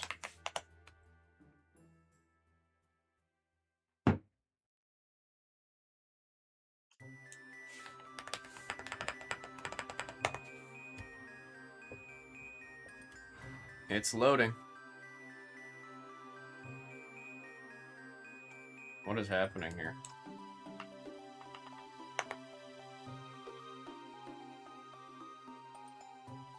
I'll see it soon. Don't know what's happening right now with the website. Trying to find it. What is happening here?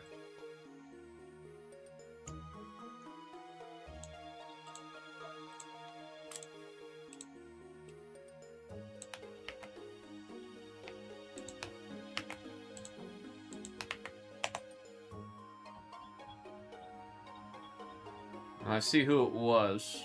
Oh, there. Now the site wants to work. TE. Hope you're watching.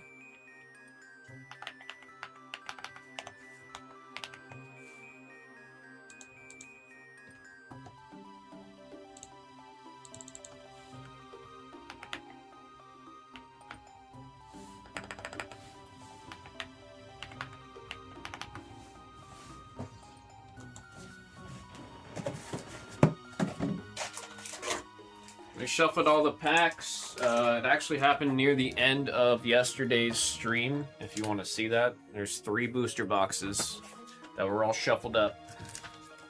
Packs were randomized. Good luck. Let's see if we can get some 2-pack mojo for TE.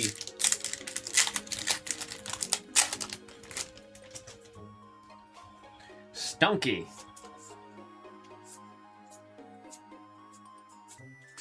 There's a Trubbish, a Phantom, and a Trevenant. Come on.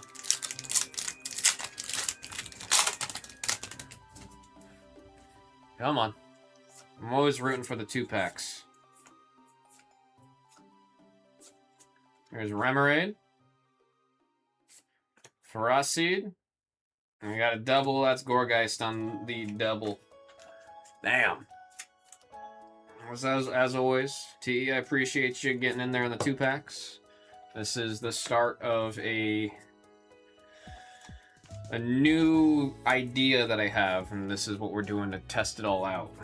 So you guys getting into the 2-packs, it is helping me with the kind of like research and everything I'm doing, so I can get to the eventual end game boss of what I'm hoping to bring to this channel. I'm actually working with MSR, which I haven't seen MSR in chat since I've been gone, but working with MSR and the final idea of what it's going to be, and I'm really excited for it when it does happen.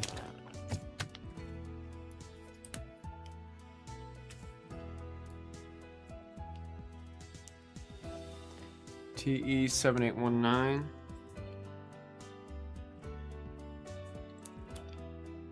$186 $46.11.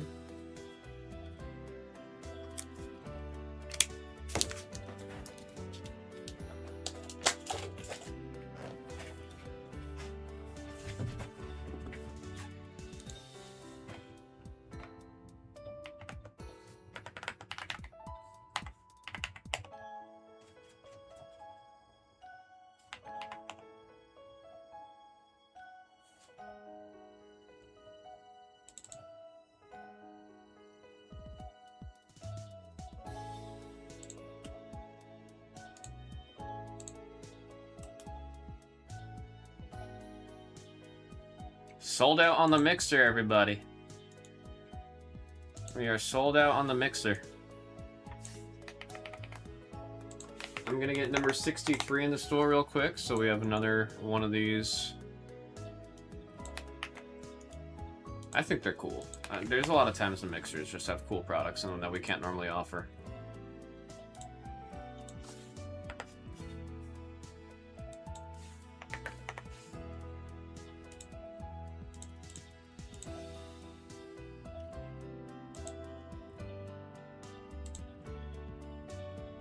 $62. All right, killing the break. Let me write the sticky note. Send the damn email.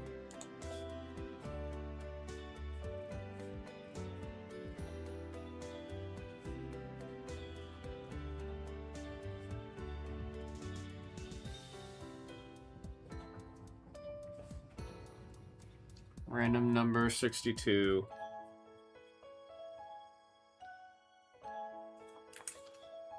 And we already have everything on the table. Look at that. Look at that.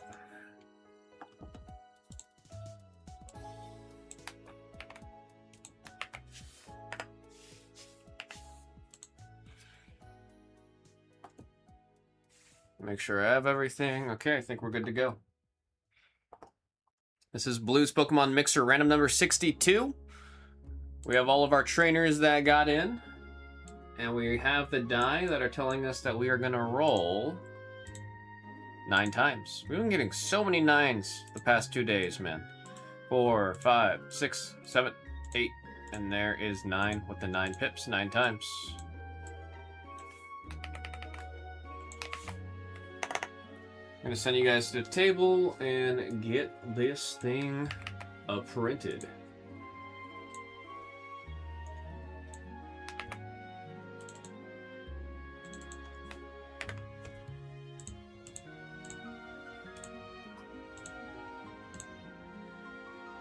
There it comes. So I think what we're gonna do is we're gonna start with the Chaos Rising, and then we're gonna go into the other 2 boxes after. I also need to run over to the pop room to grab the cases and sleeves I got for the jumbo cards, because the jumbo card and the promo are gonna get randomed at the end. We're gonna start with the Chaos Rising booster box. If you want to get into this sick nasty mixer, folks, 63 has hit the good old store. So we're gonna run a couple more of these because it's a fun and cool mixer. Are these stacked on top of each other? Did we get an extra pack? No. Wait, did we? Yo, wait, hang on. This is so stupid for me to check, but 2, 3, 4, 5, 6, 7, 8. 2, 3, or 1, 2, 3, 4, 5, 6, 7, 8. And then it's 9 and 9. The stacks didn't line up. 3, 6, 9. 3, 6. I guess I'm just tripping. When I had everything stacked earlier, it didn't do that. So that's interesting. Check out the... Oh, I took a look at it after it got pulled. I was actually in the room for a second. Sorry, folks, on me counting the packs there. I really did think we had a random weird extra pack in there. It's like God Pack alert. We just get the mysterious quarterly set God Pack.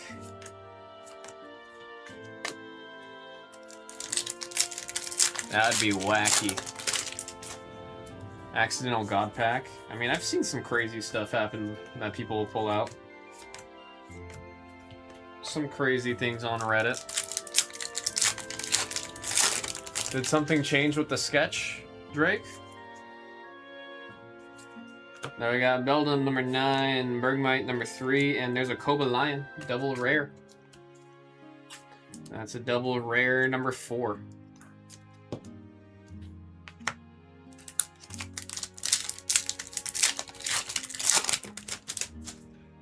Trubbish, garbage Pokemon.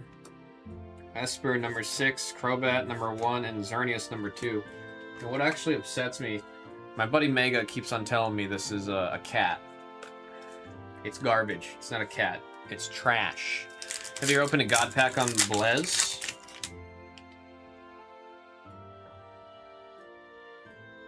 Once. On Blez Pop, once. On my other YouTube channel, Card Club, I think we've seen more God Packs than I could count. Like, I'm not trying to sound like a jerk about it, but we've literally, I don't remember how many we've seen.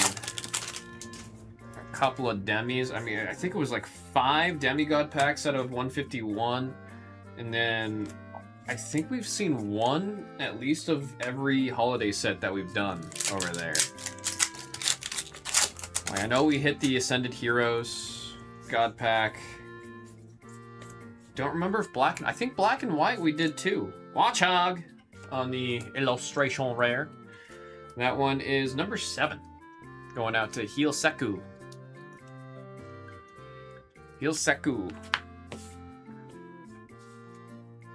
Yeah, no, that room, that studio has a very, very decent amount of luck imbued in it or something.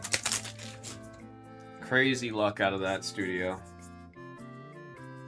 There we got Carnivine number 4, Nitro number 6, and Mega Pyroar EX on the double rare.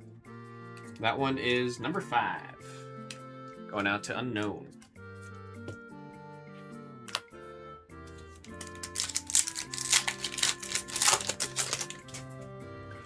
There's Trubbish. Ferrothorn number 3.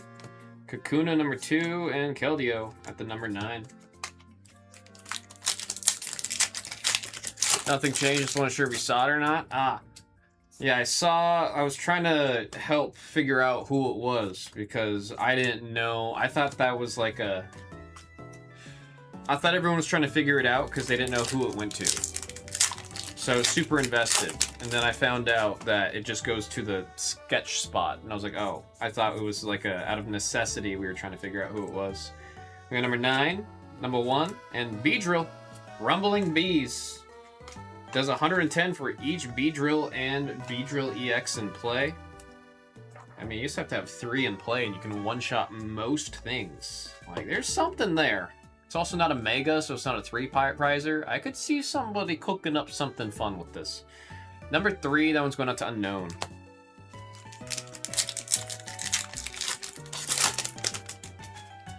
Little Chespin playing with a berry. Garbage. Prism Tower, and Bubbly. Said Mega is blind, though. I mean, he was citing some kind of source. Apparently there is some kind of source for him calling Trubbish a cat.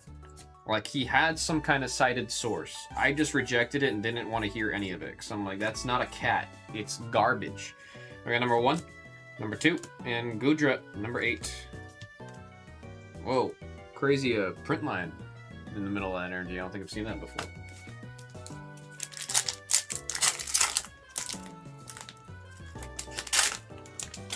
Oh, wow. Okay. Must be hiding something good in this pack. We got Leo number 4. Ah! It was hiding something. We got a Matang illustration rare. Number 4. That's going to TE with the number 4 on the illustration rare. Matang helping out with some construction in the world of Pokemon. They're your allies, they're your buddies, they're your partners, and you also put them to work, is what I'm learning through these TCG illustration rares. No one is safe from being put to work.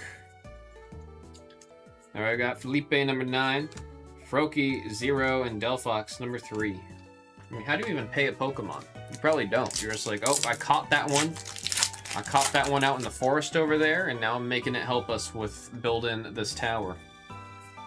Fennekin, number 1. Vampy, number 4. And Chestnut with the number 7 on the holo. Last pack of the first half of this box. Pumpkaboo, 0, Deoxys on the number 4, and there we go. Got the little Beldum right there. Always like on the ultra rare stadiums, we have a little Easter egg right there. Beldum flying through the sky. This is Prism Tower before it gets all floetified.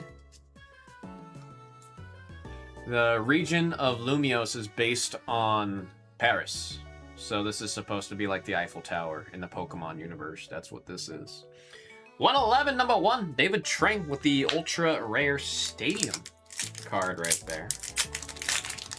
Most regions in Pokemon, you can actually look up their inspiration. A lot of the regions are inspired by some kind of nation. We got Delphox and Emma. I like to call her Ema.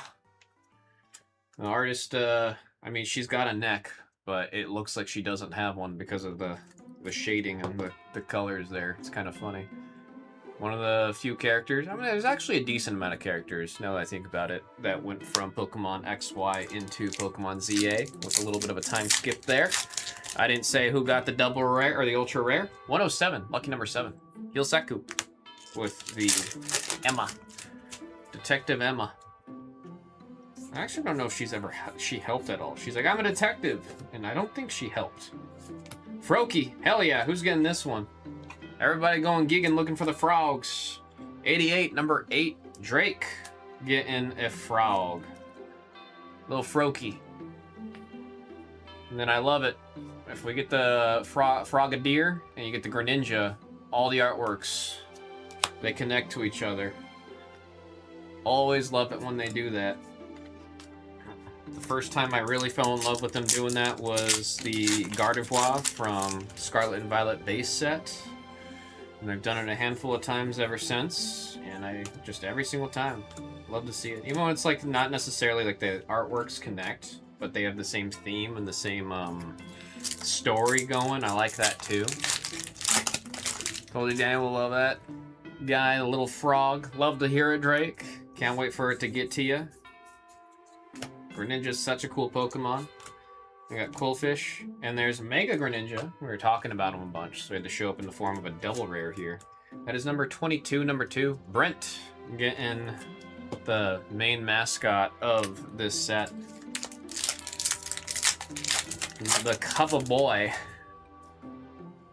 Big old frog. I mean, it's not even, he's big, human-sized. We got number 1, AZ's Tranquility, number 6, and Gudra, number 8.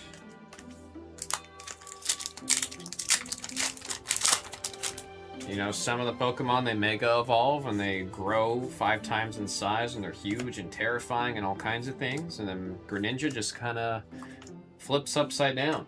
That's what Greninja does.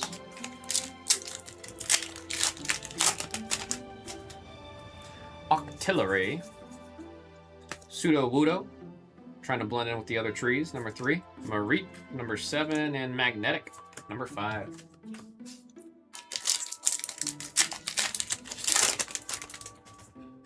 A Baltoy.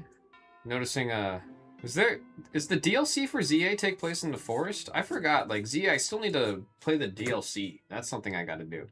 Gliscopod, Golbat, and Crocodile. on the double rare.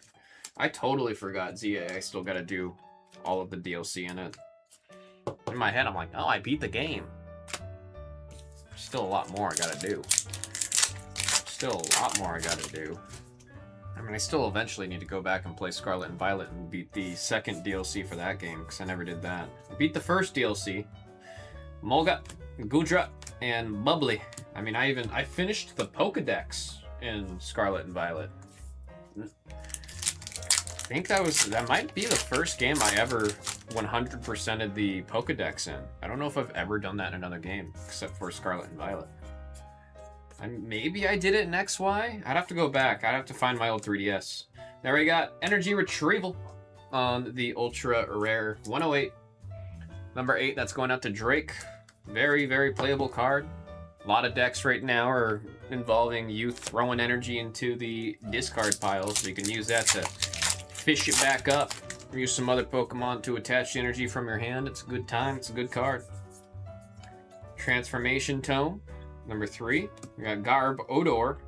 It's the words garbage and odor combined. And people question why I dislike this Pokemon. Keldeo and a Psychic energy type in the back. Pumpkaboo. We got a Fennekin, a little fox. There's the Ange Floette. That is what happens to the tower after Floette merges with it. And a Cobalion on the double rare.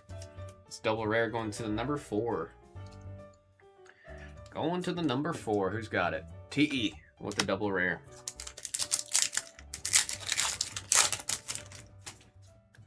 Ballin. Ninetales, the number 9. Bubbly, number 4. And Gudra, number 8. I need to look at some Greninja deck lists that people are building out and see if any of them are actually using the Bubbly energy. I guess it's one of those like why not kind of things, but also it's not good. All the other energies are really good, but that one just sucks. Mega Gallade. That is number 8 on the double rare going out to Drake. See, the only thing I can imagine is there's another water type Pokemon that triggers a special condition for a benefit, and then you can use that water energy to get around that. Then it's busted. I don't think that exists. I really don't think that exists. I think it's just bad. I think it's just bad. Beldum, Froakie, and Trevenant.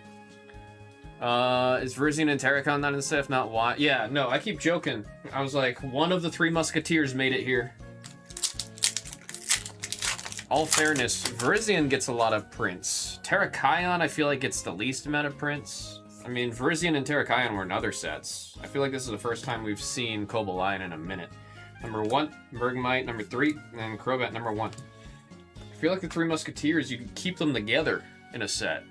It's weird to split them up? Yeah. No, I agree. It's weird to split them up. I agree.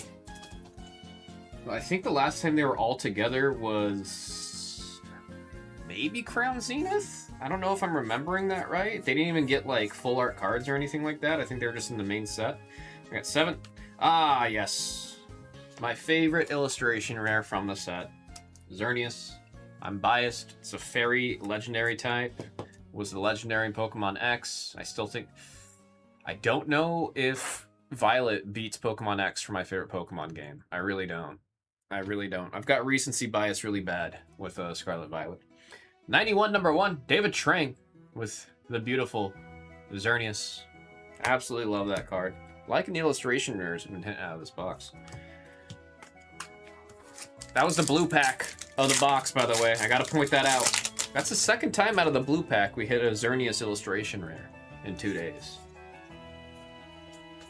Donphan, number 5. Ferocity, number 2. And Ho-Oh! That's on the 0.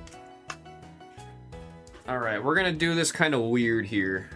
We're gonna do this kind of weird. So we're definitely opening the Series 1 pack absolutely last. Temporal Forces. Yeah, but they were like, it was like the future version of them.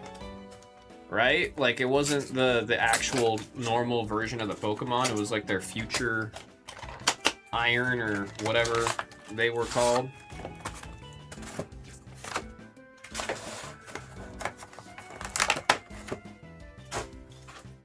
boy. This is gonna be my first time opening that. Ooh. It's gonna be my absolute first time. It's not like the first edition. Yeah, so it's One. gonna be this gen of starters. Oh, those are fun. And they're like full art, illustrated, like they're very beautiful cards. I've been trying so hard to get this for myself, I haven't been able to. Oh, I'm gonna have to come by and check it out. It's gonna be the last pack we open here, so. Ooh.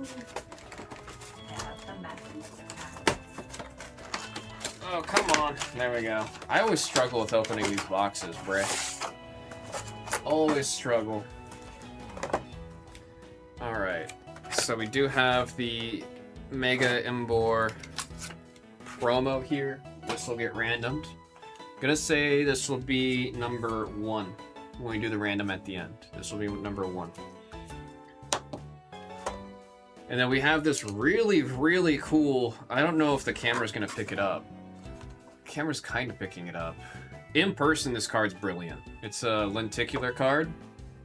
Yeah, the camera's not doing it justice. Like, in person, the artwork's popping out. It's really cool. This is easily one of the coolest, like, jumbo Pokemon cards I've ever seen. I gotta go grab the sleeves and cases out of the pop room, because I left all those over there, but I will grab that. That'll be number 2 that we random at the end. We have our 4, pardon me, Ascended Heroes. Which we're going to do these after Phantasmal and Mega Evolution. We've got a weird order here, but it's what we're going to do. It's a weird order, it's what we're going to do. Start with Mega Evolution. I like this set a lot. A lot of the base sets. I mean, some people were dogging on Scarlet and Violet base, or I mean Sword and Shield base. I still like that set. It's because of Marnie. It's just because Marnie's in it. We got number 4. Oh, nice! We will take it, man. We will take 1 packing a set and getting a hit. Spirit Tomb on the illustration rare. That is 148 in the sets. The number 8, Drake, with the Spirit Tomb on the illustration rare. We will take that, man. We will take that. Number 5 on Dialga. Mega Evolution base set's great. It's solid, man. It's solid. All right, this is Phantasmal Flames. We're looking for a lizard. We're looking for a lizard. There's Krokorok, number 5. Duraludon, shouts out to Jason Battle. Mr. Battle's favorite Pokemon, we got number 4. And Genesect, number 8. Damn. Alright. Here's some juice. Come on. Mega Evolution Ascended Heroes. Come on. Ascended Heroes, please. You gotta make up for the last booster bundle break we had. Makar Goes Fast, number 4. Doug Trio, number 1. We got Erica's Vileplume on the double rare. This one is number 3 in the set, so it's going to the number 3 unknown with the Vileplume.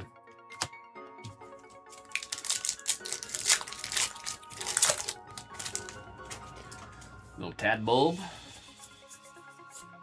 Team Rockets, Giovanni, number 4.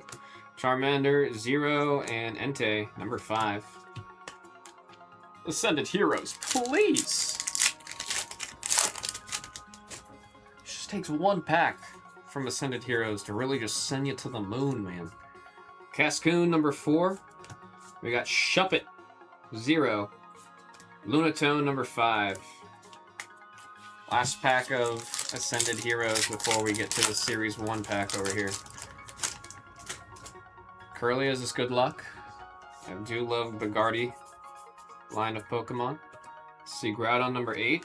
Weeping Bell number 5. Oh man, Spidops number 9. Get a holo on the electric type energy. That one is number 4. TE. Ascended Heroes, man. Say it, feast or famine. I'm scared to open this, dude. I've been wanting so bad to open this for personal. I want to get one of all of them. That's definitely a dream. That's definitely a PC goal. I'm wishing everyone the absolute best of luck on this. We got 3 cards in here. Every card is really cool. This is a very, very cool thing. If you see this box out in the wild and you're lucky enough to see it, like at Target or Walmart, you pick it up immediately. You pick it up immediately. All right. I don't know what's the correct way of doing this. to like hype it up, so we're just gonna flip it. We got Turtwig. Turtwig, that is a 0 spot. St. Lou with the Turtwig. Chimchar, the number 1. Once you see the first one, you know what the other 2 are. You get the same gen for all of them. Chimchar, number 1. David Trang with the very cute. My younger brother, when he was like 3 or 4, Chimchar reminded me of him.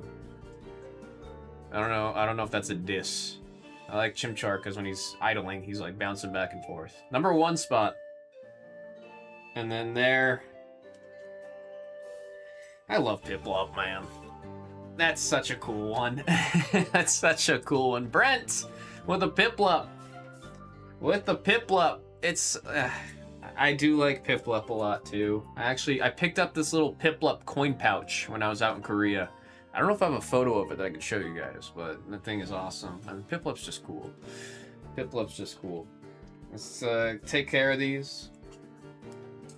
Congrats to the 3 that hit on the first partner cards, man. These are just, they're really cool. And when you put them next to each other, like, it just looks so good when you have all the cards next to each other. Like, you can see they connect. They all connect. That's the best thing if you're able to get all of them, man. Need the set in the PSA 10. Dude, whoever... Because someone's going to do it. There's going to be one person that actually manages to do it. If you can get every single starter, PSA 10 sequential. Oh, Lord. Oh, Lord. So there'll be lots? No, but sequential with all of them. Could you imagine? Could you imagine? We get all 9 sequential PSA 10. That would be some gas. That would be some juice. We'll say the numbers as we see them, and then we'll do the random right after. We've got 4, 3, 8, 4, 5, 2, 3, 5, 4. We have our illustration rares. 8, 1, 8, 4, 7. We have our ultra rares. 8, 7, 1. And our beautiful first partner illustration cards. We got number 1, 0, and 2. Folks, that was Blues Pokemon Mixer random number 62. I'm just going to show the sticky note. I need to go grab... Well, I'll do the random first, actually, and then I'll go grab the jumbo card case and sleeve. Top 2 spots. Number 1 gets the normal promo. Number 2 gets the jumbo card. Number 1 gets the normal card. Number 2 gets the jumbo card. Here we go, folks. Good luck. On the die, we got 7. 1, 2, 3, 4, 5, 6, and right there is 7 times. Unknown getting the promo, and then Drake getting the jumbo lenticular. Again, folks, that was a fun one. That was a fun one. Appreciate you all. We've got number 63 in the store. I mean, it's a fun mixer. We've got a limited amount of these mixers, so thank you all very much again. That was a fun one. The art in those illustrations were dope. Yeah, I mean, it's just every single one too. Like when you see all of them together, it's like, damn, they really did cook with the artwork. It's just they're so fun. I think that's the biggest thing is how fun the artwork is. Mrs. Hama really wanted to see what the artwork looked like on the illustration, so I'm going to go show her this while I go grab the jumbo card sleeve.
Alright, got them. I'm just gonna leave them in this room.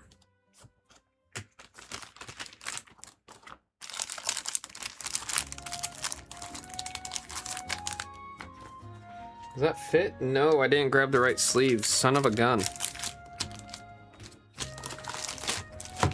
Wait, was I ever able to get the right sleeves?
I don't think we ever got the sleeves in, which is kind of catastrophic. I know we got the cases. I mean, best to case it than nothing, you know what I mean?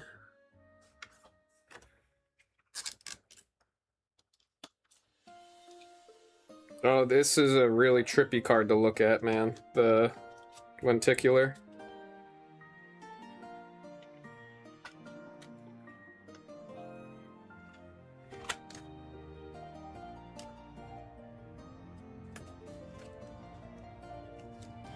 There we go.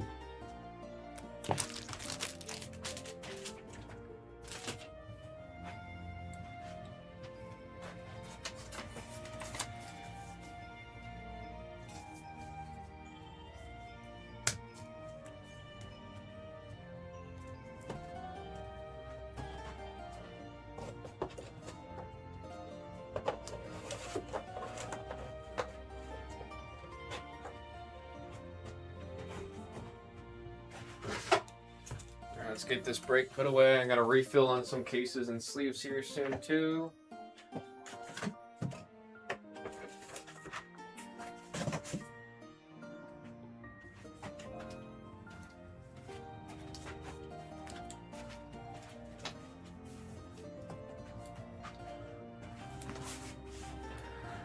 Okay. Unknown and Drake.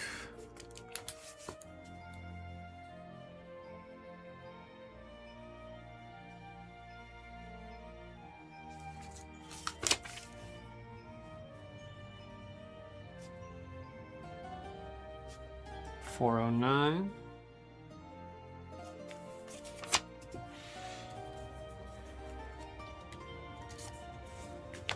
And then Drake.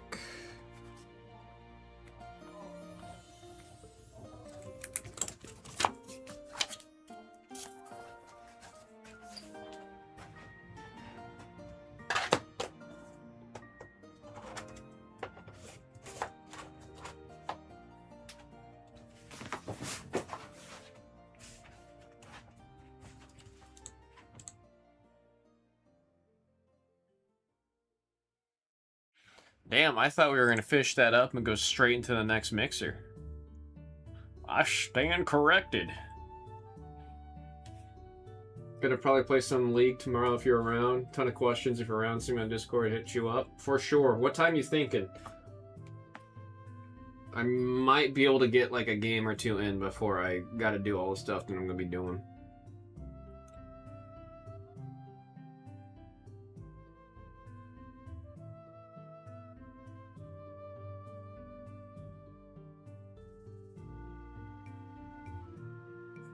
Early afternoon? Alright, that works perfect for me.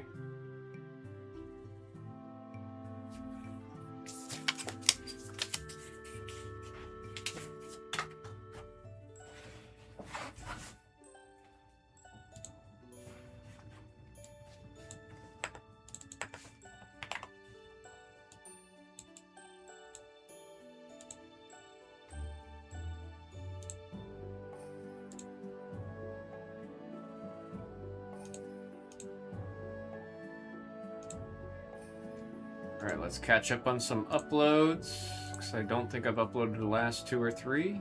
I haven't uploaded the last 6. I was doing good. Oh wait, no, these are the okay, I forgot. There was a couple that were personals. You see that Rarity 5 collection is slowly rising now. I imagine that's because of the most recent news of the serialized Yu-Gi-Oh cards is bringing a lot of people back into the Yu-Gi-Oh hobby. So a lot of eyeballs are looking at that one. I mean, I'm gonna keep it where it's at right now. If it's below market, it's at below market. I want to see some of the Rarity 5.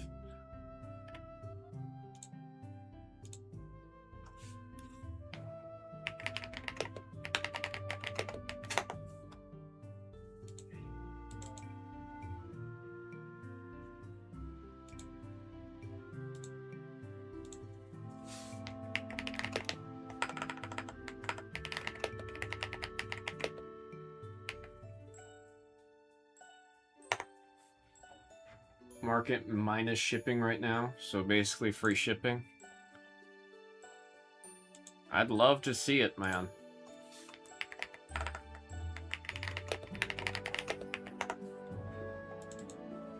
We're 3 behind.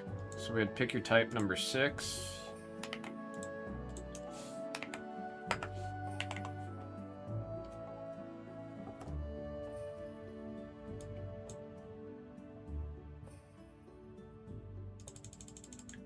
No, man, all good. I mean, after Korea, I'm on a break on absolutely everything for like the next couple months. I was very stupid in Korea and Japan. Like really, really, really stupid. Scary levels of stupid.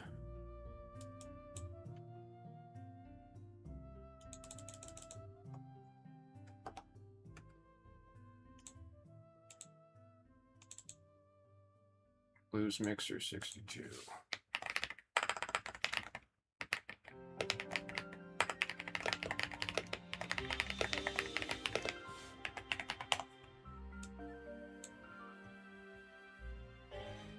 We got boxes, and they got them for 109 plus tax. Oh, for... Wait, Lost Mesa still got boxes. Oh, for, Rarity collection? Oh, that reminds me, dude, I brought my Yu-Gi-Oh cards today. This was like I found these in a box. I don't remember what they all are. I just kind of threw them in here, and I thought I would go through them here because I thought it would be fun. My gosh, these are old. Are these actually that old? Okay, no, they're not that old. But you could see, like, these cards have, they've had some love. This one's got a crease in it. Solid PSA 4. Was looking through and found an Exodia piece from a Blue Eyes starter deck. I mean, this is all probably from a starter deck. Damn, these are old. These are definitely very old.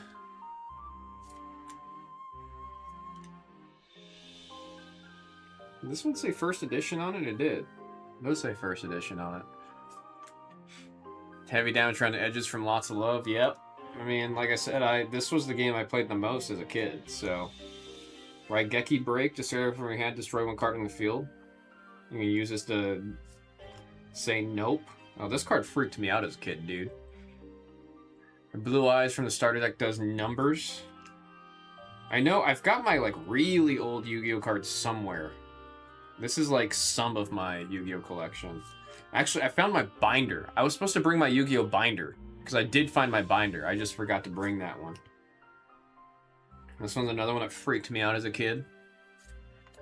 Mystic Horseman. Oh my gosh, man. This is crazy to go through. I wish I knew what year these are from. And like what all these cards are from. I remember Remove Trap, Fissure, Block Attack, the Enketo. I remember as a kid I thought this card was a little racy.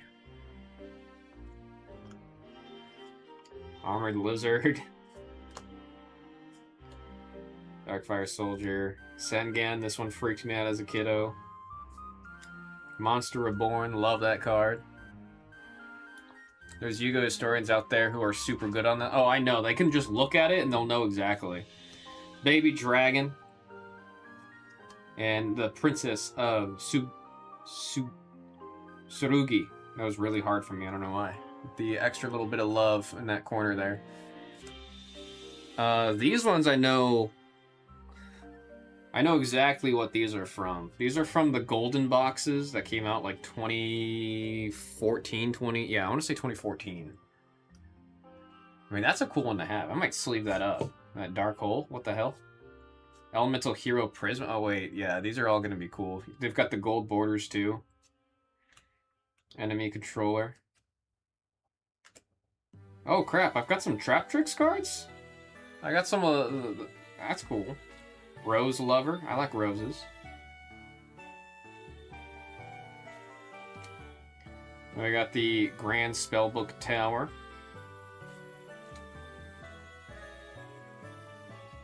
Amadeus. These are cool. I like these gold ones, man. Yu-Gi-Oh! Stuff may be older. I mean, it's very possible, dude. It's very possible. Master Hyperion. Pero. Cerberus.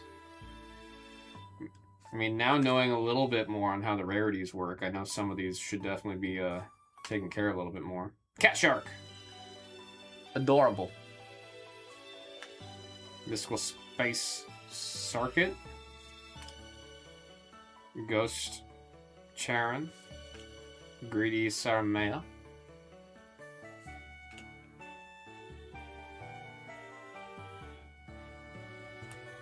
Why is Neos here? Ugh.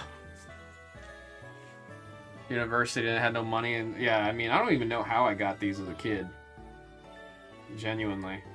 I do not know how I was getting these cards. Belle of the Underworld. That cool artwork there. Oh, I remember this card was nuts. What do you do again? Tribute one Dark Monster when last your opponent takes no damage on the next turn. Also, your opponent's hand and all monsters they control. If you do destroy monsters among them, 15 or more, your opponent 3 or more on their deck. I remember this one was just annoying.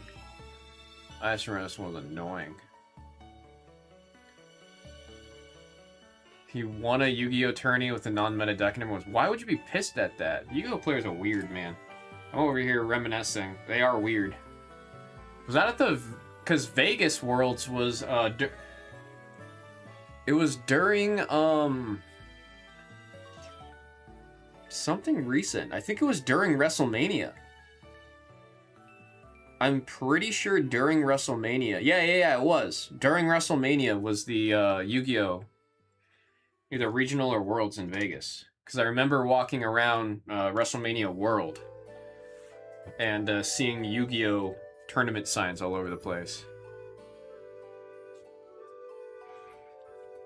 That's how I still have my old Pokemon stuff, like first edition Jungle, but they're in terrible quality. That just means they were loved.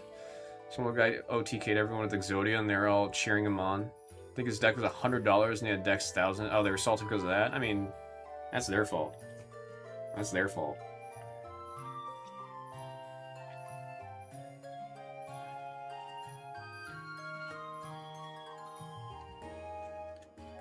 Oh, this is probably a deck.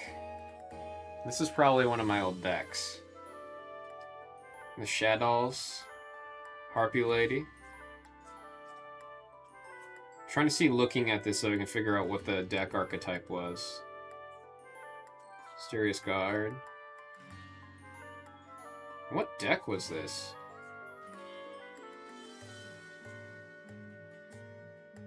Maybe it wasn't a deck? I want to assume it was, but these just might be loose cards from a... This doesn't look like a deck, actually. Wait. Some samurais? No, this might just be cards from packs. Damage Mage. View file. I'm gonna assume, yeah, that has to have... This was definitely a, just a random culmination of packs I opened. How do you even play Yu-Gi-Oh? Never looked into it. Decks and cards cost too much. I mean, it's also, you need a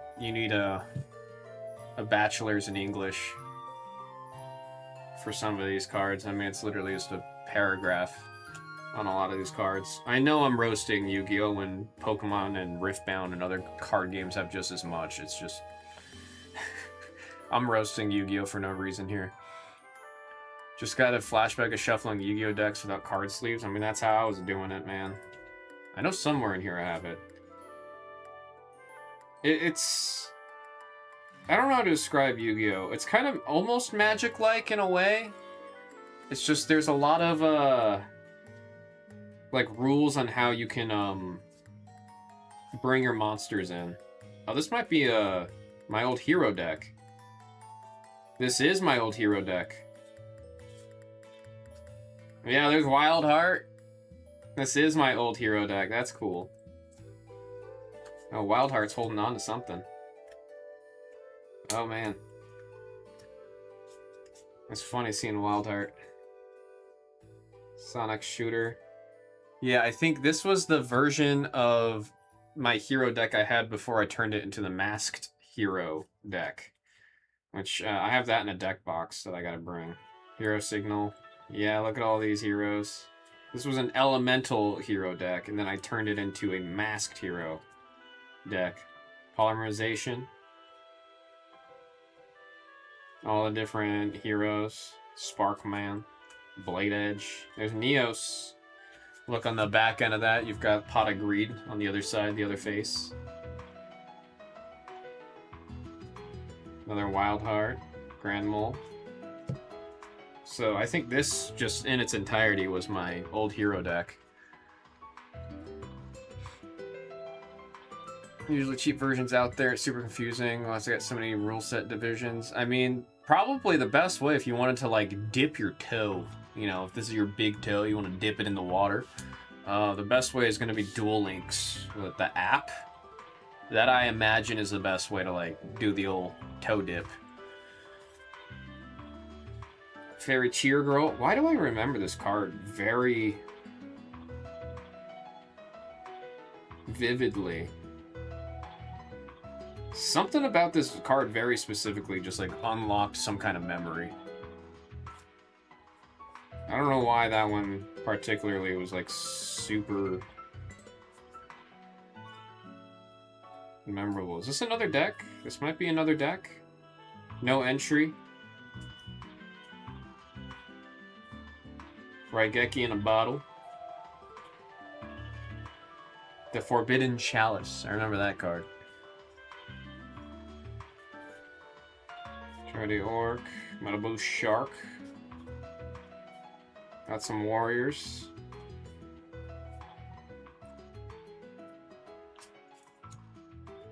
And what are these?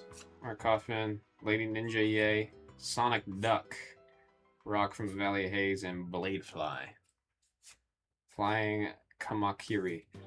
Yeah, I know this is not all my cards, because I have a Magician deck somewhere. I know I have a Magician deck somewhere.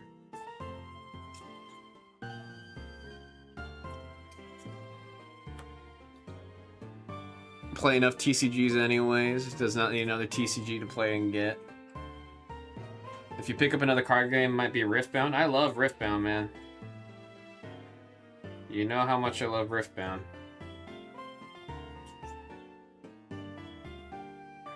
I don't know what these cards would have even been from either. Especially with how much love they have. I got no clue. Gosh, man.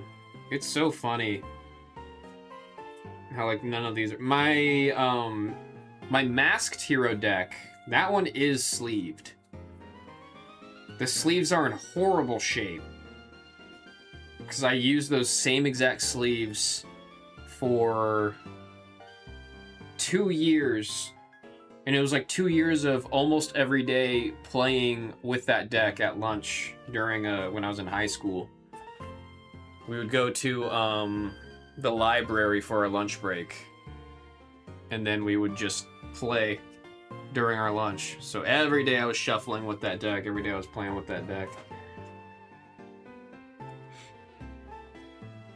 We'll be here, Benny. We'll be here.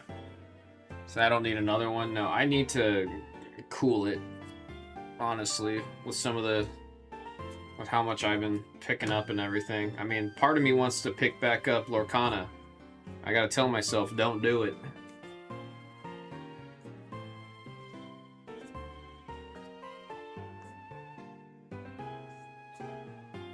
Especially that newest Lorcana set, man. Looks so good.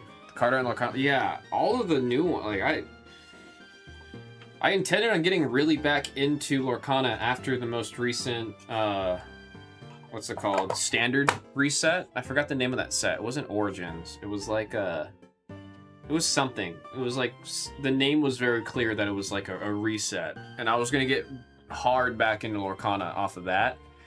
And then Riftbound came out, so then Riftbound just took over my intention completely. But I have been intending on going back to Lorcana. Especially, I've been seeing some like Elsa cards that are really cool. And also just the Toy Story cards. Like, if there's a Jessie deck, a card that revolves around Jessie, I'm going to want to build that for sure. Just the fact that Pixar, that was always a talking point when Lorcana first came out. There's probably a video on the Card Club channel somewhere of me talking about like how things would actually go if the game does well enough for them to get the Pixar license. And I was like, if they get the Pixar license, do they get a Star Wars or Marvel license?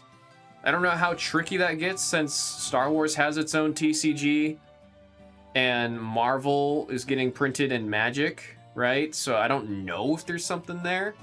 But I think Pixar alone, getting those IPs is going to be... There's so much you can do with all those. So having both Pixar and Disney animated, they can do some really cool stuff. I'm just really curious about how everything in that realm is gonna go, dude. I'm super curious.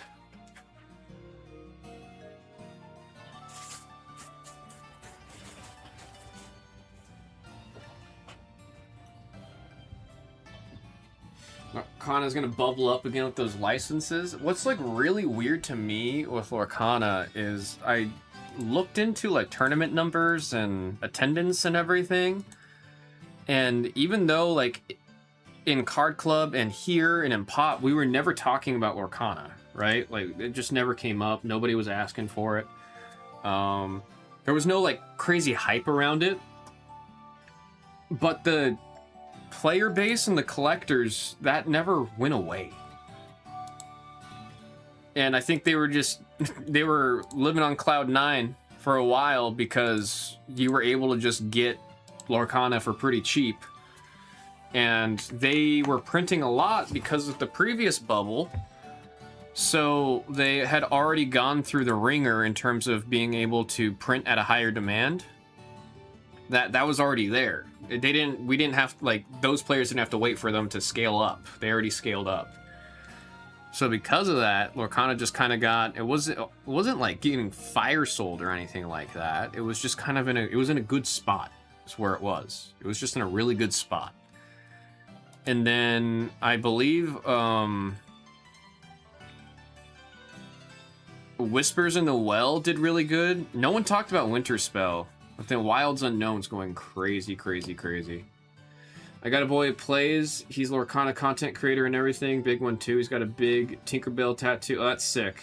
Everything is a huge Disney guy. Always has been. There's a real Disney collector market that they have a lock on. Oh, absolutely. Especially when the cards look good. And especially when the stores in Disney parks and Disney stores sell Lorcana. So you're going to get all these people who are going there just to collect it for, like you said, like the Disney collector space. But it's also, the game's good.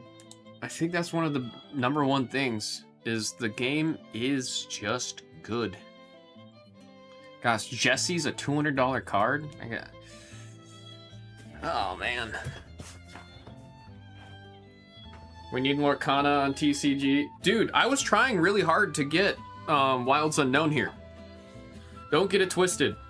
The pickup I did for Riftbound and Chaos Rising, right? Riftbound Unleashed and Pokemon Chaos Rising and Lorcana Wilds Unknown. Those were the three. Those were the three. And I went over to pick up the three, and then they were like, we flew through Lorcana. They were like, we flew through it. Like, we don't have any, I'm sorry, is what I was told. We were supposed to get it. Bought you guys out at the other place. I think we have one case of a Lorcana set that I might bring here and then figure out what we can do to have it here as like a cheap, fun drop. Oh yeah. I mean, you throw Buzz Lightyear on an iconic rare card, $2,000. Bet it looks insane in person. Oh, I can't imagine. I'm very curious what I've never seen an iconic in person. I have not yet seen an iconic in person. I know the new enchanted rares are beautiful. I know they're stunning. I mean, they were already beautiful and stunning, so I can't imagine what they're here. We're gonna do first iconic set on Pop. Oh, we were gonna do the first iconic set on Pop. So we're gonna be able to get a case using Blez, the Blez Black card. What's the Blez Black card? No, it's like these are from the Pokemon and the Pokemon Chaos Rising and the Riftbound are from like more or less Blez distribution, if that makes sense.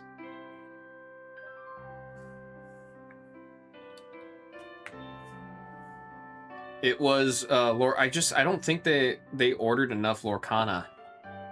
They weren't ready for that big push. Got to use the brick and mortar store from distro. No, that's how we were able to get these.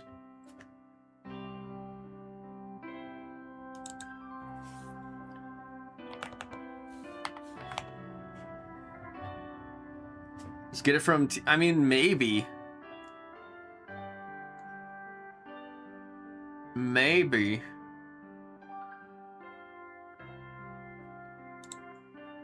I'll look into it and I'll ask for it, man. Because I really do think Lorcana, especially Wilds Unknown, would be a really fun one for us to do here. I think I'll be able to swing it. I'm going to bug them again to see if they're getting more. Like if they ordered more from distro. And if they didn't, then I'm going to poke around everybody. Just poke them in the head to see if someone will buy it and let me get it. Metallic, welcome back.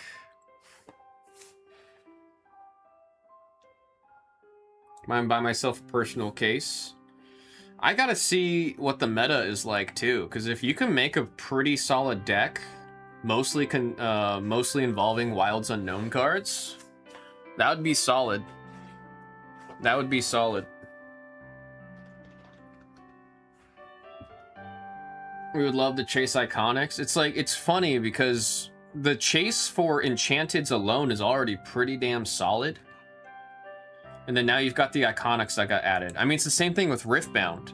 You were looking for those, the SIGs. You were looking for the over numbers and you were looking for the SIGs. And then now they added the... What is it called in Lorcana now? Or Riftbound, the new rarity? Let me see what it's called. I forgot the name of the new rarity. Ultimate. There's new Ultimates that just got added. Get new eyes in Pop or TCG from Pop because of Disney. No, I'm gonna look into it. Hopefully within the next week or two. Do we pull any SAR from 5 or 6? I believe 6 we did hit. Yeah, that Roxy's Performance was pulled from 6, but 7's the start of a new case. Metallic. 7 is the start of a new case.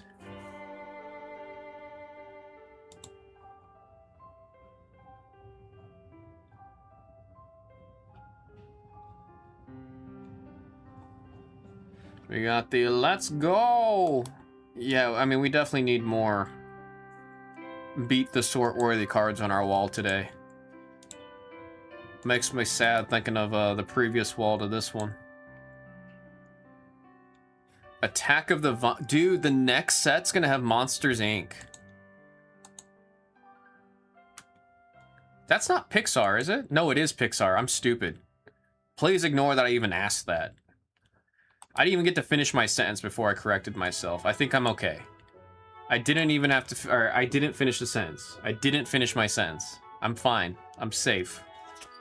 I'm safe. Are you guys doing Topps Chrome Disney? I mean, that would be a question for Pop. Unfortunately, I've got no clue. I imagine they are.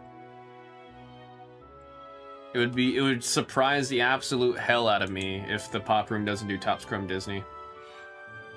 I will say, if this room does not get Topps Chrome Pokemon,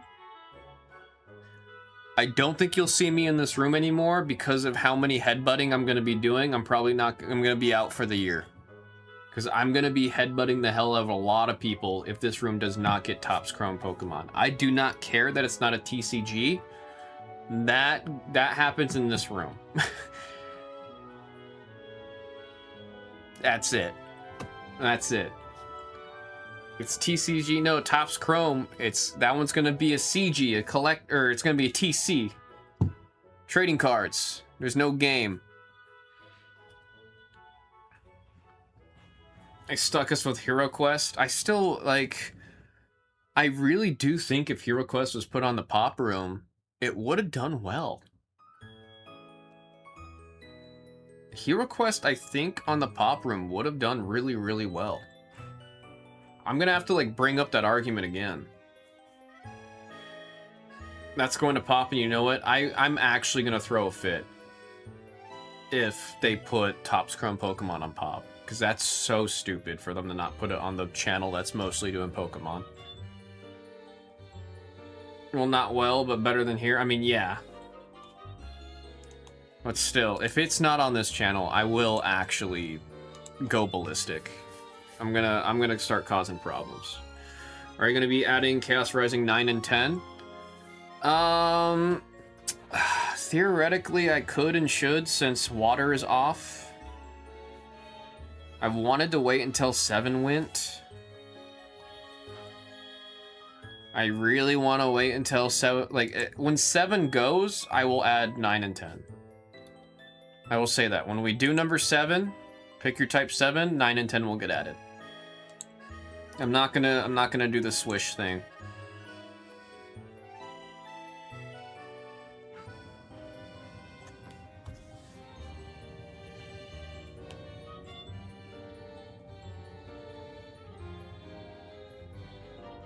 And let's be realistic. What's gonna happen is they're gonna put it on Pop, and then they're not gonna give me release. That's how that's gonna go. It's gonna be on Pop, and then I'm not gonna have release. That's what's gonna happen with Topps Chrome Pokemon. We already all know it. I'm gonna throw a fit about it, but we already know how that goes. They're probably gonna have me build it too. I'm gonna do a pick your Pokemon. I'm gonna spend 20 hours working on the break. Pick your Pokemon, Topps Chrome. And then I'm not gonna get the release.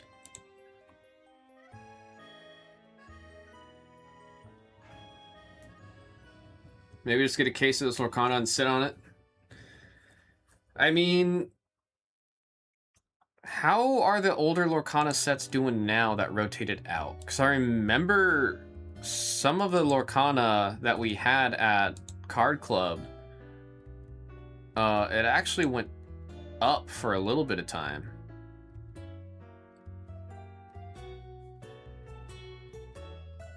Oh, I mean, even Ursula's Return. Ursula's Return had a big, it started going up after March. After March, it started to go up.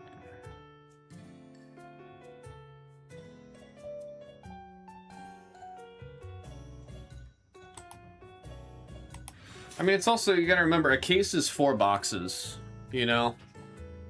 If it was like Pokemon, then it would be another 2 boxes to make it 6. Lorcana is weird in that their cases are 4. I mean, still like 125 a box. I friggin' wish. All the other card games I played were right there. Riftbound, the most recent set of Riftbound is around that. I mean, do you know how hard it's been for me to not just mass buy Riftbound Unleashed? Do you know how bad I want to just mass buy a Riftbound Unleashed? You can get a, like... I've been seeing some stores in Vegas selling it at a really solid price, and I just want to open so much. Especially when last set, it was double the price. The set before that was almost triple the price. So this set being like right at pretty much MSRP. Ugh. People seem mad with the latest release. I don't know why. Too early release or new rarity. I just think it's because of, there was just more printed. It was just a higher print. And I think everyone that's getting upset about it aren't people that are playing or collecting Riftbound. It's the people that have 12 cases in their closet right now, and that they were hoping within a year to flip it. I'm pretty certain that is the only reason why. Because the Riftbound player base is still very active. Like, I'm planning next week, hopefully, to go to a Riftbound Locals again. I want to start going to Riftbound Locals, like, once a week. I really want to start doing that weekly. I really want to start doing Riftbound Locals weekly. And then sprinkle in. Like, Mega told me he went to a challenger, or challenge tournament for Pokemon. I think he said last week. Seen a bunch of how to kill a game videos and posts, but never really looked into it. I mean, I gotta look into it too. I mean, I was gone for the past month, so there could be a really big something that I'm just not aware of, that I haven't heard of while I was out. Alright, what are the top performing decks in Pokemon right now? Dragapult with 40%, 41%. Dragapult right now is worse than Guardy. All the people hating on Guardy, all the people giving Guardy all the crap. So much crap was given to Gardevoir. People hated that deck, said it was too strong, it was too this. There's closer to 42. 42% of players are playing Dragapult. It's almost a coin flip if you're gonna play against a Dragapult deck. Guardy, I think the highest I ever saw it was like 25, 26. 41% of players are playing Dragapult. That is freaking stupid. That is so stupid. Alright, there was a regional with 2,100 players in Utrecht. Is that Germany? The Netherlands. My bad. First place was a Lopunny deck. Dragapult, Dragapult, Honchkrow, Dragapult, Dragapult, Dragapult, Dragapult. Oh, a little Ogerpon deck won. There was a Greninja deck that did well, but which Greninjas? It was Greninja EX, it wasn't the new Greninja. I have to look at Japan to see if the new Greninja is doing decent. Here we go.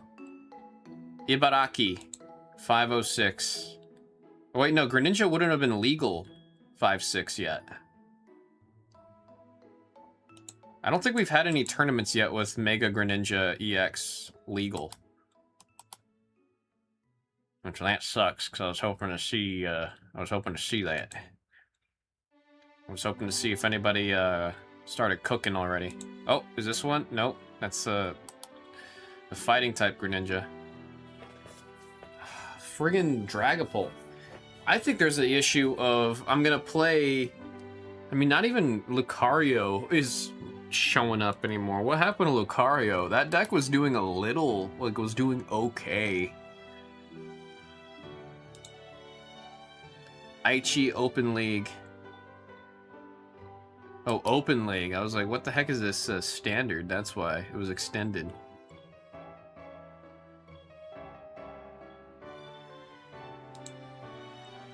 Dude, this meta is nasty. I don't even know what I would play. I was gonna try to make it to...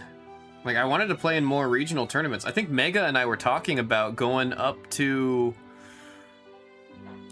Oh, there's somewhere on this side for the next regional tournament. That's west side. US. But honestly, looking at this meta, I don't know if I'd even... I just don't want to play Dragapult. I don't like that deck. It's not a fun deck to play. Dog dimmy dome. Doogly moogly.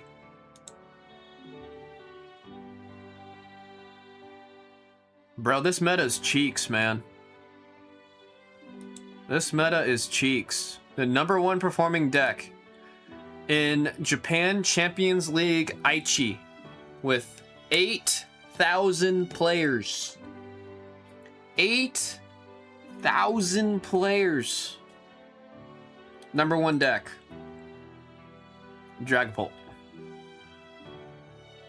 In the top 6, 3 of the decks are Dragapult.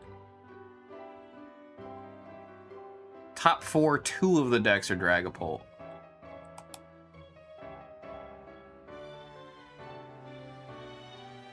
Regional LA. Let's see what the...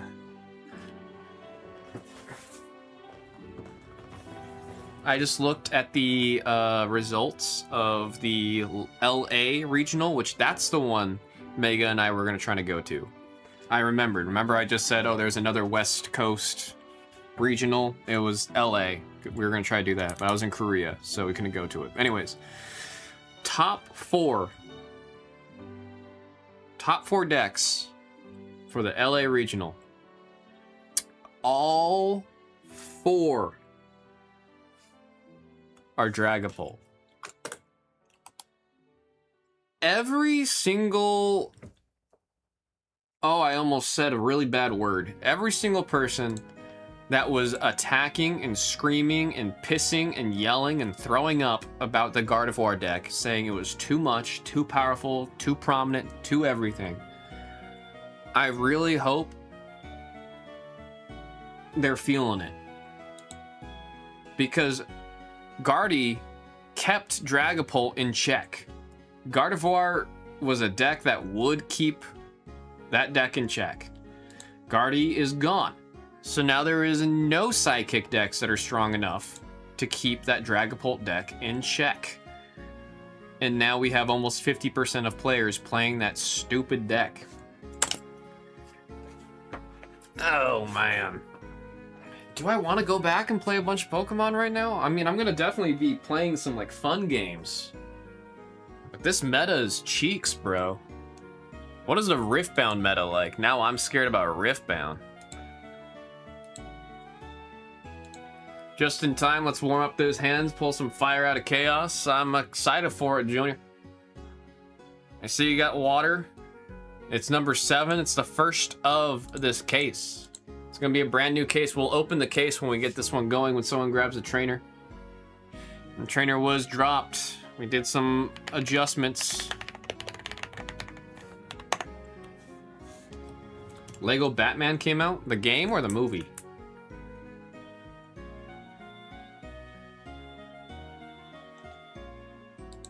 The game? Oh, that was weird. This monitor like shut off for a second. I thought we were cooked. I thought the stream died. Ah, damn it. The next regional qualifier for Riftbound is in Vancouver next weekend.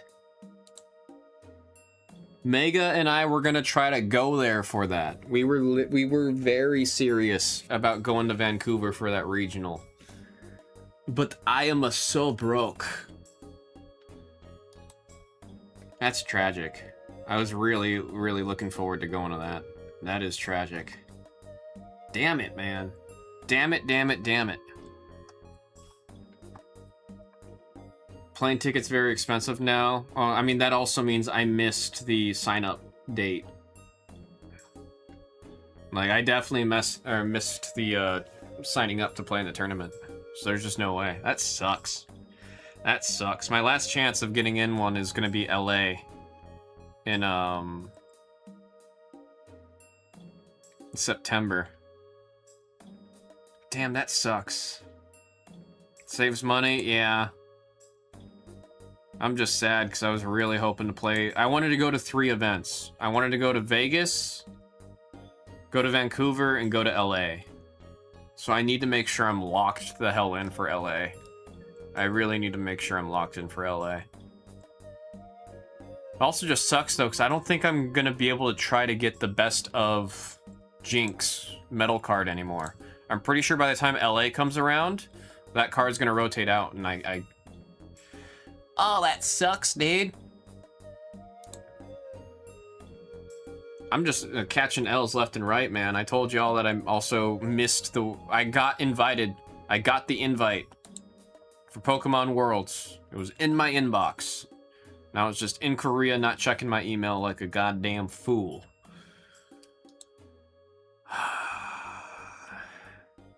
I'm cooked, bros. I'm cooked. That's all it is. You guys are witnessing someone that is cooked.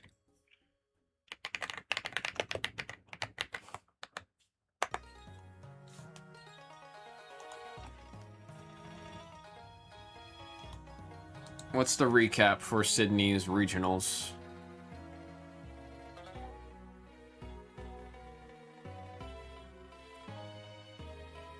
So it looks like Master Yi, the Wuju Bladesman, is a big player.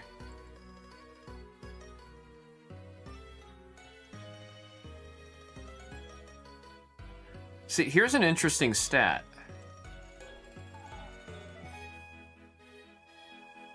.6% of the players were playing Master Yi on day 1. So overall, it was only 6%.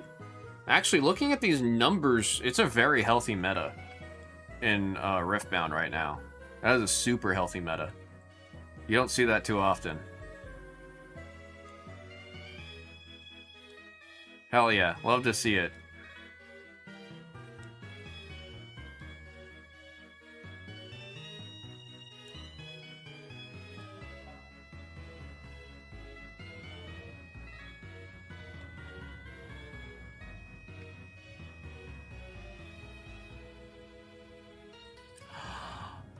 Oh.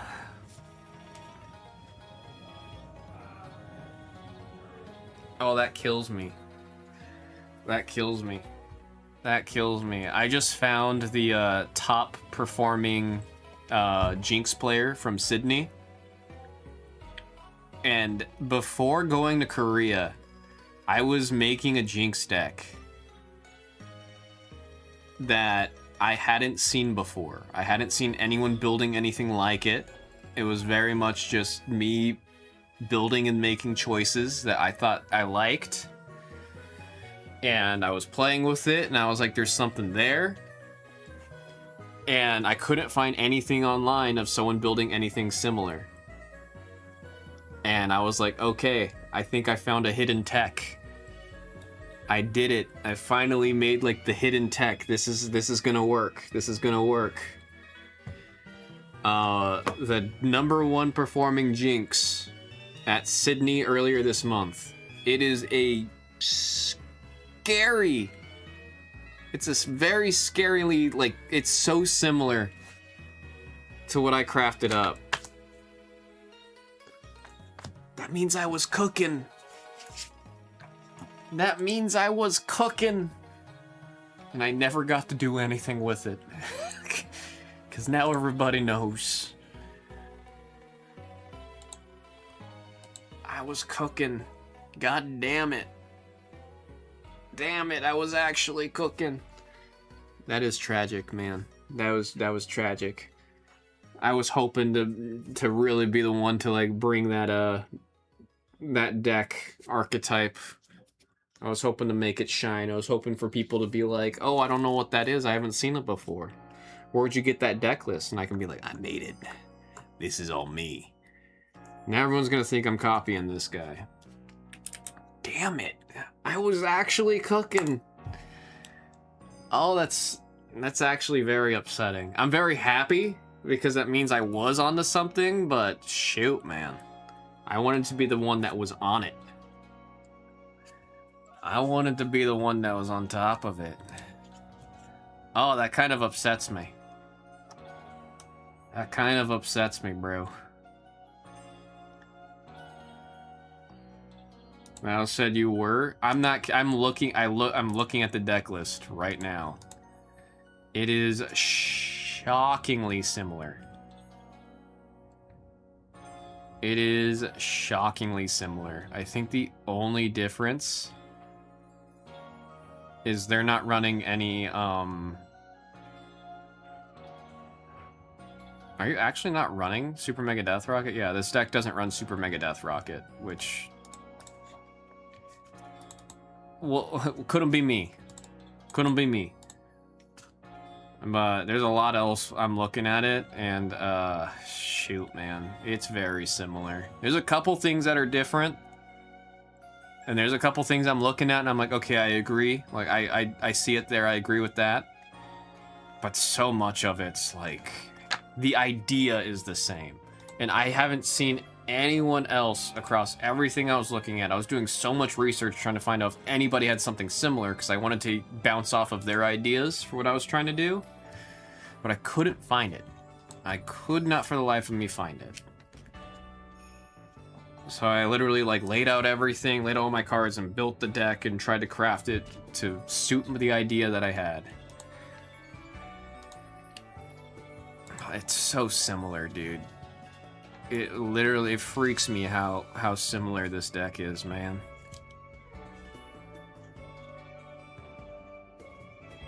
Ah, that's gonna tilt me out, bro. That's gonna tilt me out. I can't wait to talk to Mega about this. It's like, I'm definitely gonna, and I'm just gonna copy this deck list for now and then make my changes after. Because this guy clearly did put in the, or did the hard part, which was make a deck that's gonna win. And then I'm just gonna do the tweaks to make it more personal to how I like to play the deck. But I can't wait to talk to Mega about that, because that's crazy. I mean, he also got to watch me. I was building the deck in front of him and talking the ideas and everything I had in front of him. I just remember, like, the last day before I left, him and I played a couple games. And on that iteration of the deck, I was like, I'm gonna stop here because a new set's coming out, and I'm just wasting my time trying to perfect the deck right now when a new set's coming out by the time I come back from Korea. So let me just stop with where it is right here, see if it's even worth continuing. And after all 3 games, I was like, dude, there's something here.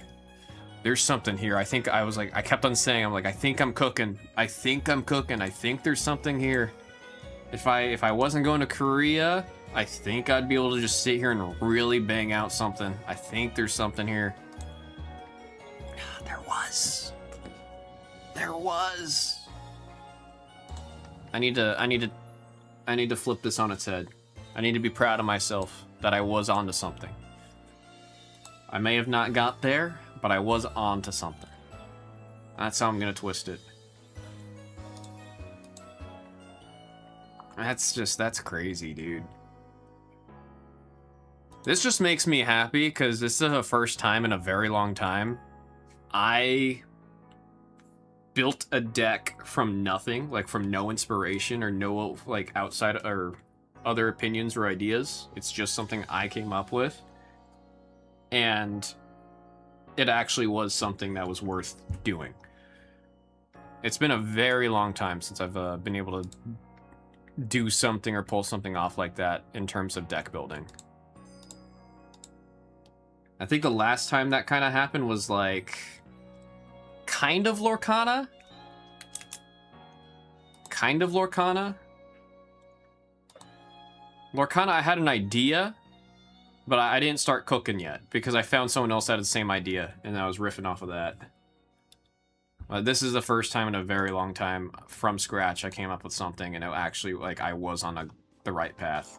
That guy got 62nd or 68th in the whole tournament. 68th with a complete, like, I don't want to get first place in Riftbound. I just want to be known as a really good Jinx player. That's my only goal. I do not care to win. Riftbound, I think, is complex enough, and the way it plays and everything, I already know. I don't think I'm ever going to get first place. I just want to be known, like, within Vegas, within the community here. I want to be known as a really good Jinx player. That's my goal.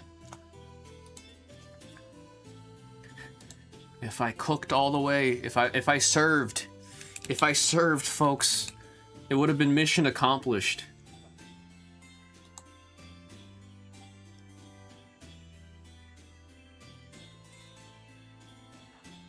Yeah, I'm visiting Mega tomorrow because we're gonna I'm gonna record opening my Riftbound boxes. So I'm definitely gonna be like, dude, damn it. Oh, that's actually crazy, man. That's actually crazy. Instead, I'm tripping. I'm just being ass hurt. And that's it. I'm being ass hurt. All that's gonna happen is tomorrow. None of the cards that I need from Unleashed are crazy. They're all like commons, uncommons. So I know from my 2 boxes and then some of Mega's boxes, I'm gonna be able to make the deck. I know, like, for sure I'm gonna have the deck built and ready tomorrow. So I'm excited. I mean, I haven't played a physical TCG game in over a month.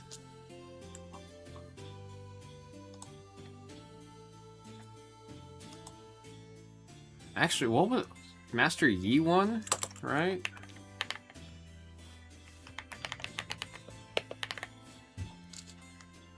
Wait, overall rank of... Wait, what won? I thought Master Yi won. No, who won?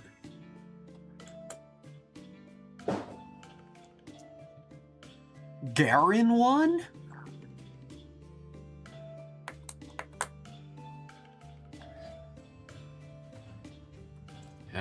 You could have asked me who I thought was going to win. I would not have answered Garen. You could have asked me who I thought was going to win. I would not have said Garen. Absolutely not. A set 1 character that was in a starter deck?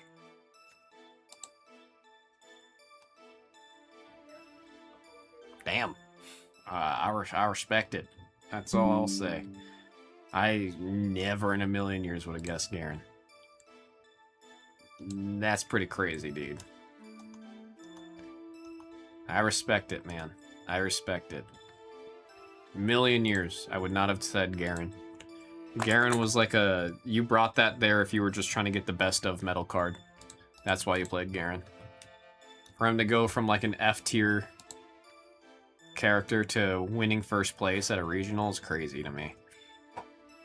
You love to see it. You love to see it. It cost us a deck one tournament today in Lorcana.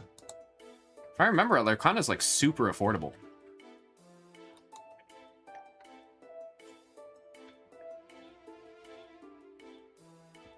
First place, $22. Shoot, I got $22 in my wallet. Win a tournament with that? What the hell? Oh, blue, green, purple. That's what I used to play when I played Lorcana. I played green, purple. I really, really liked green, purple. That was like my favorite thing. I played green, purple. That was my 2 colors.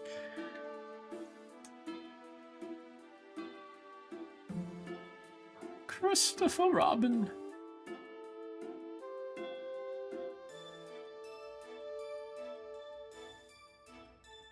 God damn. That's cheaper than a Pokemon deck. That's cheaper than a goddamn Pokemon deck. Holy crap. They kept friends on the other side in the game? That's crazy. That's crazy. That card was not okay. Any card that's like free card draw It's never a good idea, dude. I say it every single time. The most powerful thing you can do in every card game that's not Pokemon. Sans Pokemon.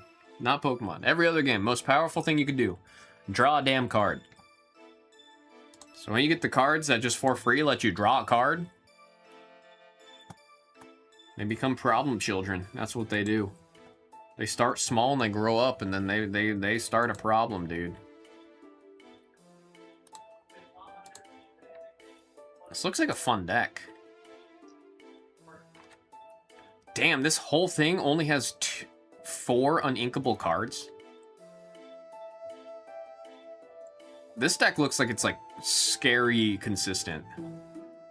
Especially the number of the number of 4 copies. So much of the deck is ran in 4s. Oh, it's a bounce deck. Interesting. It's a bounce deck.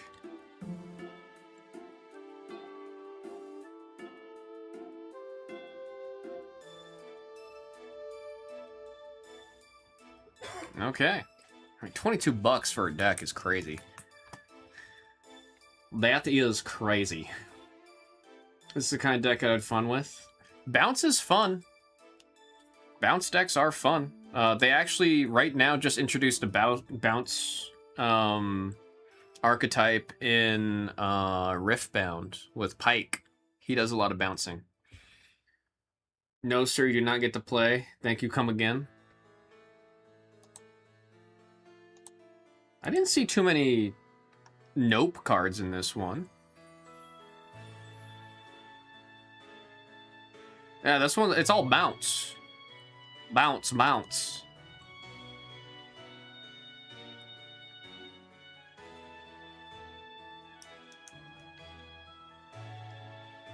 You like those control type decks where anytime someone says, I'm gonna, and you say, huh? And then you hold up your card and you go, you're gonna do what? You're doing what now? You said you're gonna do what? You like those kind of decks.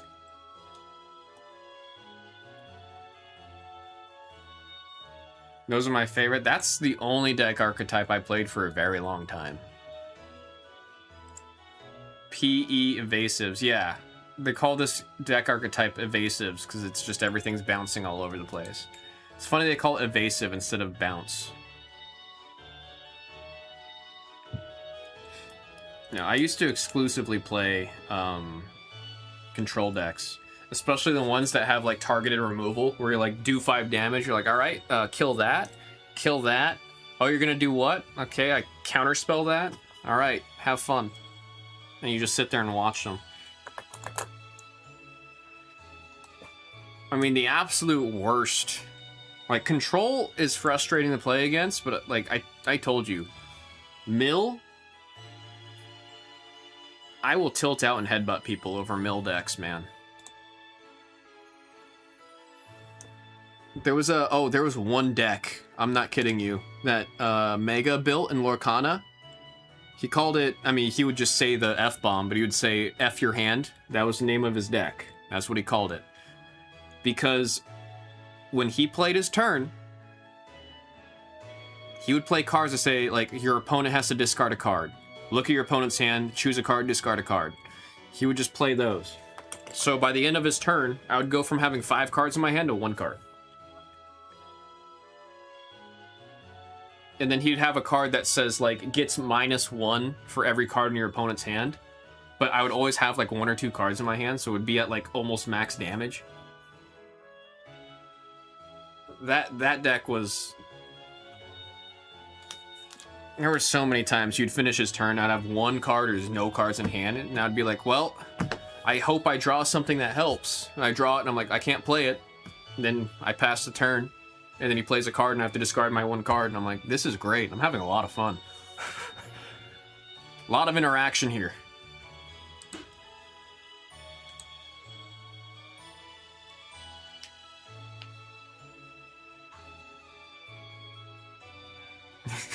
So it sounds ass, but that's amazing. I mean, it's... A lot of card games will, like, do eventually get that. I rue the day for when Mill is introduced to Riftbound. It's a card game. It's unavoidable. You cannot avoid eventually throwing in Mill as an archetype. I'm going to cherish every day we have without the Mill archetype being introduced into the game. Because I have Jinx's rocket. She's got a rocket named Fishbones. It's a giant rocket. It's a Nerf gun that I have. It's literally like a 4-foot long Nerf gun. Yeah. If Mill gets introduced, I might bring that with me to every regional, every tournament, every locals. Every time I go against Mega. If anyone brings that, then I'm gonna blast them with the Fishbones rocket. I'm just gonna shoot the deck until the deck falls off the table. You know what I mean? Like Nerf darts. Falls off the table. Oh no! I guess you can't play. Your deck's on the floor. I guess you gotta play 40 card pickup. Damn.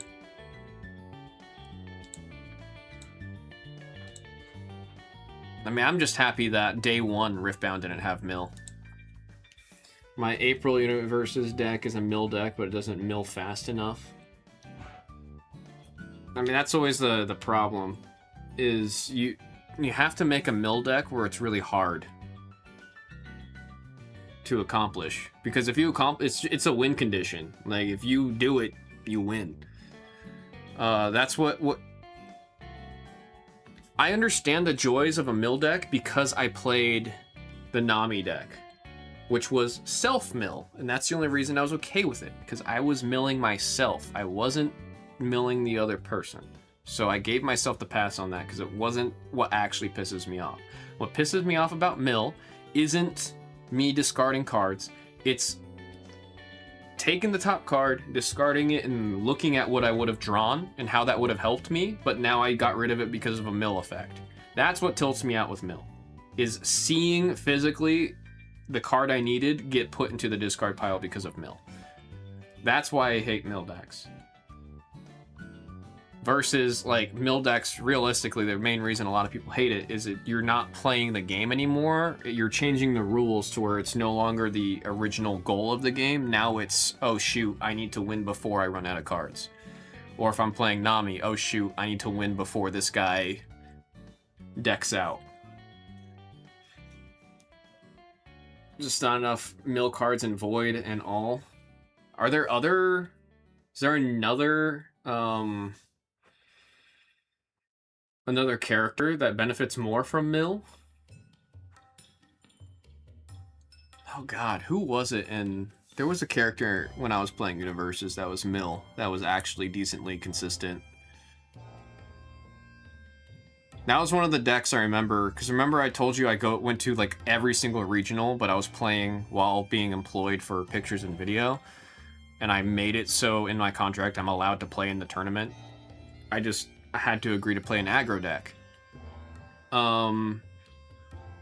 If I sat down and they were playing Mill, I just put my stuff away and told them they could take the win and take the bye, and I'm just gonna go film and record. And they'd be like, "Oh no, no, no, no!" I was like, "No." I would rather go work. I would rather go take pictures and videos and work than play against your Mill deck. You're getting the win either way, because I don't want to take the win away from people that are here when I'm employed to be here and play. I'm okay. I'm okay. I'm gonna go work. You can go get like some chicken fingers or something.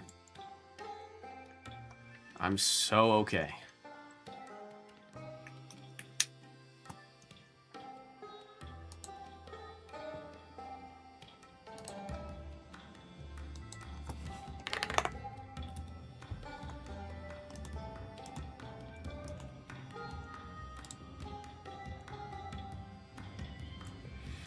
Mill's just like make your opponent tilt deck. I like it. I mean, it's... The thing with Mill is it tilts out opponents in two fronts. You know what I mean? Like, there's two things that are pissing off the opponent. There's, number one, they are visually seeing the cards they need get trashed. And two, they are no longer like they can't do their normal game objective. They now have to play, I gotta win before I run out of cards. So you're changing the game, and you're making them watch their cards go away. So that's immediately two things like that are gonna just tilt people out. And then if they start losing, now you got three things that are pissing them off. But it's hard to win. Usually the character is ass.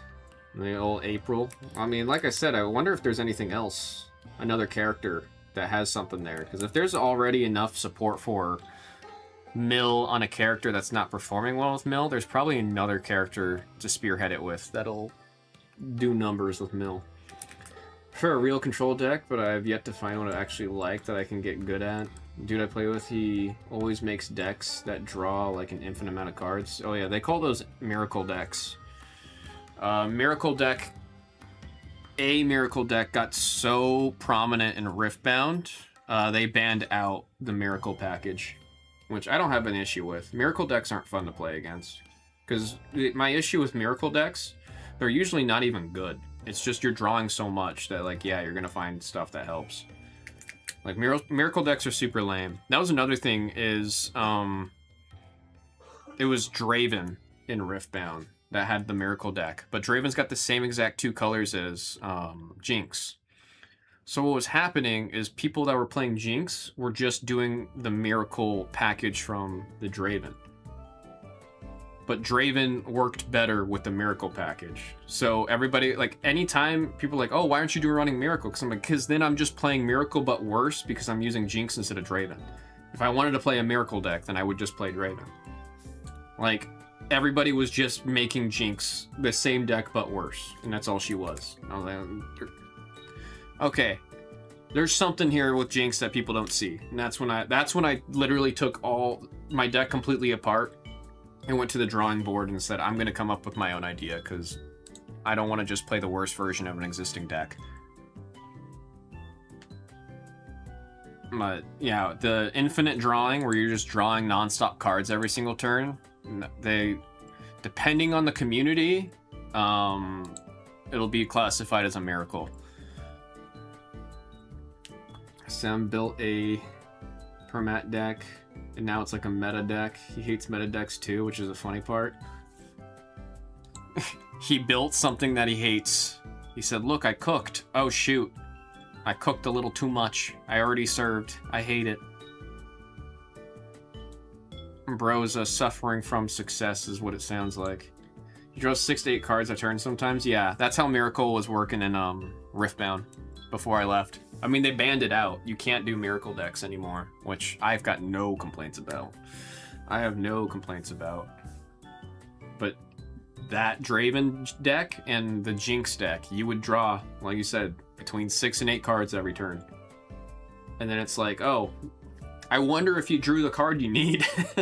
I wonder if you drew the one thing that you need in the 2 turns where you drew half your deck. What time is it? I think I need to run to a restroom. I gotta pee. I gotta pee. That dang Alani knew. I like slow rolled it. Alright, I'll be right back. You guys can listen to Gengar's theme song.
grab me a little snack.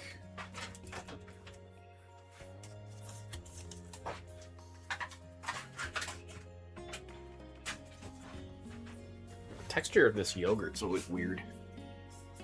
It's like it's almost like a spread. Like it's very cream cheesy.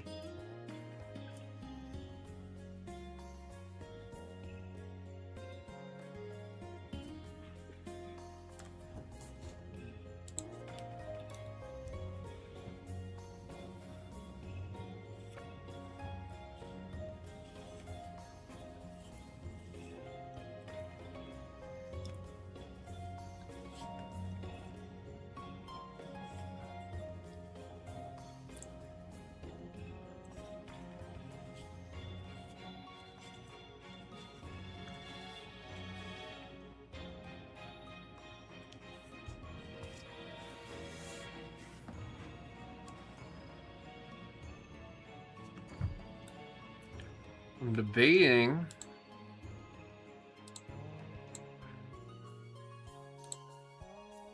I'm trying to see if I want to push a little bit harder on PYT7. Yeah, let's see. Let's see.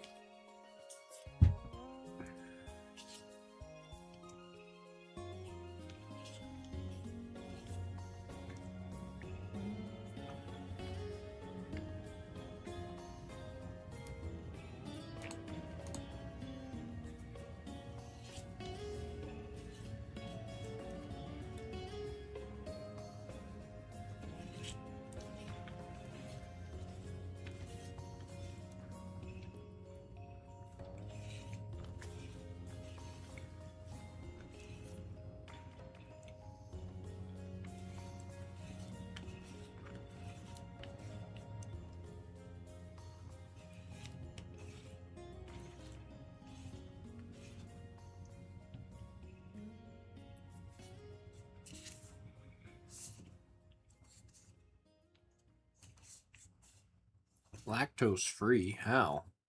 Oh.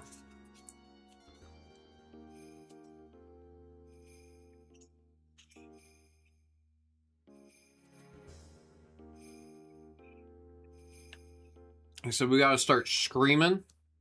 I'm not gonna quote that one. I'm not gonna quote that one. Those 3 words. I will not be saying those 3 words. You guys have heard enough of those 3 words for like the next 10 years. Nobody needs to hear those 3 words. We'll say just discounted the trainer spot in pick your type number 7. Just throw a discount on pick your type number 7. I'm supposed to never do discounts on release weekend, but we've been sitting for a decent bit.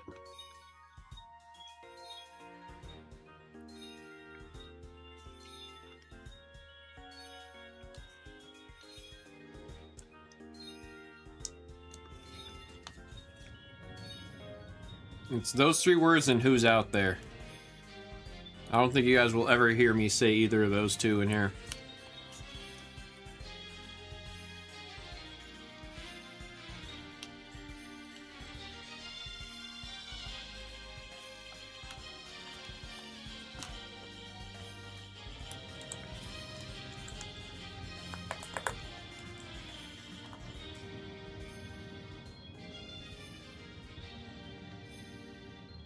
Let's see, we got that on there. I'm still shocked. I mean, I don't know if everyone recognizes that for Unleashed, it's a 2-boxer. Should I have done it as a 1-boxer at 14?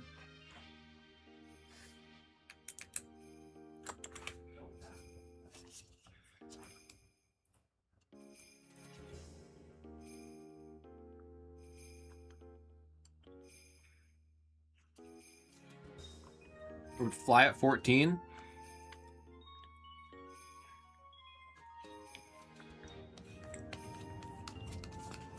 Could I even do that?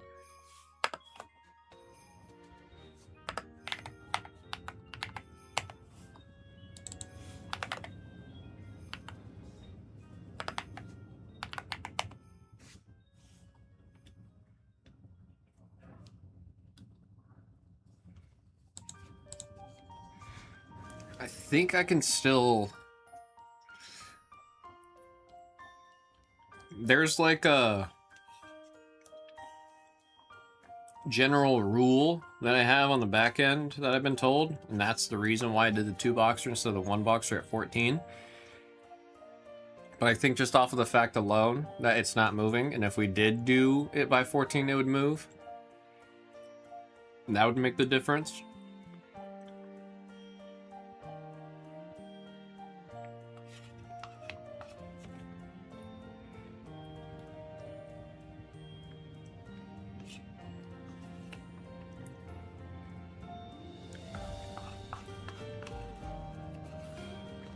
Because then it turns into a $14 jab for several cards that are like $300-400, and then the $1,200 Baron.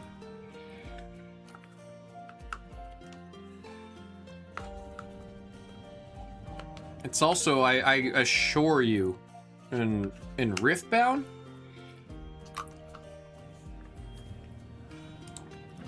let me double check this before I say it, but I'm pretty sure in Riftbound you are almost always going to get a return when it's at 14.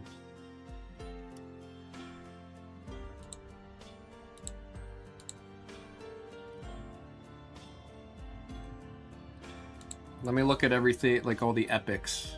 Can I do rarity? I can. Epic. Epic and rares. Yeah. Almost all the epics are like a decent bit.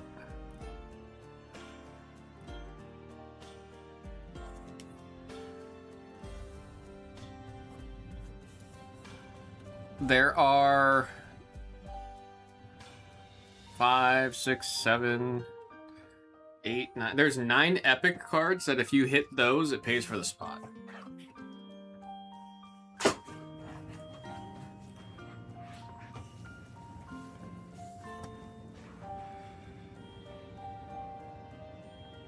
So I don't think that's why it's not going for the price. I mean, in my head, it's 2 boxes. So if you're willing for 1 box at a really good price of 14, then 2 at 28 would add up. But I don't know. I think we need to get the first break going with the 2-boxer, and then after that I can drop it down to a 1-boxer. It's like that first one I think we do need to see because it's close to halfway. And then I mean the next 2 I could refund because there's only 1 spot in each. Oh, damn, this is good. What the heck is this?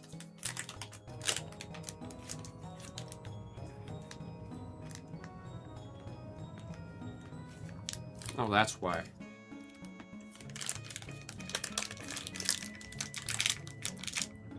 I don't think 10 grams of protein is enough for you to be able to call yourself like a protein bar.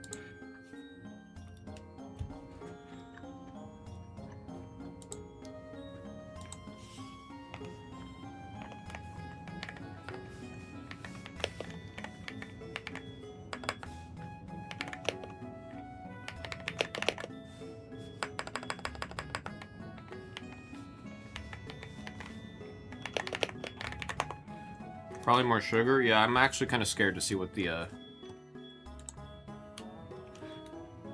sugar content is this. I just don't think having protein equal to like a glass of milk warrants you calling yourself a protein bar.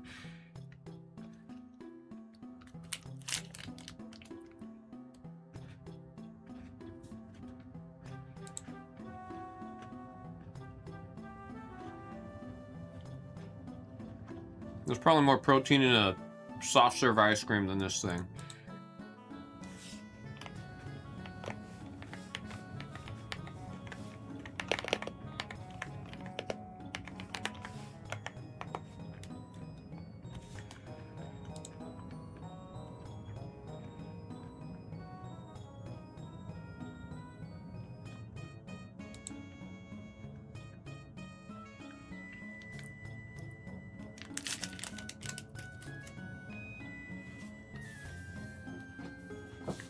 It's one last spot. I got it discounted.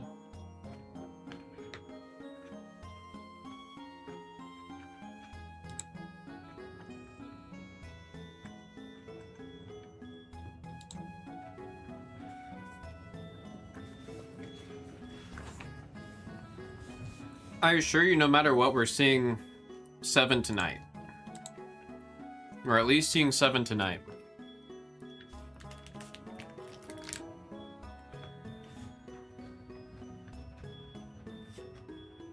I'll take 6 spots off of Riftbound for a deal.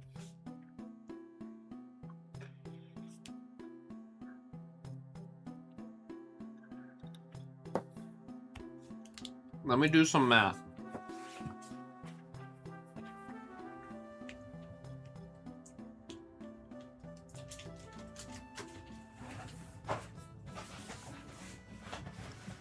Let me do some math. I don't want to get in trouble, but I really want to see Riftbound.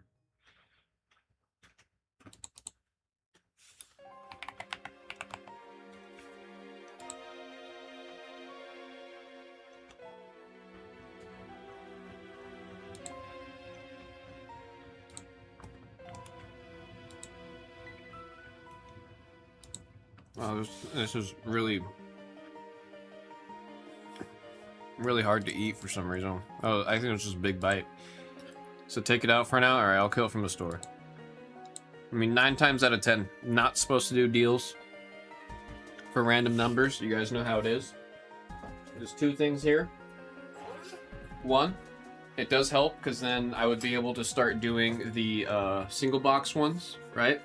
And 2, I'm being selfish because I just want to see Unleash. Let me get some water, come back, figure out the math, and then we'll get it going.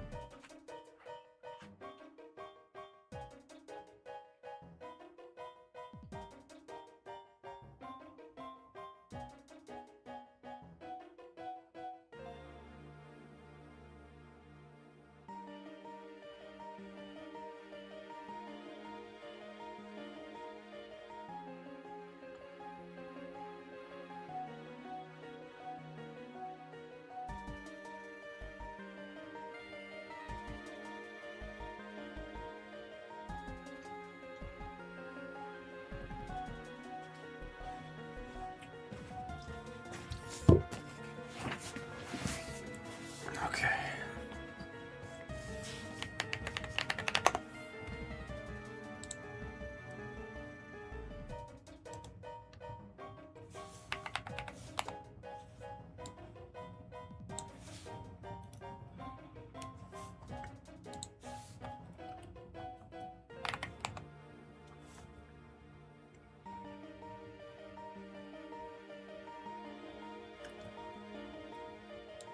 Oh, that might be a troublemaker deal.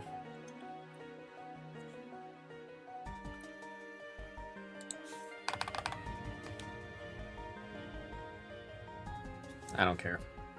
$3 off a spot, so it'd be 150. Would you be able to do that?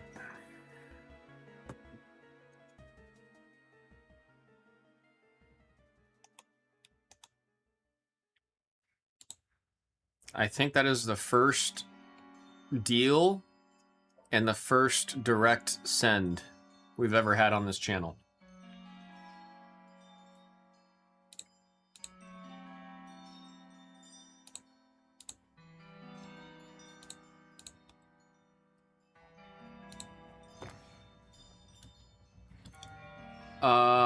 While you do that, let me take number 2 and 3 out of the store right now. I gotta refund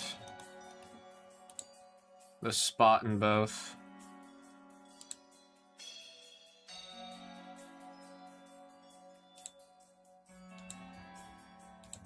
Two and 3.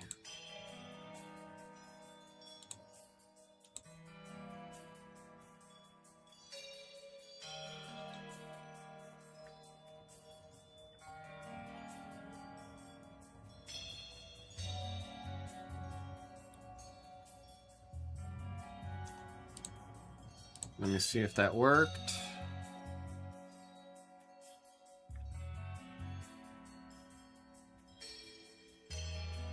I got a full box of OP12 while I was gone. Oh, like with Mr. Dimmadome? Like when Doug was here? Or like at a LCS?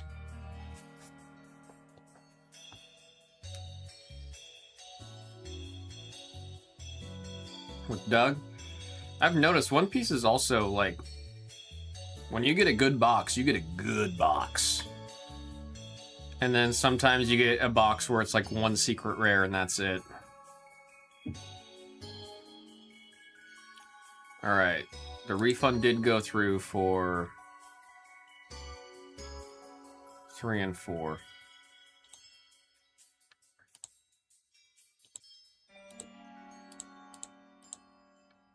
Alright, let me send the email, put the case on the table.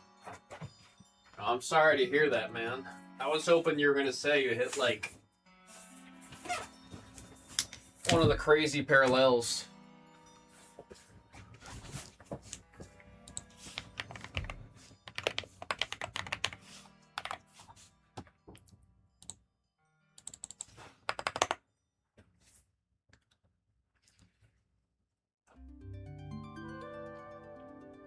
Alright, if I can see right there, David.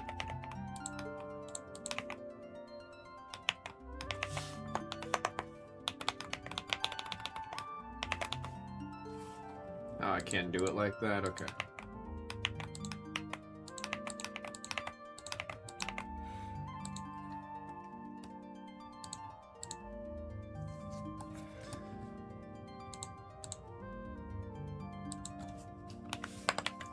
Random single box. Let me adjust the next one for the store.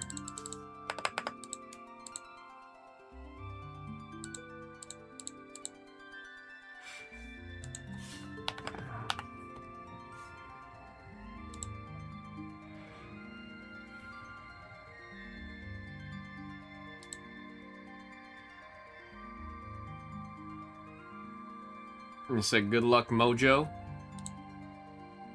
He's going for that good luck mojo.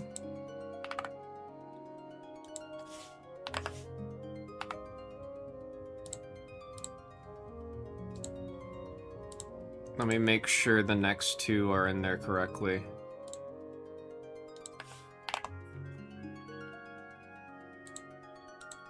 Should be one box. I forgot to change that to a one box. Now we've got 2 in there, 14 and 14.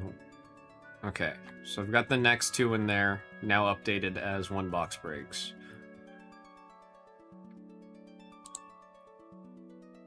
Let me make sure the email got sent for Riftbound. It did. Alright, let me write the sticky note. Hell yeah, dude. Shouts out, man.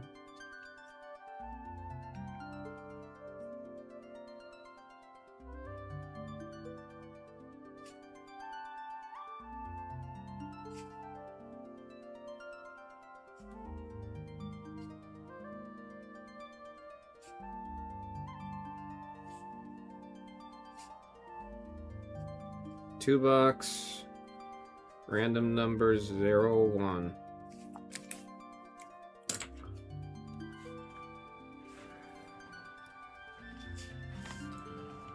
All right. Finally gonna see some Riftbound. Finally gonna see some Riftbound.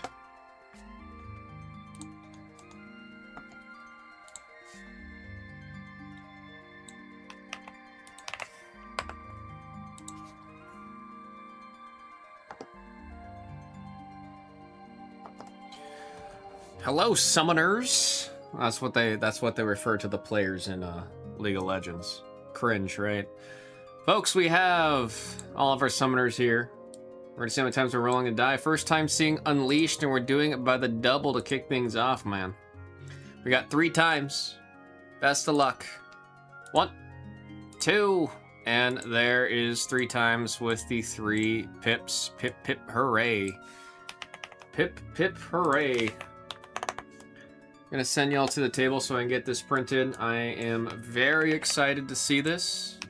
I've been very vocal about how much I love the game of Riftbound, how often I'm trying to go to tournaments and how often I went to tournaments, deck building, everything. I love the artwork, I love the game, so I'm happy we're finally seeing a break of the newest set. I remember I was like heartbroken that I was missing a release for this. So I was really happy that when I came back, was able to secure some of the new set for us. Hopefully this will be the first of many that we see in Unleashed. In case y'all haven't heard, the breaks have been brought down to single box breaks instead of what we had with the 2-box. Well, here we've got the 2-boxer. And if it's 2 boxes in here, they're on top of each other, so we're gonna go for the old blue shuffle here. This one was giving me a funny look. We're gonna put the rest back in a random order. And we'll go with this guy up here.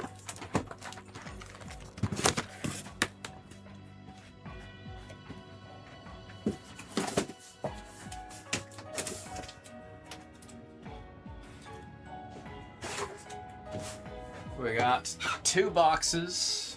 I think being able to do a 2-box break of Riftbound is just sick nasty, especially for the price that this set is at. Let's find some overnumbers, man. Let's find that $1,200 Baron. Let's do that. So, let me take the plastic wrap off of both of these actually, because I hate the plastic wrap. I don't like it. I don't like it. I get paper cuts and stuff because of that plastic wrap. Alright, the real question here is, are these as easy to open as the last 2 set packs were? Please, the answer be yes. Baron Nashor, yeah, Baron's the #1 chase. And then after Baron, you're looking for any of the overnumbereds, especially the SIGs. I remember that card being in the Legends of Runeterra card game. Scorch Claw. Here we got our foils. This one, #5. Diana on the rare, #9. And there is the good old Rengar. Pride Stalker, #3 on the rare.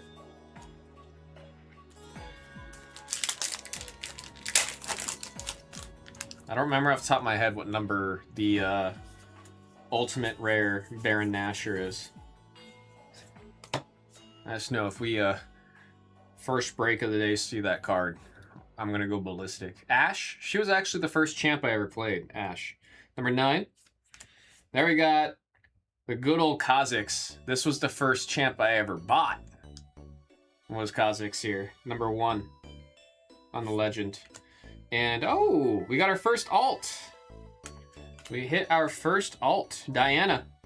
Gosh, the texture, like, come on, dude. Do you see all the texture? It's not just like printed texture. It's like if you touch the card, you feel all of that. These cards are stunning, man.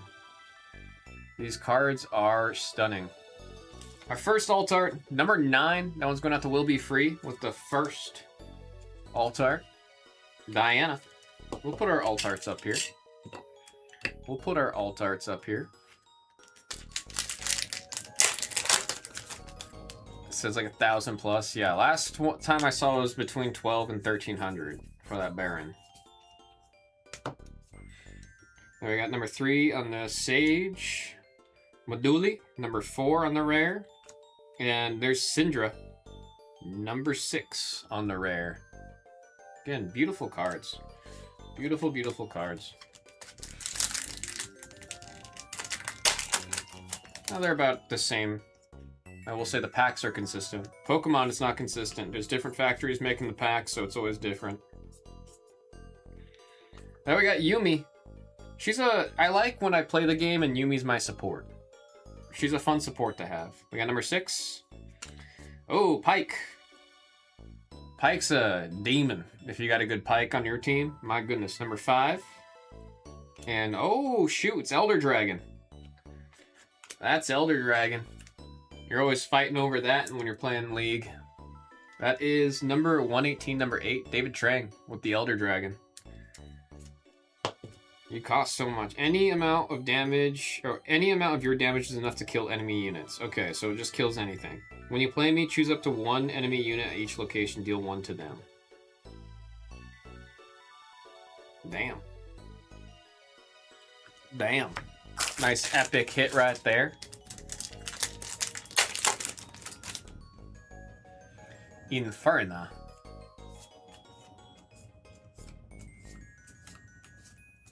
Oh, I'm so happy we're seeing these cards, man. I got a Sharkling. That was a fun card in Legends of Runeterra. Number 6 on the foil. We got... Oh, wait, I need to remember to separate the Legends. We got Poppy, number 6. On Champion unit. And there's Zareth. I didn't know Zareth was in this set. One of my buddies, Nate, he loves playing Zareth. That's number 6 on the rare. That's a bird. That's a bird. Let me separate our actual legends here real quick. I remember I usually sleeve and case our legends.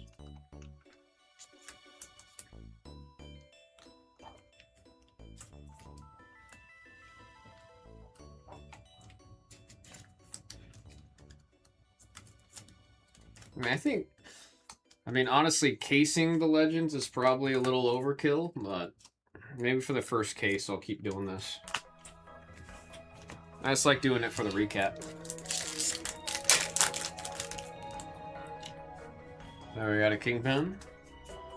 It's cool. It's always cool seeing artwork I recognize from the game. There we got Black Rose, Dignitary, number 2. Clash Giants, 0 on the rare. And Zillion. Oh shoot, Zillion's in here too? Number 8 on the rare. I've like only really looked at the crazy epics, so it's cool seeing the rares and seeing some of the other champs that made their way into the set. Ruined Rex. Oh, this card's a sick card. Discard 1, draw 2. Hell yeah. I'll take that. Chakram Dancer, number 1 on the foil. There we got Kha'Zix. Mutating Horror. I sense worthy prey, he says. Number 3 on the rare. And there we have Lilia. She's a fan favorite character. A lot of people love Lilia. The old Fauna. She's a spirit creating deck. She makes the sprites. Number 9 on the legend.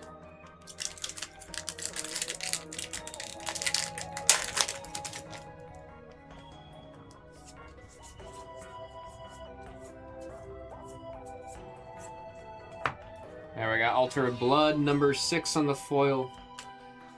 Battlefield, Ivern, number 1. He interacts with birds, cat, dogs, and poros. We got number 1 on that. And there's Poppy. I believe Z was saying he was considering building out a Poppy deck, because he used to play Poppy when he played League.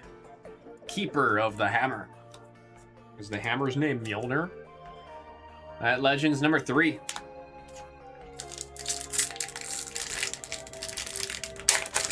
Come on, let's find some more alts. Let's find some more alts. There's Smite, solid card. This is one of the cards I'm needing for my Jinx deck. You play me, discard 1, draw 1. Just a good effect. Now we got a Gromp, number 0. Determined Sentry, number 1 on the rare. And Grim Apothecary, number 1 on the rare.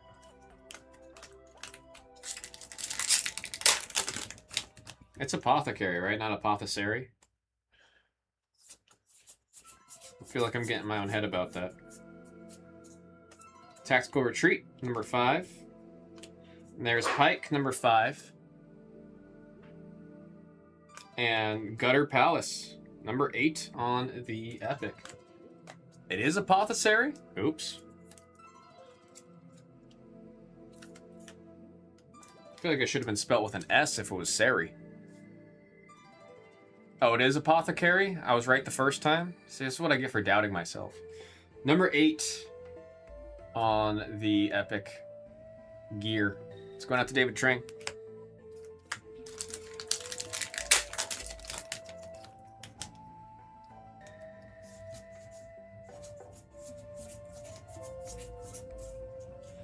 Daily Flourish. Number 3, Jin's obsessed with the number 4, that character. Now we got Galio, number 1. And Conscription. Oh, that's sick artwork right there. 0. And oh! I remember seeing this. The runes in this one are really cool. Okay, I'm seeing it in person. I'm happy that the card is very blue. What I was worried about was the visual clarity. Because usually the runes, like here, let me show you side by side. Usually the runes are like super blue, like that, right? But I'm happy to see that they are like very, very much so blue. Like they're gonna have the whole color. That's sick. I went from being like questioning it to like being on board. This is cool. This is super cool. RO3 for the alt art. That's going out to Hawkeye on the body. Or no, that's the mind rune. Pardon me. That's cool. That is cool.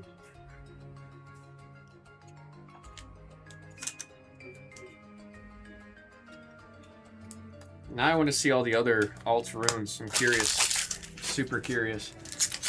The renders didn't do them any justice. I think it's because the renders didn't get the color of the foil. Because the foil itself is super blue. There we got Gloomist. Vex. Vex is a funny character. I like Vex. Aya Scylla. That's my attempt. 0. And damn. That artwork is nuts. That artwork is nuts. That is an epic hit right there. Number 9 will be free with the number 9, getting the Master Yi Unstoppable. I believe that is the Spirit Blossom skin, if I'm remembering correctly. All this things with leveling up he does. Later into the game he gets, stronger he goes. I guess that's not too far from how he plays in the game. If there's a Master Yi in the enemy team, you need to win quick. You let Master Yi scale up, you're not going to have fun. Frisky Hunter. It's got all that Zon. Mage Seeker number 3. There we got Poppy number 3. And a Honeyfruit number 9. Yeah, I do think this break will be the last one. Well, no, this case will be the last time we do the sleeving and casing on the Legends. It's just I always forget how common the Legends can sometimes be. Shadow Watcher. There's a Nevershade Stalker, number 3.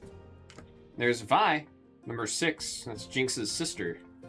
And, oh, nice. That's a signature spell. These are exclusive to whatever character you're playing, so only Vi can use this. Hextech Gauntlets. It's a cool card. It's actually a really cool card. Super cool. Epic hit right there. Number 8. 8's going out to David Trang. Number 8's going to David Trang.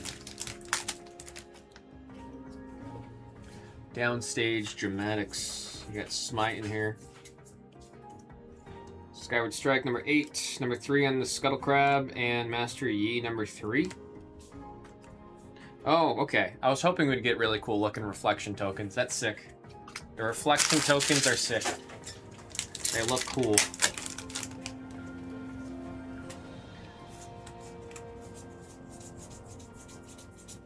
I just know reflection decks are not going to be fun to play against, though. Number 4, Conscription 0, and there's Diana.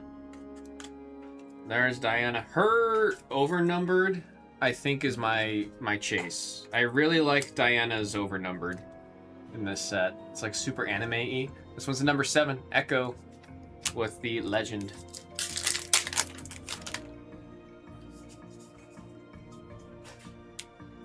Herald Spring, number 4. There's Katarina. There's Kat. She was another character I liked to play. Number 3. And Keeper's Verdict. That's Poppy's Hammer. Number 4. That one's going up to David Trang on the Epic.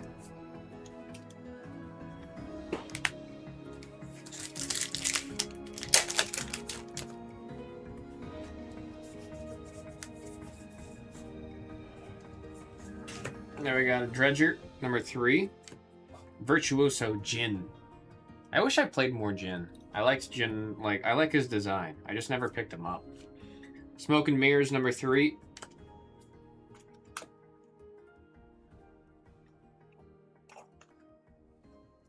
Like, Jin is a character. Oh, is there 2 cards here? No, I'm just tripping.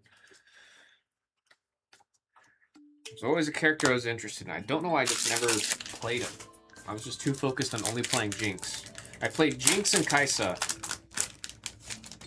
And didn't really want to learn anyone else. I mean, I eventually played Xayah, because the support player I was playing with was playing the character that worked really well with Xayah. That was 1, 3, and... Oh! That is a much prettier card. Like, it's prettier than I thought it would be in person. Especially this skin. That is sick. David Trang with the number 5. That is a really... I don't know if the camera's getting the texture on the card. There we go. Look at that. Especially like on the shoulders there, dude. And also, this skin is really cool for Pyke. That's sick. That's really, really cool. That's super cool. David Trang with the number 5. Getting a Pyke. Returned. Love these cards. They're so good, man. That's why it's killing me that's just sitting in the store right now. I got Stalking Wolf number 6. Number 5 on the map. And there's Evelyn. Evelyn, the design of Evelyn I'm a huge fan of. Like, especially this image of Evelyn, I've always liked. Like, the idea and concept of Evelyn's really cool. She's just not a bot lane character, so I never would be playing her. I only play bot lane.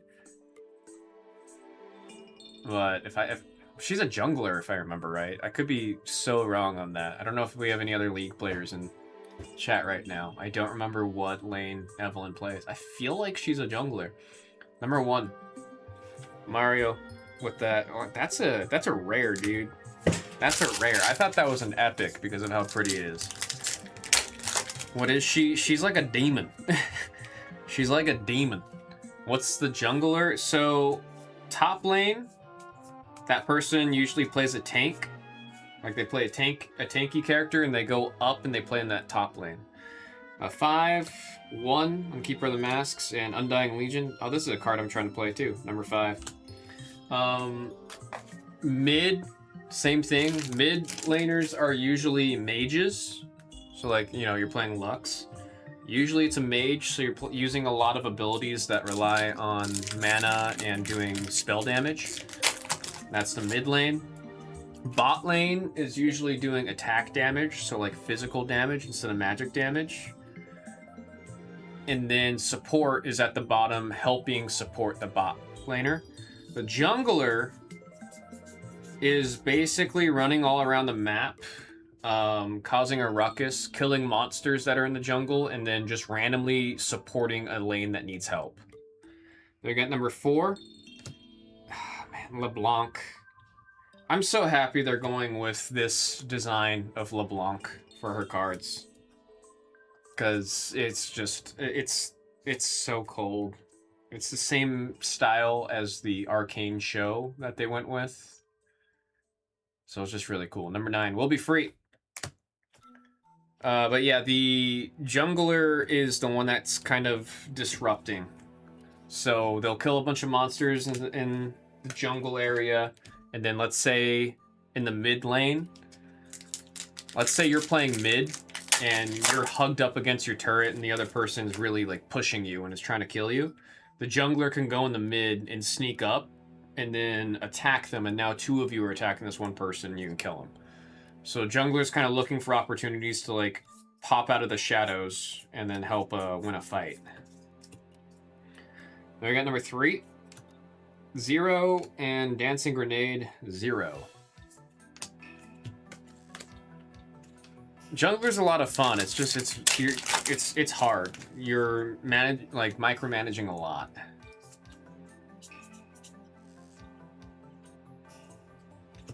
And there we got Diana, number 7 on the legend. And oh, I skipped over one holo. I'm going to go back and grab it. We got the Littling Lullaby. Lilting. Wow. I guess I can't read. Lilting. That is Lilia's signature spell. And that's going to the 0 spot, David Trang. I'm telling you, some of those epics, when you have that yellow gem on the bottom, no go. 10, 20, sometimes $30. Not a bad box one.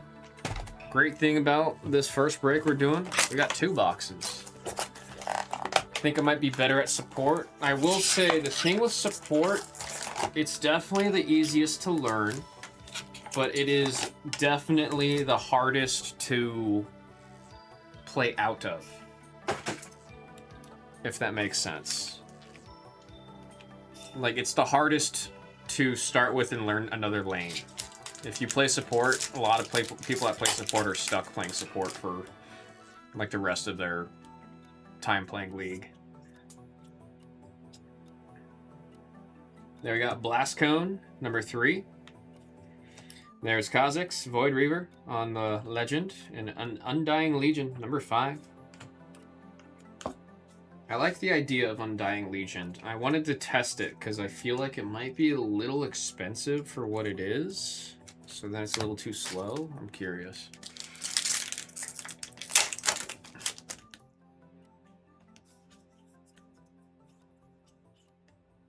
Double Trouble, number 2. Ivern, number 5. And, oh, that's Vex's signature spell. Love the artwork on it, man. Really like the artwork on that. Number 4 on the Epic. That one's going out to David Trang. Love that art.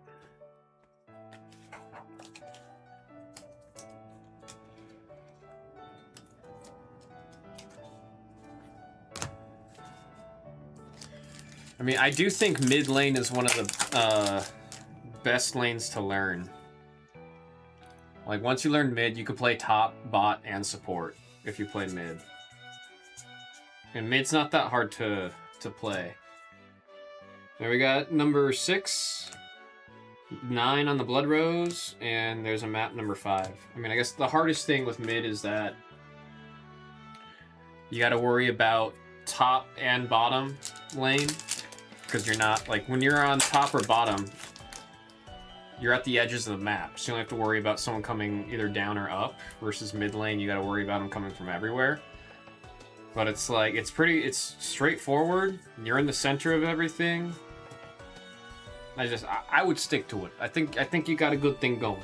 Number 7, number 5 on the Tactical Retreat, and Grim Apothecary, number 1. Got the XP trackers from the X thing. If I wouldn't go through the middle, I think it's just, at this point, the game's been around so long, that's just how it is.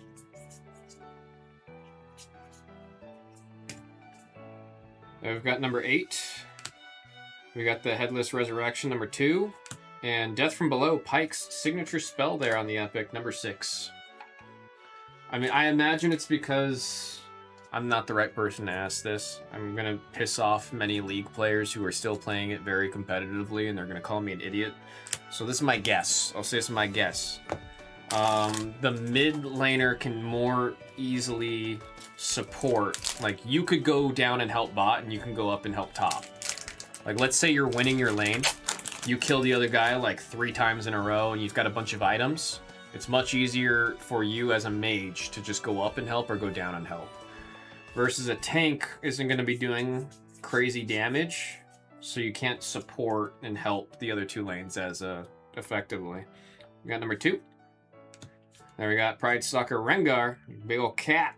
Number 3. Yeah.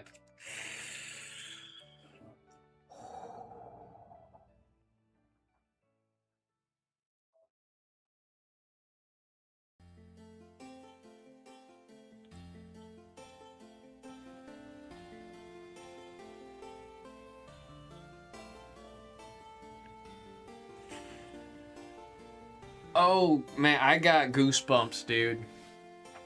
I got goosebumps. First break, we hit a Sig. First break, we hit a SIG, and it's Pike. Dude. So there's the SIG of the artist, Kindle Jack. But the texture on these overnumbereds, dude. When you get this card in person, like all the gold accent here, it's raised gold foil.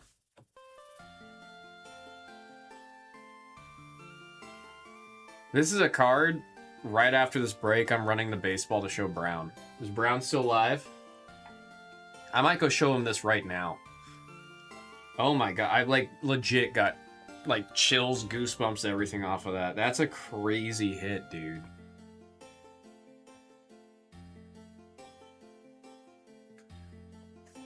That is insane. Oh, look how crispy.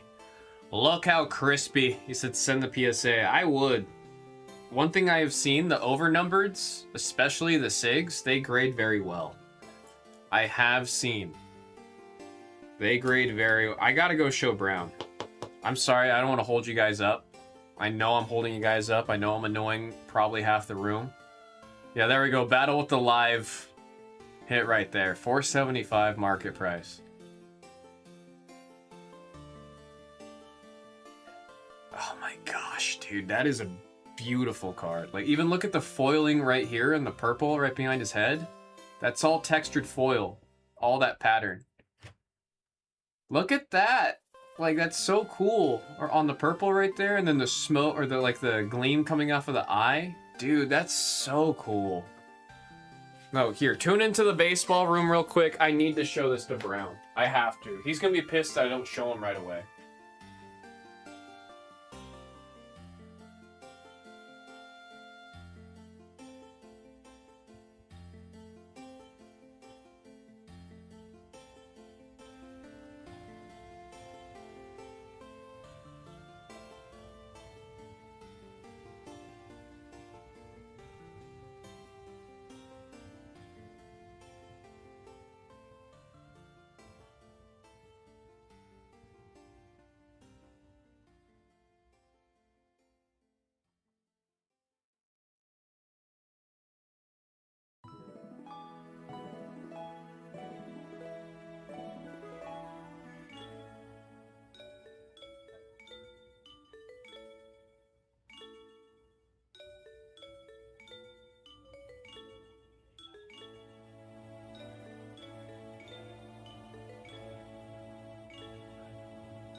Gosh.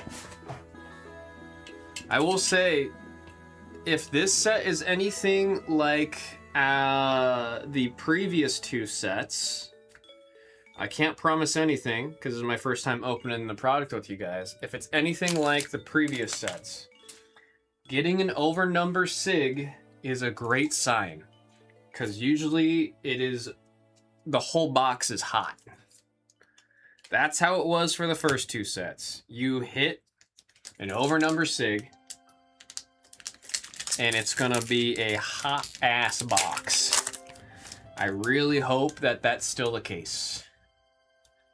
I really hope that's still the case.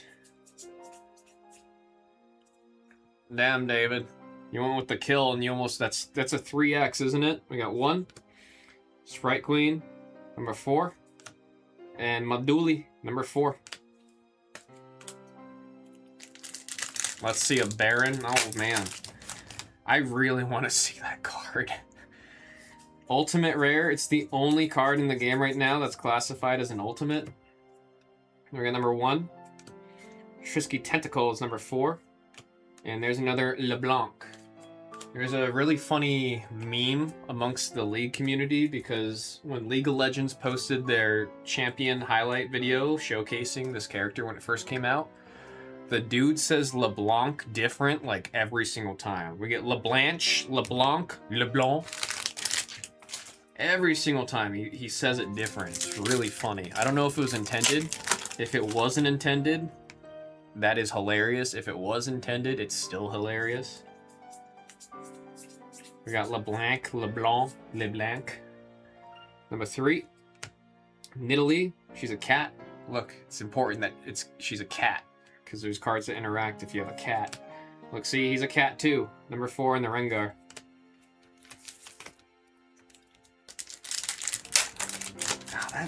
That's so. I gotta send a picture of that to my buddy Mega that we hit a SIG this early on, dude. That's crazy, man. That is just crazy. We got number 8, Bone Skewer. This is one of Pyke's abilities there. Number 9. And there is the Wuju Master. Master Yi. He's one of those characters, if he's on your team, you're like, alright, you better do good. And if he's on the other team, you start sweating a little bit. You start to sweat a little bit. Inferno. What the hell's back there? What is that? Then we got number 3. Number 9 on the Bashful Bloom. And that is a Baron. That is a Baron. I'm pretty sure it's like a $30 card. This is just the base version of him. This is the epic, like the basic version of Baron. I'm pretty sure it's like a $30 card. Like 25, 30 bucks. Number 7, Echo. Echo. I mean, we'll put this up here because Baron. Everybody looking for Baron. I'm running out of space over here, actually. Here, we'll have him kind of peeking over at you. There we go.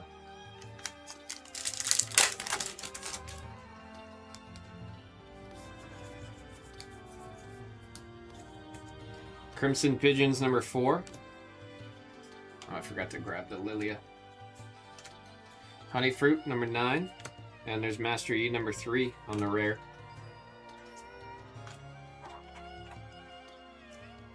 Yeah, you have to be more specific. You said, let's see a Baron, and we did find a Baron.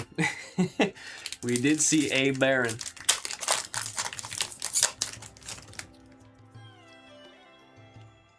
Alright, Smite. These packs are also fun too, because it's 14 cards in a pack instead of the usual 10 that you get from most games.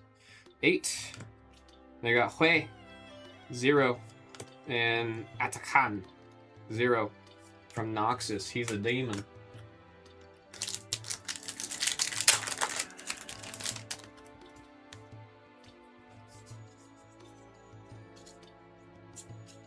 There's a cute little Yumi cat, number 6. We got Vi. Fat Hands, that's what you call Vi. Number 7. And I can't believe that is not like an over number or alt art or something. The fact that's a base epic is crazy. That artwork is phenomenal, man. 0. That one's going out to David Trang. Rengar. I imagine that card's doing pretty well. The colors that it's in.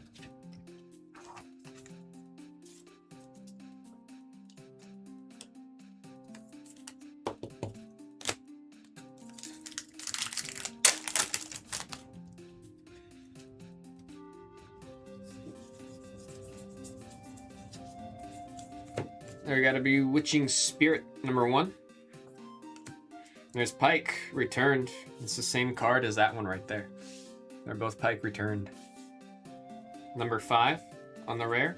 And there's Diana, number 9 on the rare.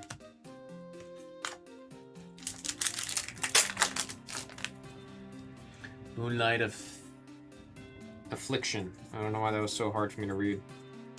There's Vex, brooding, mocking. She's got all those emotions. Number 5. Nyla, number 5 on the rare. And I was really hoping to see this card. I was really hoping to see this card. It's such a sick skin for Jin. Like, if I was playing Jin, I think this would be the skin I play almost every time. It's so cool. God, it's a beautiful card. Number 2. David Trang with the number 2. That's a stunning card. That's a stunning card. Remember I told you that his character is obsessed with the number 4? Like, that's in the game. You got 4 and you got 4 over here.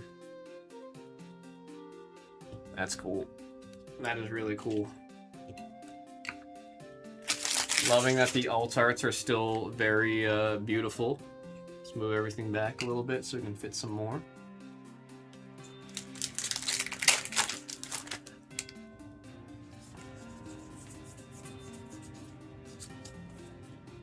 Fresh Beans, number 1. Nami, number 2. And there's Galio, number 1.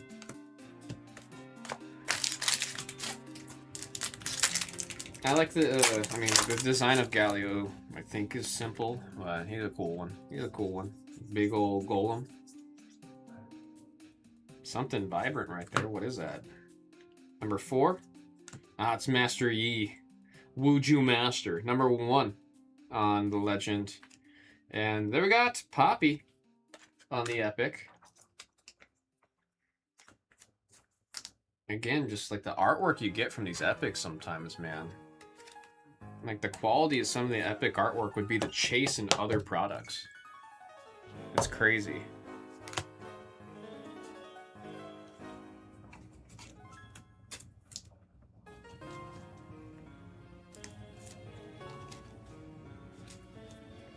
I do really like this song from Pokemon.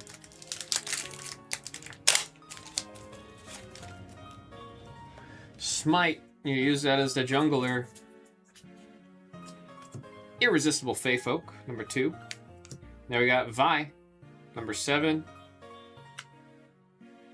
Dude. An alt art of the red buff in the game. Gosh, the foiling, dude. The foiling. Number 9. Will be free with the number 9 on the alt art. Yeah, look at the texture, especially in the sky. All the shapes and the, like, man.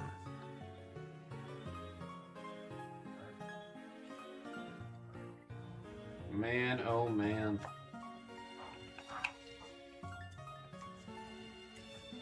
Beautiful card.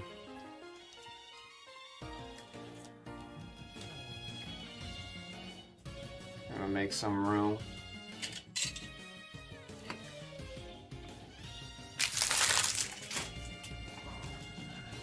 So freaking cool.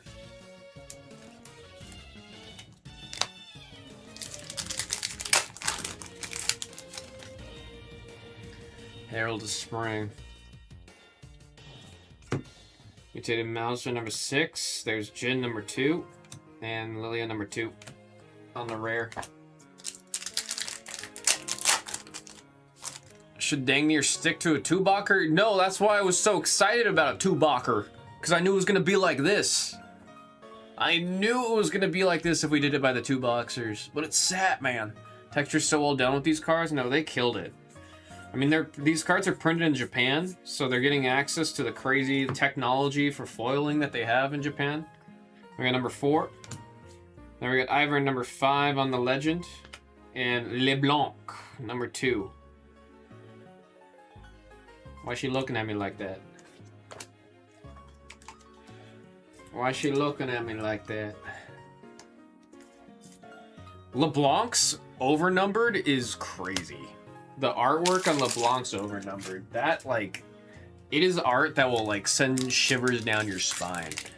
It's phenomenal, and it is freaky, and it is perfectly like LeBlanc's character. It's such cool artwork. I hope we get to see the overnumber of LeBlanc, because that one's nuts. We got 2. Atkan, 0. And, oh, another epic. Thrill of the Hunt. That is Rengar's signature spell right there in the epic. Number 4. That one's for David Trang. The whole idea and story between Rengar and Kha'Zix is a lot of fun. They're both just hunting, and they both have a mutual respect for each other as hunters, but they're hunting each other down. Vex, number 3 on the legend. Sprite Queen, number 4 on the rare. And see, I told you guys, you hit a sig or an over number, and the box is just gas. This is another alt art. This is another alt art. Number 5, David Trang with the Vex. Oh my gosh, look at the foiling up there on the card. Oh, that's crazy. Even like the texture on the gold around it for like her headband. That's crazy. That's crazy. I'm not kidding. When you get these cards in person, take them out of the sleeve, take them out of the case, and just feel them, dude. Just feel them. Just feel them. Looks high with the character. Vex is always just like in a very like gloomy, I don't care mood. That's her whole shtick. She's gloomy, she's mocking you, she's annoyed.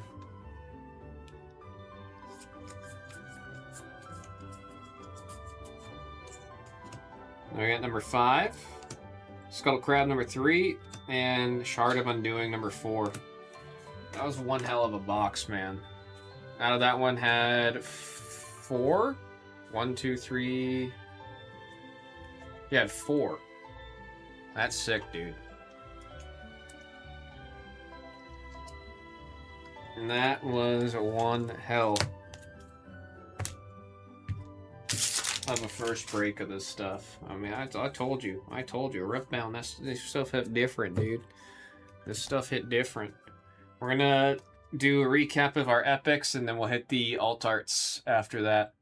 See the number as we see that. Starting with our epics, we got 4, 8, 0, 6, 4, not 0, 4, 8, 9, 8, and 8. Elder Dragon's a cool card, man. Okay, we're just gonna go one at a time with these because we've got a lot of really cool stuff out of this. We got number 3 on the Mine Rune. Really cool to get the Mine Rune. Those alternate runes, man. They're awesome. We got Baron Nashor. This is the base epic one. We now have our alt arts. Number 5 on the Vex. Number 5 on the Pike. We have number 9 on the red. The red buff is what you call it in the game. Diana on the alt, number 9. Gosh, foiling. And there's Jin, number 2 on the alt art. And I mean, a Sig on the first break is crazy. That's crazy, dude. Number 8, that is for sure. We're going to beat the hell out of the sorts on that one. Folks, that was Riftbound League of Legends Unleashed by the 2-box random number 1. After this, in the store, it's by the 1-box. Thank you all very much. Damn, man.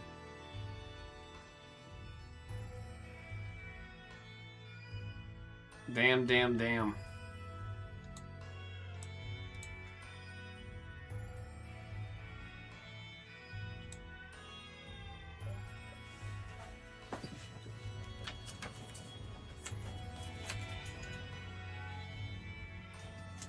You did call it metallic. You did call it.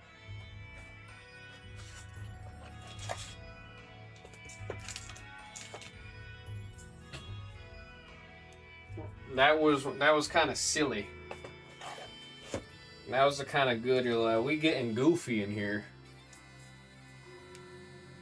What happened to the other 2 boxes? I was in the other 2s also. Mario, I had to refund them because they were sitting. I mean, it's been like 3 days. So I changed them to one boxers.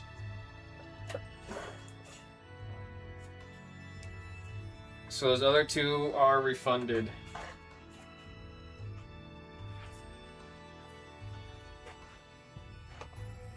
I know you're being patient and you're waiting on them, and I'm really sorry. I was hoping. I think the 2-boxer for the price for this product, that is the way to go. But I just, I didn't want that just sitting there much longer.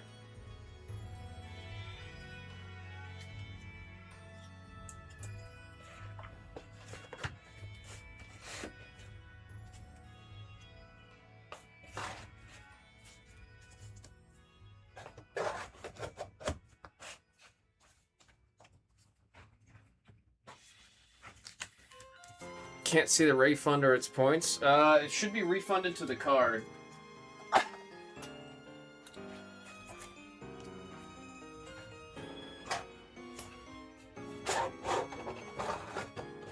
Should show up. If you go on your account and your orders and you don't see it as a refund, please let me know.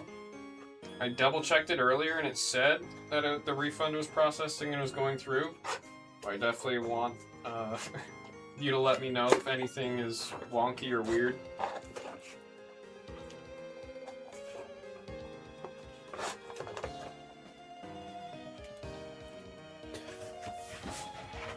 You got a 2-pack? Of course we can do a 2-pack real quick, Ruiz. Of course, of course. Let me see. Yep, I see right there. You got 2? Did you do 2?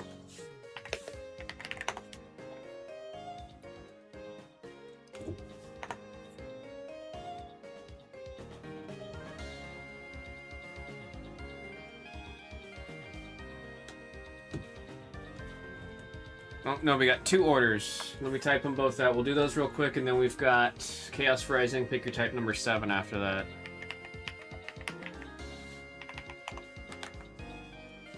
Let's see, Ruiz 1864834, and then Noah's Athletics with order 1864865. Good night. Good night, Blue. You guys take care. Get home safe. Let me fill the Beat the Swords for this real quick, and then we'll do the 2-packs.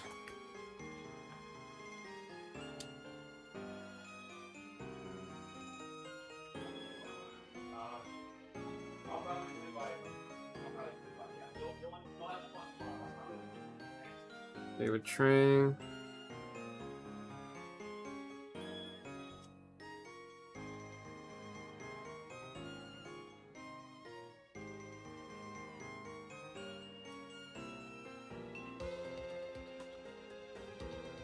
Is this pen out of ink? What's happening?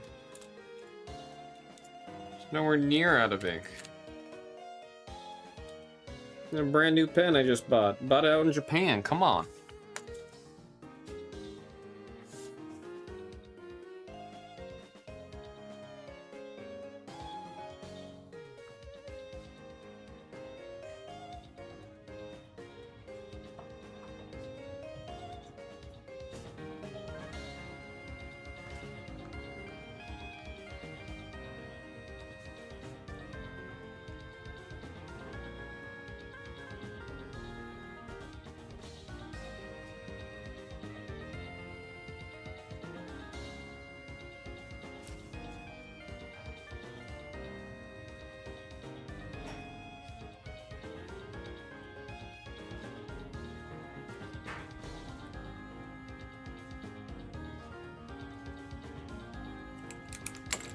I don't know why a pen was acting. I made that much harder than it needed to be.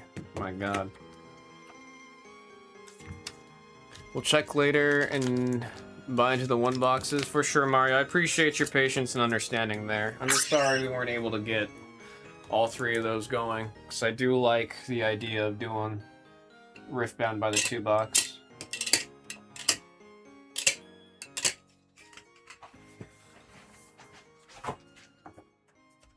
Alright, we have Ruiz gone up with the Topac 1864834.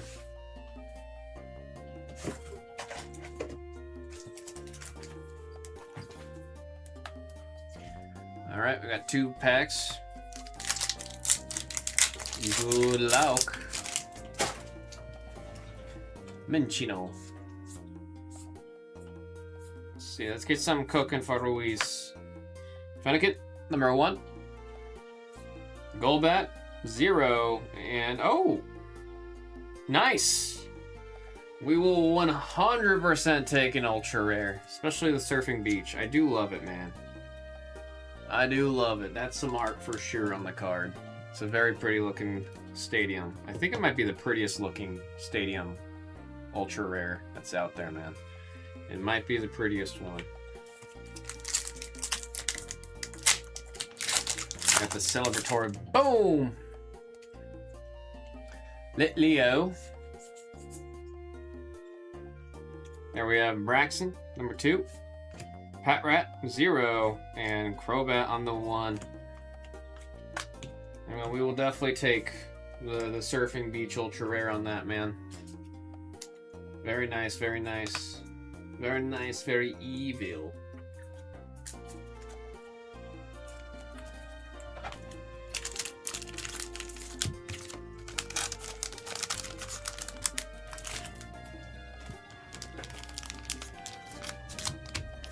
Let me write this down real quick.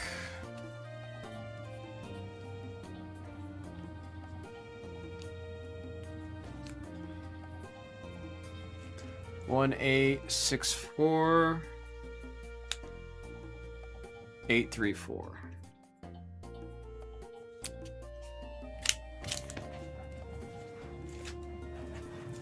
Right, next up we do have Noah's Athletics.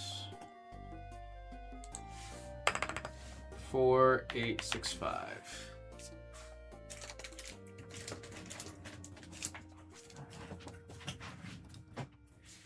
Here we are. Good luck to Noah's Athletics.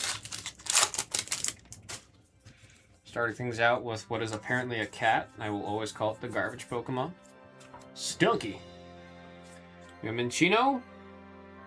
And Trevenant. Come on. Noah's Athletics is due. Noah's Athletics is due. I think the first order up there at the top. We gotta build up something. Something for Noah's. Come on. Donphan, Tauros, and we got a Ho-Oh. I want to see an SIR come out of these, man. I want us to do the good old 2 Percy packs and pull out a SIR.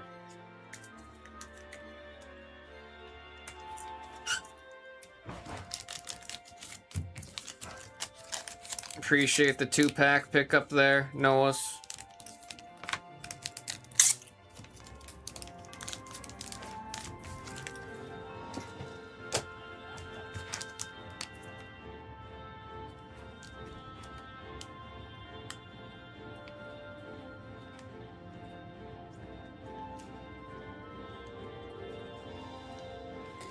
One 864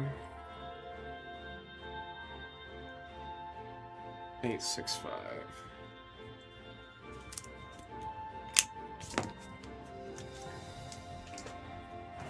All right, we've got Pick Your Type number 7 coming up next.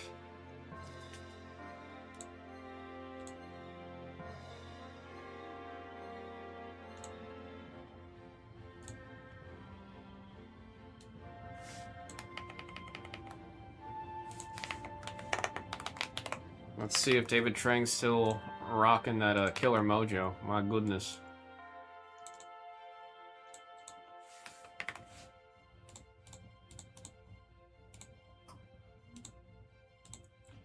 Killing it from the store and sending the damn email.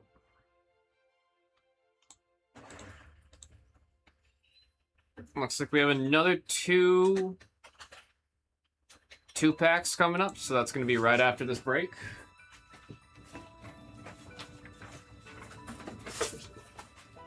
Yeah, I gotta go grab the fresh case.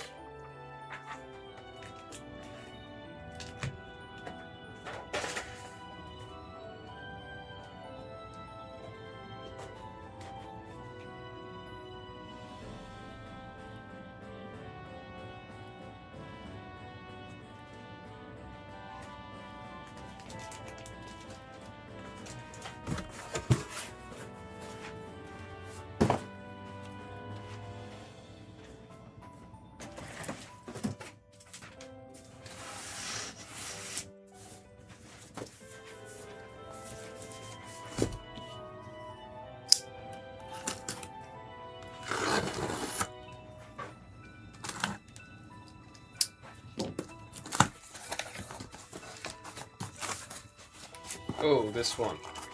This one. This is gonna be...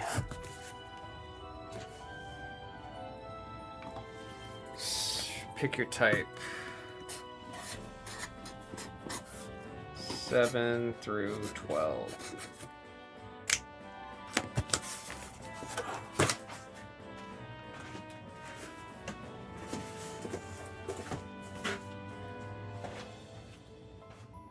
Yeah, let me go grab a 3-row just in case.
I don't think I'll need the 3-row, but I'd rather have it just in case that we do need it. Okay. Email's been sent.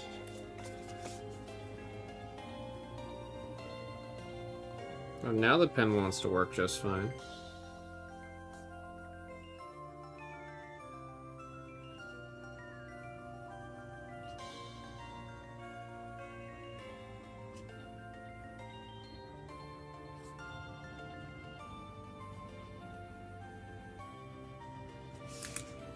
Alrighty. This is Pokemon Mega Evolution Chaos Rising by the single box. Pick your type number 7. We just grabbed this box from a fresh case of Chaos Rising. Wishing the absolute best of luck to everybody in the break. Let's get another SAR to add up to that wall, man. Let's find another one for the wall.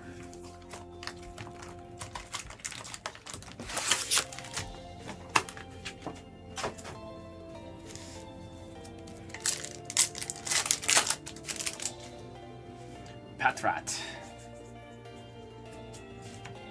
We got Finnegan, Keldeo, and Ampharos.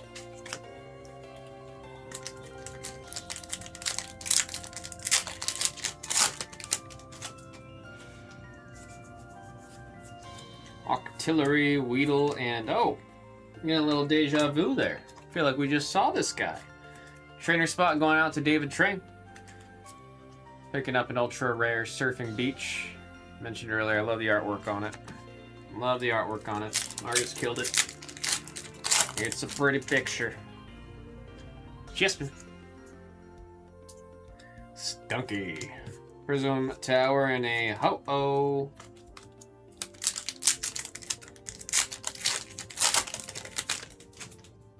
Minccino, don't take away its little flower. We got Deoxys, Minccino again, and a Gorgeist. On the Psychic, double rare hit right there. Psychic's going out to Metallic. Scoot in a bit, there we go. It's like slowly throughout the day I progressively get more and more shrimp posture. We got 8, 4, and there's number 8. On the Gudra. Frogadier. Ho-Oh. Matang on the illustration rare. That one is a steel hit right there from Metallic. For Metallic. Good start so far. Let's hope this is a sign.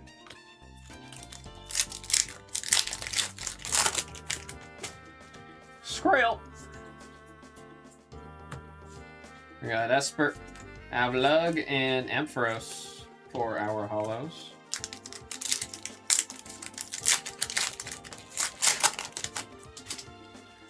Phantom, gotta name it Danny.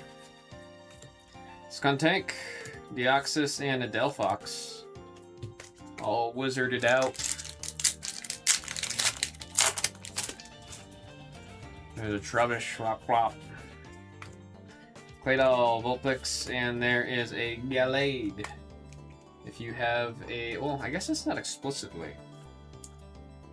I might be mixing up Pokemon Go, because Pokemon Go's evolution rules are different. I'm pretty sure in normal Pokemon, if you have a female Ralts, it evolves to a Gardevoir, and if you have a male Ralts, it evolves into a Gallade. I think in Pokemon Go, it doesn't matter if it's a male or female. Mega Dragalge. Mega Dragalge. That is number 4 for the Dragon. Dragon going out to Main Street with the nice ultra rare hit right there.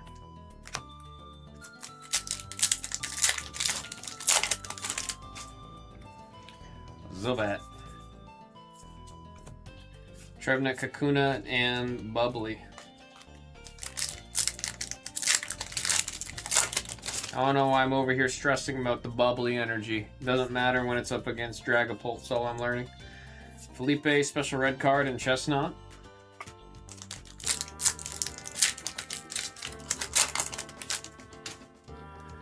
Froakie. Is that in the right spot? Oh my god, it is. Oh my god, it is.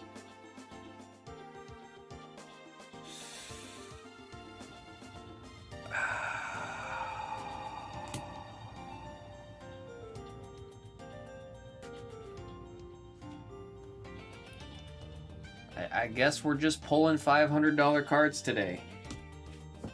Well, I guess that's the tone.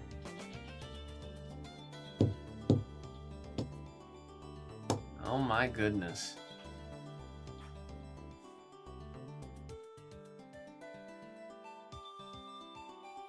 That is a real... the hue of blue that they have in this card is like addictive.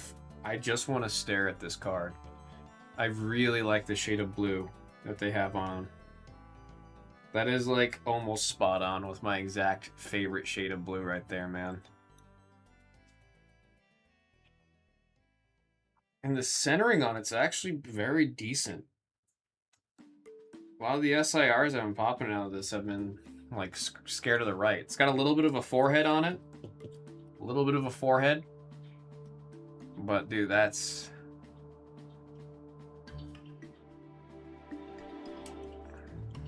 Junior is a hitter. Junior hits. That's crazy. That's crazy. That is crazy.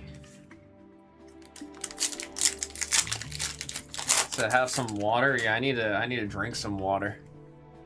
I have not been doing good about drinking water today, folks. I'm embarrassed to say. I have not been doing good about that. There's Crocodile on the good old Darkness. For the double rare hit right there.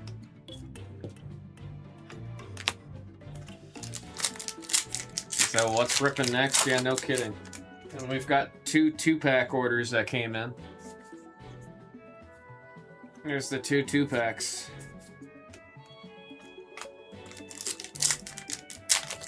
Gosh.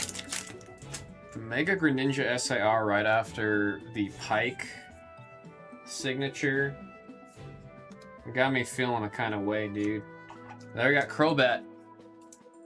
That's a Darkness type hit. Beautiful illustration right there. I do love the color palette in this one. For Main Street. For Main Street. Uh-oh.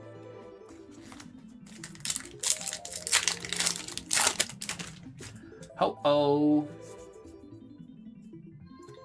Trubbish, Patrat, and there's a Xerneas. We're really just looking at that Greninja right now. That's crazy. That's crazy. Chespin, Quillfish, and Gourgeist on the ultra rare. Doing a little dance. This card just screams Happy Halloween, dude. I know we're very far from it, but you know, We're only like 5 months early on the Halloween vibes. That is a Psychic hit for Metallic. Barg. We got Remoraid, Baltoy, and Trevenant.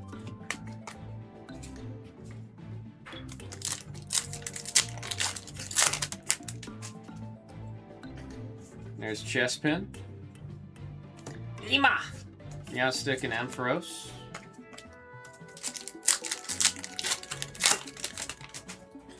Stunky. Chespin, Floette, and there's a Chinchino. I used to want to say Cinchino, but Chinchino, that just sounds right. Number 3, because of Chinchilla, Chinchino. Number 3, don't gotta say a number, gotta say it's going to a normal spot. Metallic. There's a little fat rat. Watchog, Delibird, and a Tool Scrapper. Trainer Ultra rare hit right there for David Trine. What is that? Okay, cool. I thought there was like a crack in the case right there. I always toss those cracked top loaders. And I don't mean like cracked at Fortnite. I mean the whole thing's broken. I think it's total crap sometimes when we get a whole case of top loaders and we have to like toss half of them because of the QC was just bad on one of them.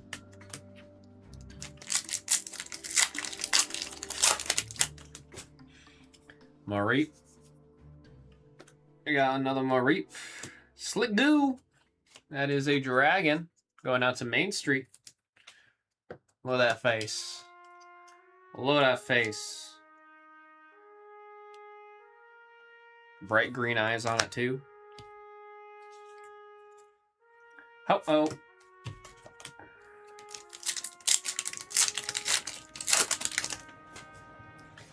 Fennekin. Ampharos, Ferocid, and there's a Mega Greninja in case you wanted to see what the double rare looked up right next to the SIR. Gosh, that is a really cool card. I would love to chase that card, man. I would really love to chase that card. It's such a pretty card. I got Sudowoodo, Tauros, and a Magnetic.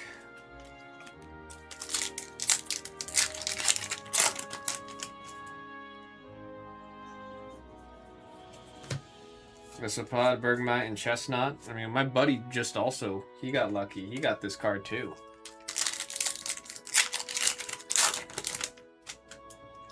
Ferocid. There's an Emolga, Crobat, and Keldeo. Good night, Mom. Good night. You headed out? Yeah. See ya. When's this next time you're on?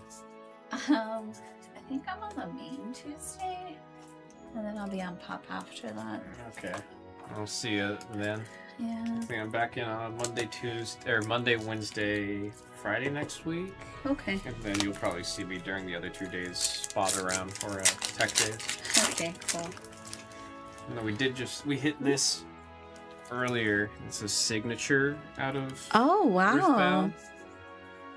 That's pretty sick. It's just, they're so pretty with the textures. Yeah. And we just hit this one out of this break. Oh, wow. Oh, that's Such a pretty nice. card. I trade you. Wow. Who hit this? And that's Junior. Let's go, Junior. That's a nice piece. I love the colors, man. Yeah, it pops. Like I was saying, that shade of blue is gorgeous. addictive. Like I would just want Yeah. to stare at that blue. It's a really nice blue. Heh, a blue. Haha. On the normal, that's going out to Metallic. Good night. Get him safe. Good luck, Ken. Watchog on the normal, Metallic. It's been a solid box all around. This has actually been a very solid box all around. Obviously it's skewed because the Greninja is staring right at us. I mean, aside from the beautiful SIR. Like, look at some of the other hits that we have here. It's been a solid one. Quill! Peter Quillfish! Goldum, Froakie, and an awful special energy. Blue pack, second from the end. Blue pack, second from the end. There we got a Carnivine, Fampy, and a Mega Pyroar. The main goes up, is what happens. Mega evolves and the main goes up. That is number 5 on the double. Last pack magic. Let's see if we got one more little stinker hiding here. Let's see if we got one more stinker. Transformation Tome, Deoxys, and a Magnetic. Folks, we have ourselves a recap. We're going to start with our double rares.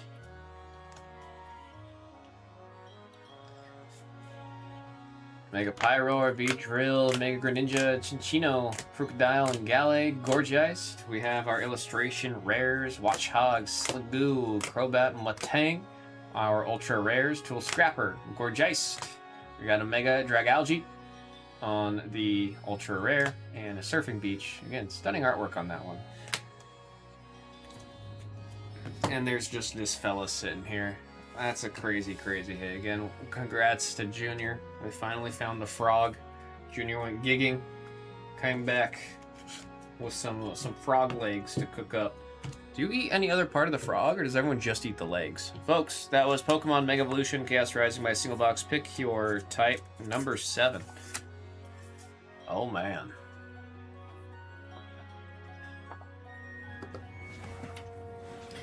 Oh, man. You said game over. I mean, in all fairness, we had a case with the Roxy back here. We had 2 of that in one case. It has and does happen in Pokemon frequently where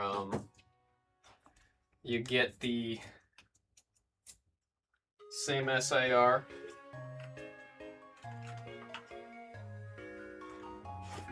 Yeah, I'm gonna put this in a 3-row. Grabbed the 3-row just in case. I'm glad I did. We just did pick your type. Number 7.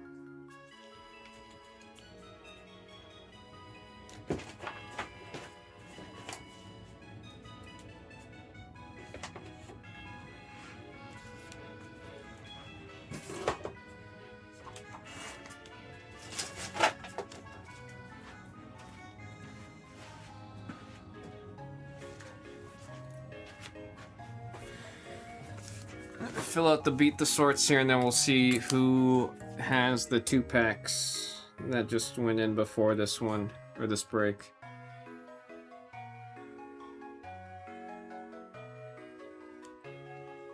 Junior 92583.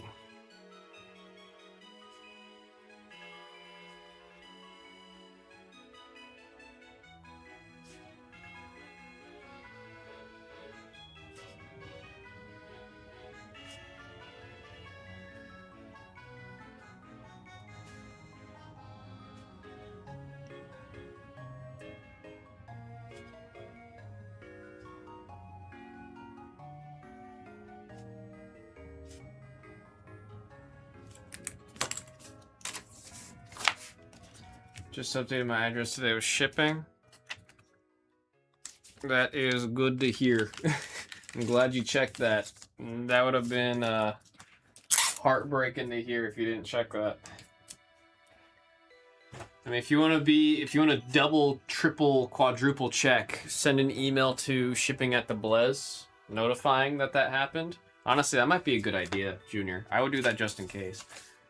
It might be completely unnecessary, right? There's a chance it's completely unnecessary, but I would say just in case, send an email to shipping@theblez notifying that you updated your address.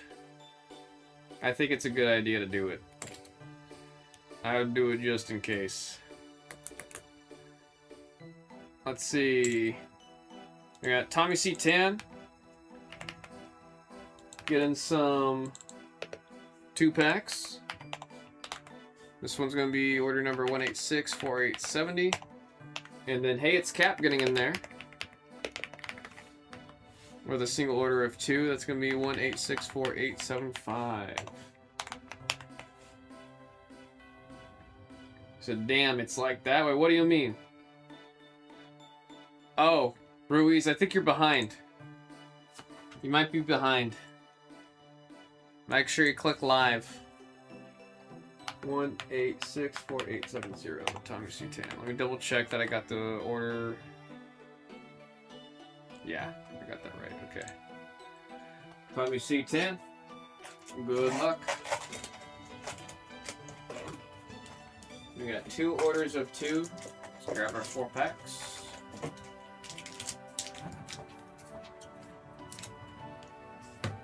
Here we go. Good luck. Oh, did I update that? Yeah. I did put the right order number. Litleo. Baltoy, Froakie, Matang. We got the Policy. Great Haul. Ninetales. We got a Crobat and a Delphox.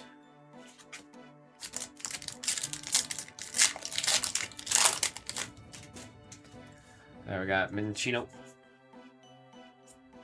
Great Haul, Deoxys, and a Chestnut. Come on. Come on. Tommy C10, I think's first time getting to the single packs, or the double packs of Chaos Rising here. Let's get something for. Come on. I always like it when these 2-pack breaks got something crazy in them. Finnegan. Number, I don't want to say a number. Delibird. We will take an ultra rare. We will take an ultra rare. Tool Scrapper. Ultra rare hit right there. I've said it before, you run this in your deck, you're being rude. You were just being rude. Alright, last pack of the little group here for Tommy C10.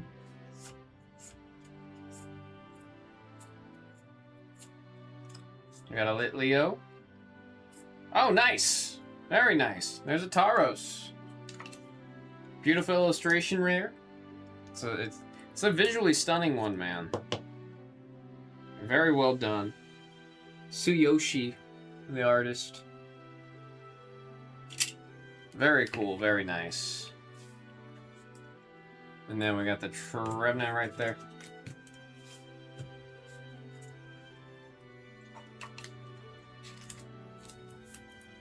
Appreciate it, Tommy C10, getting in there.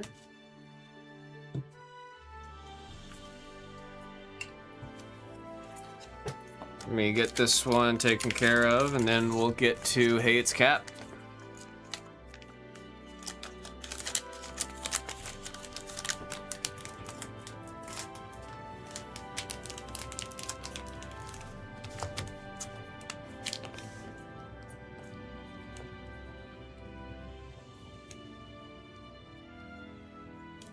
Tommy C10, 1864. 870.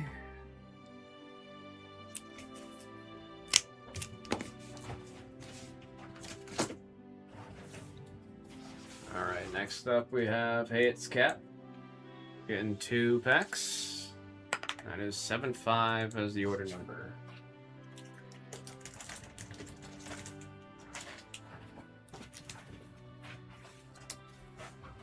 Best of luck, Hey It's Cap.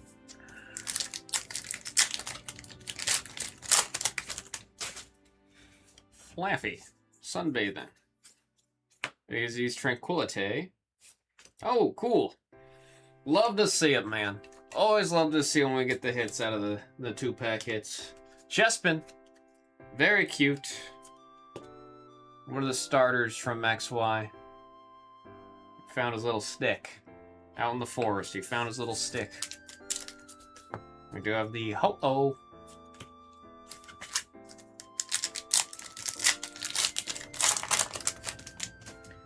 There's a Golbat.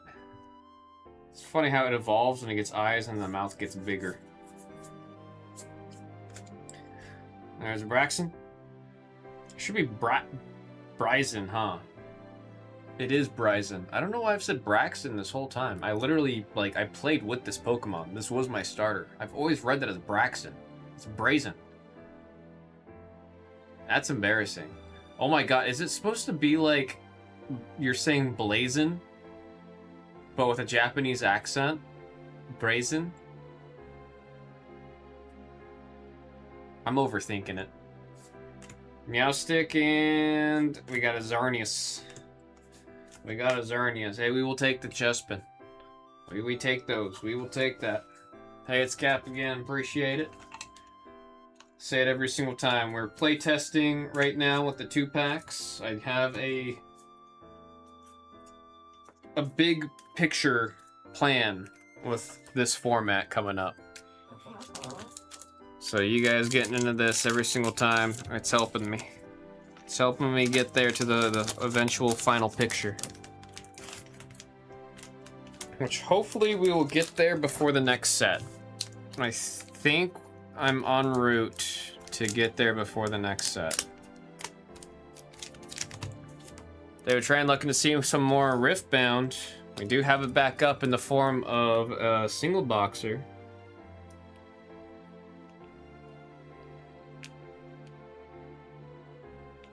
Hey, it's Cap, 1864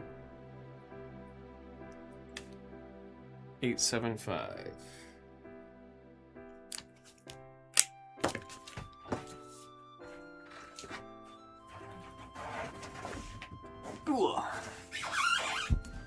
That was a lovely sound. My shoe rubbing against the chair. We actually just had a couple more of the 2-pack orders come in. Let me catch up on that. Rob Geo going in for 6. Rob Geo going in for 6. I put Rio Job is what I just typed. I don't think I can even blame dyslexia on that one.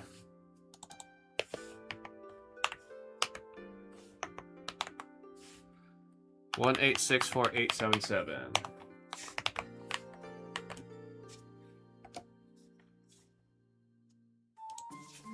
877. We got 12 packs coming up.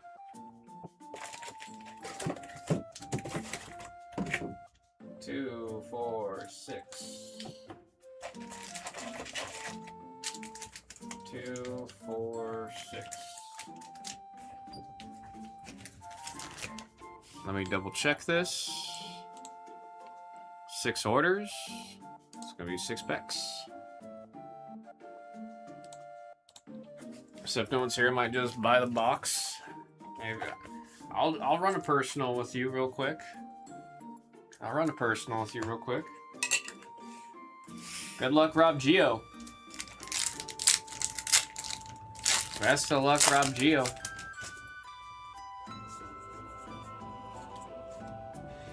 Trevenant, Adversity, and Bubble.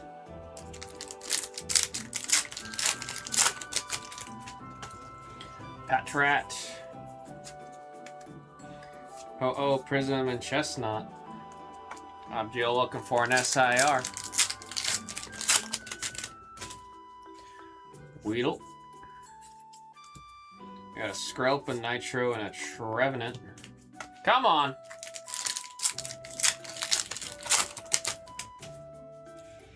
Octillery. Espert. Patrat, and a Trevenant.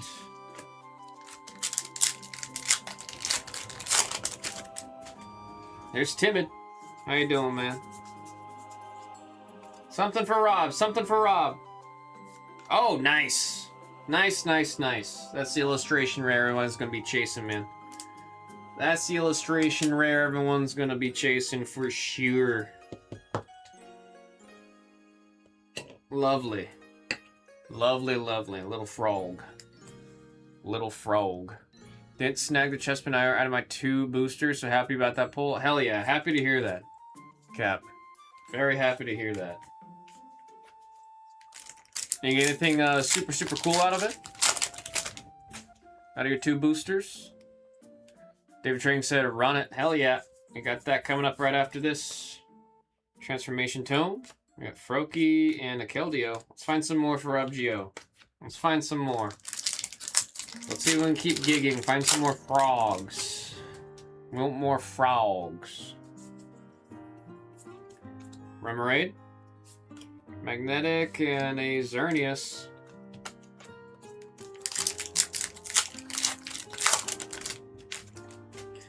Frogadier. A Chestnut, Patrat, and a Goodra. We need something more for YUGIOH. That's what we need. We need something more. 12 packs, come on. Baltoy and a Crobat, bro. Bro, something more. We need more for YUGIOH. We need something more for YUGIOH. Watchog, Bubbly, and we got a double rare Mega Dragalge. Dragalge. First box was so bad, second had the gold frog. And oh, I do remember you telling me that yesterday. I remember you telling me about that yesterday. I remember now. I remember now. I remember now. Last two. Blue pack for YUGIOH. Something for YUGIOH in the blue pack. Something for YUGIOH. Goodra, double rare of Crocodile. And double rare is something, but it's not what we're looking for. It's not what we're looking for.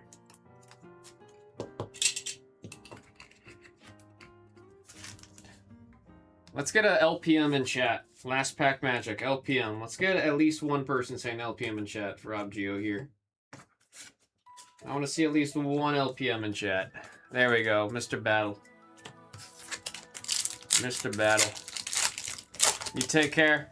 You have a good night. Come on. We're slow rolling it. Come on.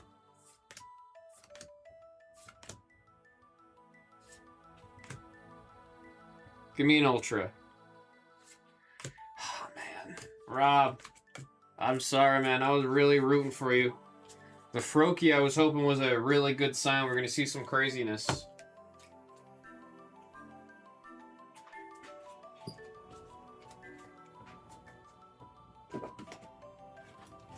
And we'll say we at least got the Froakie. We at least got the Froakie. That could have been 3 double rares. That could have been 3 double rares.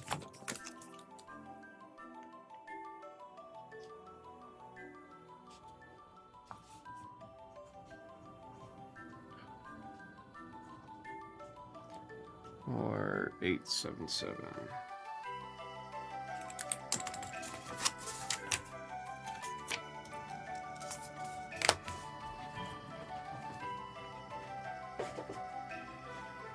Let me grab that Riftbound box.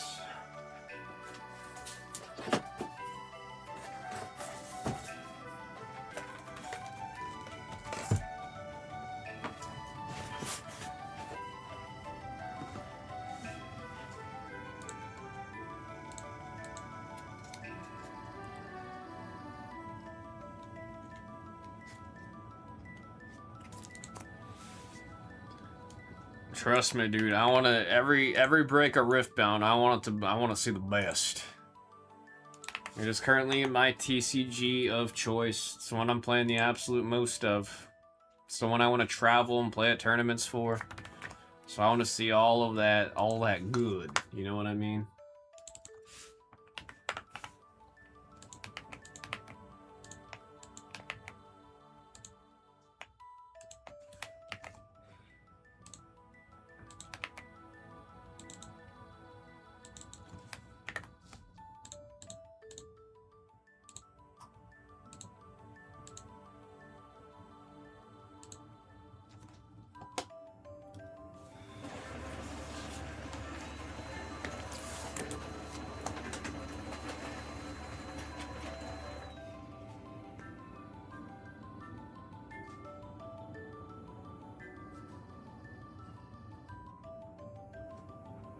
Unleashed.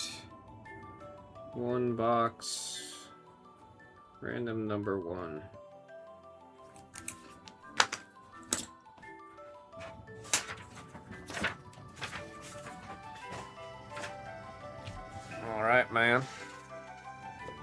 This is Riftbound League of Legends.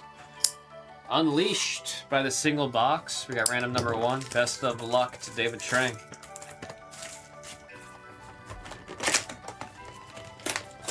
I do love me some Riftbound. Love and adore me some Riftbound.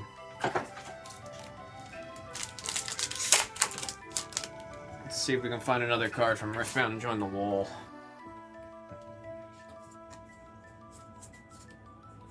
It's getting me excited for when I open my boxes this weekend. Or I guess tomorrow, huh? Sorry, halfway through the weekend.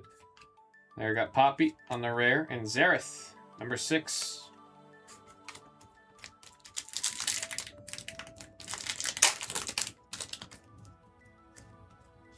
And a little cat. Put that in your cat deck. Cat Bird Poro deck. Clash of Giants, and there's Zillion. I know one of the big chases people have, there's overnumbered Poros. People are really looking for the overnumbered Poros.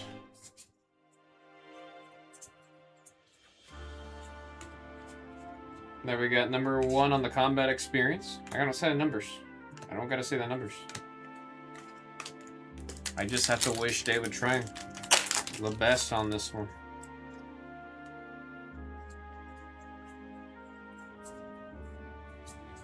There is Diana on the legend. Katarina. And there's our first epic. Void Assault. This is Kha'Zix's... I believe this is his ultimate in the game. Move a friendly unit, then move an enemy unit. Reminds me of him when he ults. He jumps in, and then you play R, you press R, and he turns invisible. If I eat you, will I learn how to die?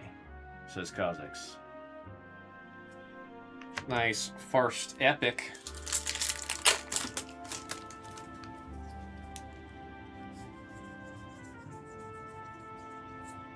Lunar Boon. That's a cool one to get a foil of, for sure. Virtuoso Jin. And Ivern as our first alt art. When you play me, look at the top 3 cards of your deck. May reveal you among drive, recycle, rest. If you revealed a... Oh! Very solid card for anyone playing an Ivern deck. Also, that skin for Ivern's sick. That is a really cool looking card. Our first alt art. Gosh. Look at the foiling. I got a glimpse of it again when I set it down. That's crazy. That's crazy looking.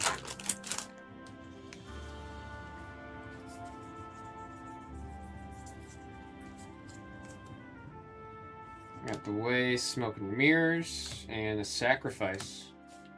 The Sacrifice card's a little ominous. Let me do little taps there. I don't like it when the card's floating in the case.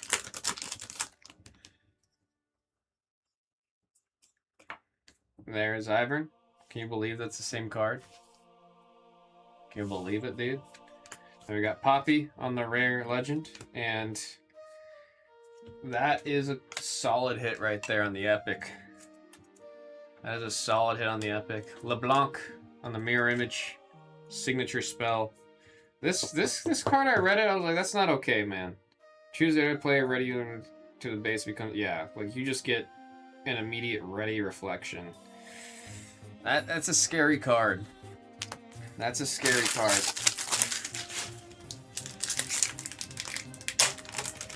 Anyone running LeBlanc, probably running 2 or 3 copies of that in their deck.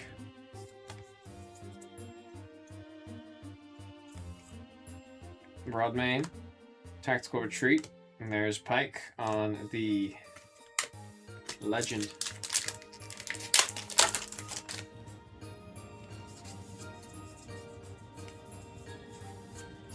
Keeper of Masks. Oh, we got Ivern's epic unit. Damn, that's like some of these epics. The artwork's just too good, man. Some of these epics just have artwork that's too damn good. Friend to all. As you play me, choose bird, cat, dog, or Poro when I regain that tag. I just like the idea of calling him a bird. You're like, oh, Ivern's my little bird. Ivern's my little bird. I think I skipped over. Yeah, we had one loyal Poro that was foiled that I didn't put in the pile. Herald of Spring. Sprite Burst. Undying Legion. And there's Galio. Oh! Oh! There's a Calm Rune. Yeah, they are a lot more their color than I thought. Like, it is visually very green. Man, they really pop off on the runes. The runes are always beautiful. Such stunning cards each time, man. Like, the texture on it's nuts. The texture on it's nuts. Well, it looks like you gotta build a calm deck with Ivern. Yeah, it's a lot more like the color than I thought it was going to be. It's a lot more green. We saw the Mind one earlier. It was a lot more blue than I thought it was going to be. I applaud Riot and the design team for actually relying on the foiling, like the light that pops off of the card to make up for the lack of color on the artwork. I was worried it was going to be not as visually green, because that would be a problem.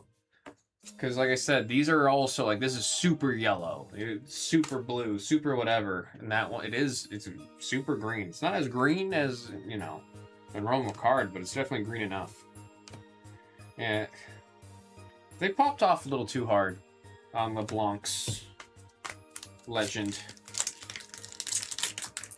They popped off a little too hard on her Legend. That card looks like it should be an epic.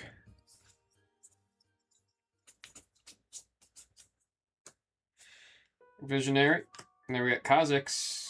And there's Clash of Giants. That's Volley versus who? Who's Volley fighting against there? I know on the left is Volley Bear. I don't know who's on the right.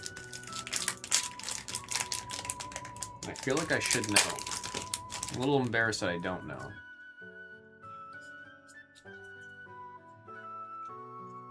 Disposal. Blood Rose. And Blighted Battle Axe. At the end of your turn, if I didn't conquer this turn, unattach this and deal 4 damage to me. Oh, okay. I'm okay off of that card. What the hell?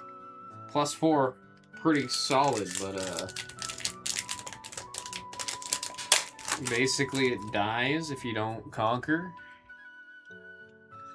It's a scary equipment, man. Windlight Affliction. Jin. And oh, there's Jin on the Legend. I wanted to see this one. I really wanted to see this one. I really wanted to see this one. This is the Order rune. I mean, it's like, honestly, yeah, if you have to choose between which one you're gonna have on your field, it hits very different in person. It hits very different in person. I went from like seeing it online and not really liking it that much. This is sick. That is sick. And of course you still have the texture all over the card too. I love how they have the harsh edges on the foiling on the top there too. That is cool. That is cool. I feel like we summoned that one from showing the Order rune earlier.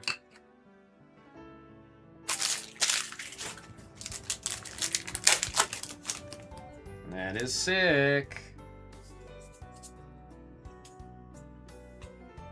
Diana.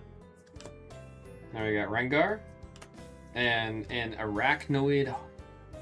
Did I say that right? Arachnoid. Arachnoid Horror.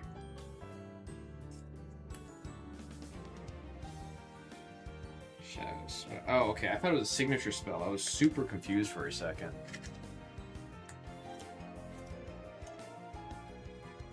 Beautifully Shadow Isles-y. Shadow Isles always has that like hue of green to it. Vault Breaker. And Battlefield. We got Ash from the Freljord, and then Kha'Zix on the Legend.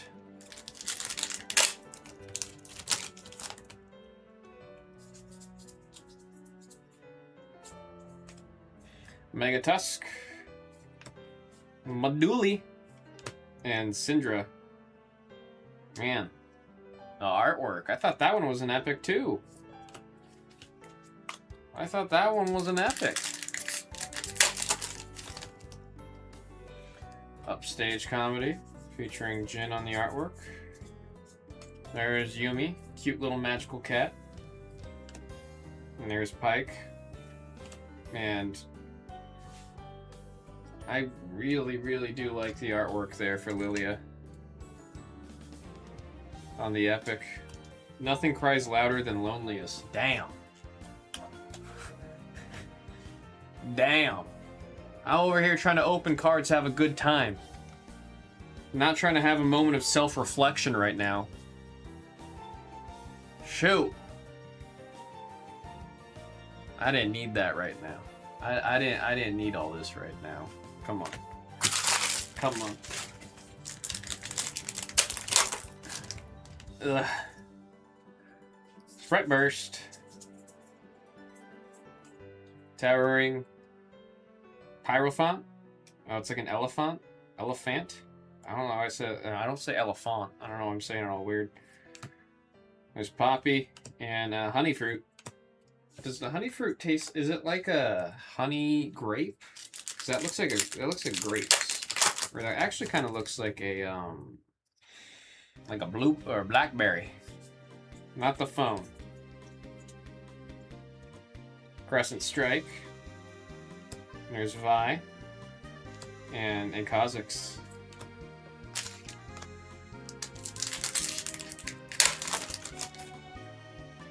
Spectral. Can I say spectral? I guess I can. I don't know why I couldn't say it earlier. Bashful Bloom Lilia. I got a Scuttle Crab and... Man, that's not fair. That's not fair. Why they make Vi's card look that good?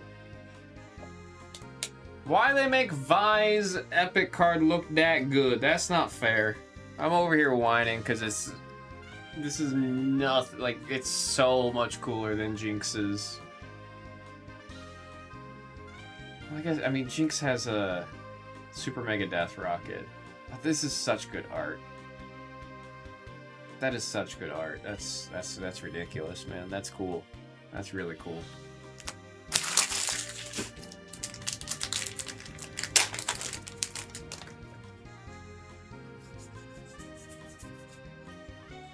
I got a Soul Sword. What do you do? Level 3, I have an additional +1 might. Ah, so you gotta level up first. Oh, but it's a 1 cost. That's not too bad. That's not too bad. There's Evelyn. Again, I love that artwork on Evelyn. Blue pack. Penultimate. Second from the end. Let's get another alt art. Let's get an overnumber. Something crazy. Grim Resolve. Determined Sentry. And Grim Apothecary. Last pack, looking for LPM. Looking for some LPM.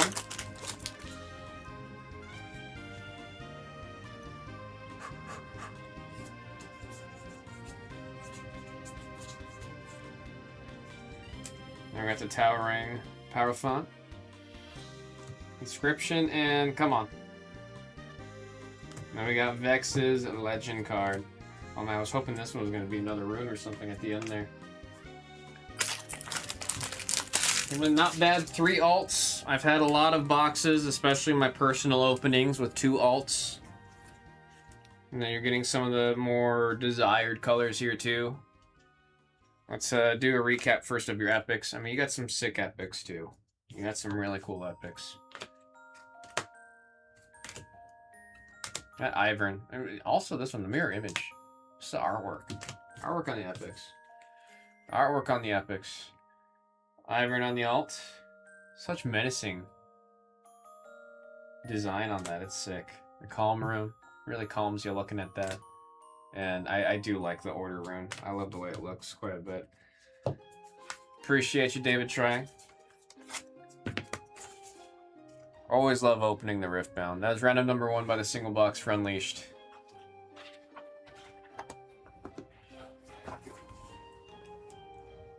Oh boy.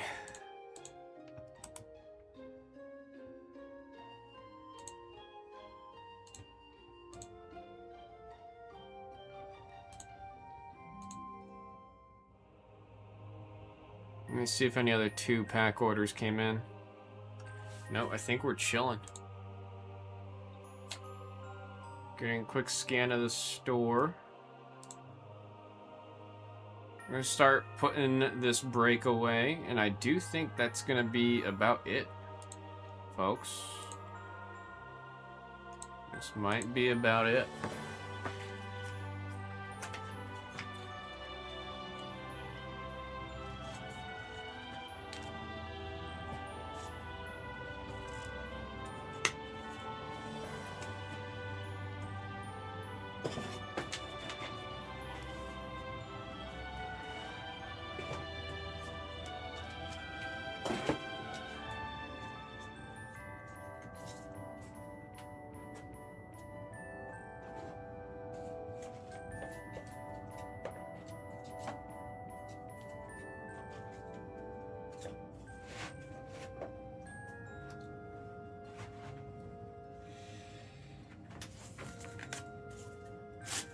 Start restocking and everything here.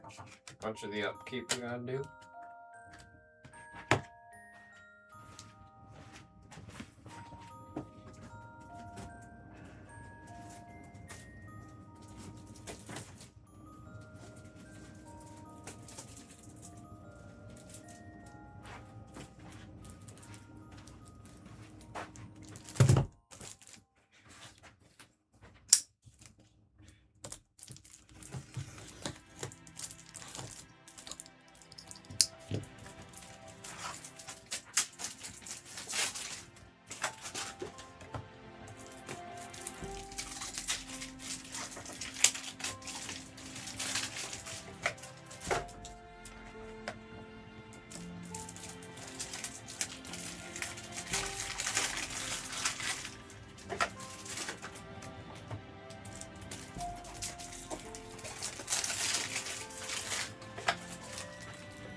You take care, David Train. Again, I appreciate it. Really, I mean, I'm really happy for you on that pike. That's still such a crazy hit to get right there. Signatures are so hard to hit, so that's awesome, man.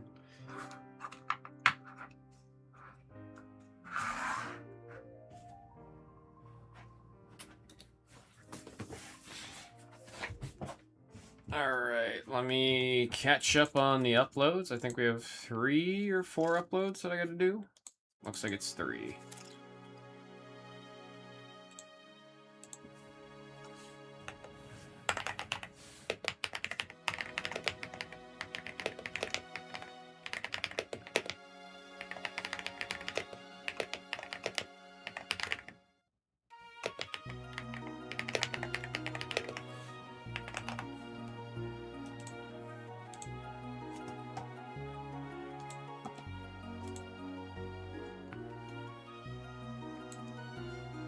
I got Benny with the heart.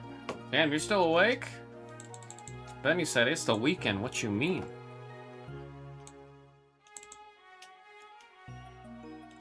Pick a type 7.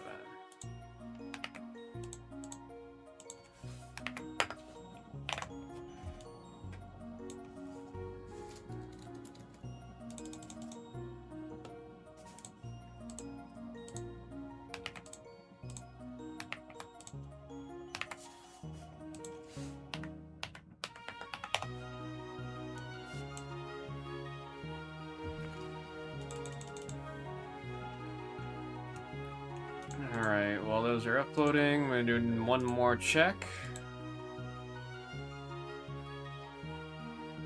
Don't see any spots coming off or anything sold out, so I think, again, this is where we're going to call it.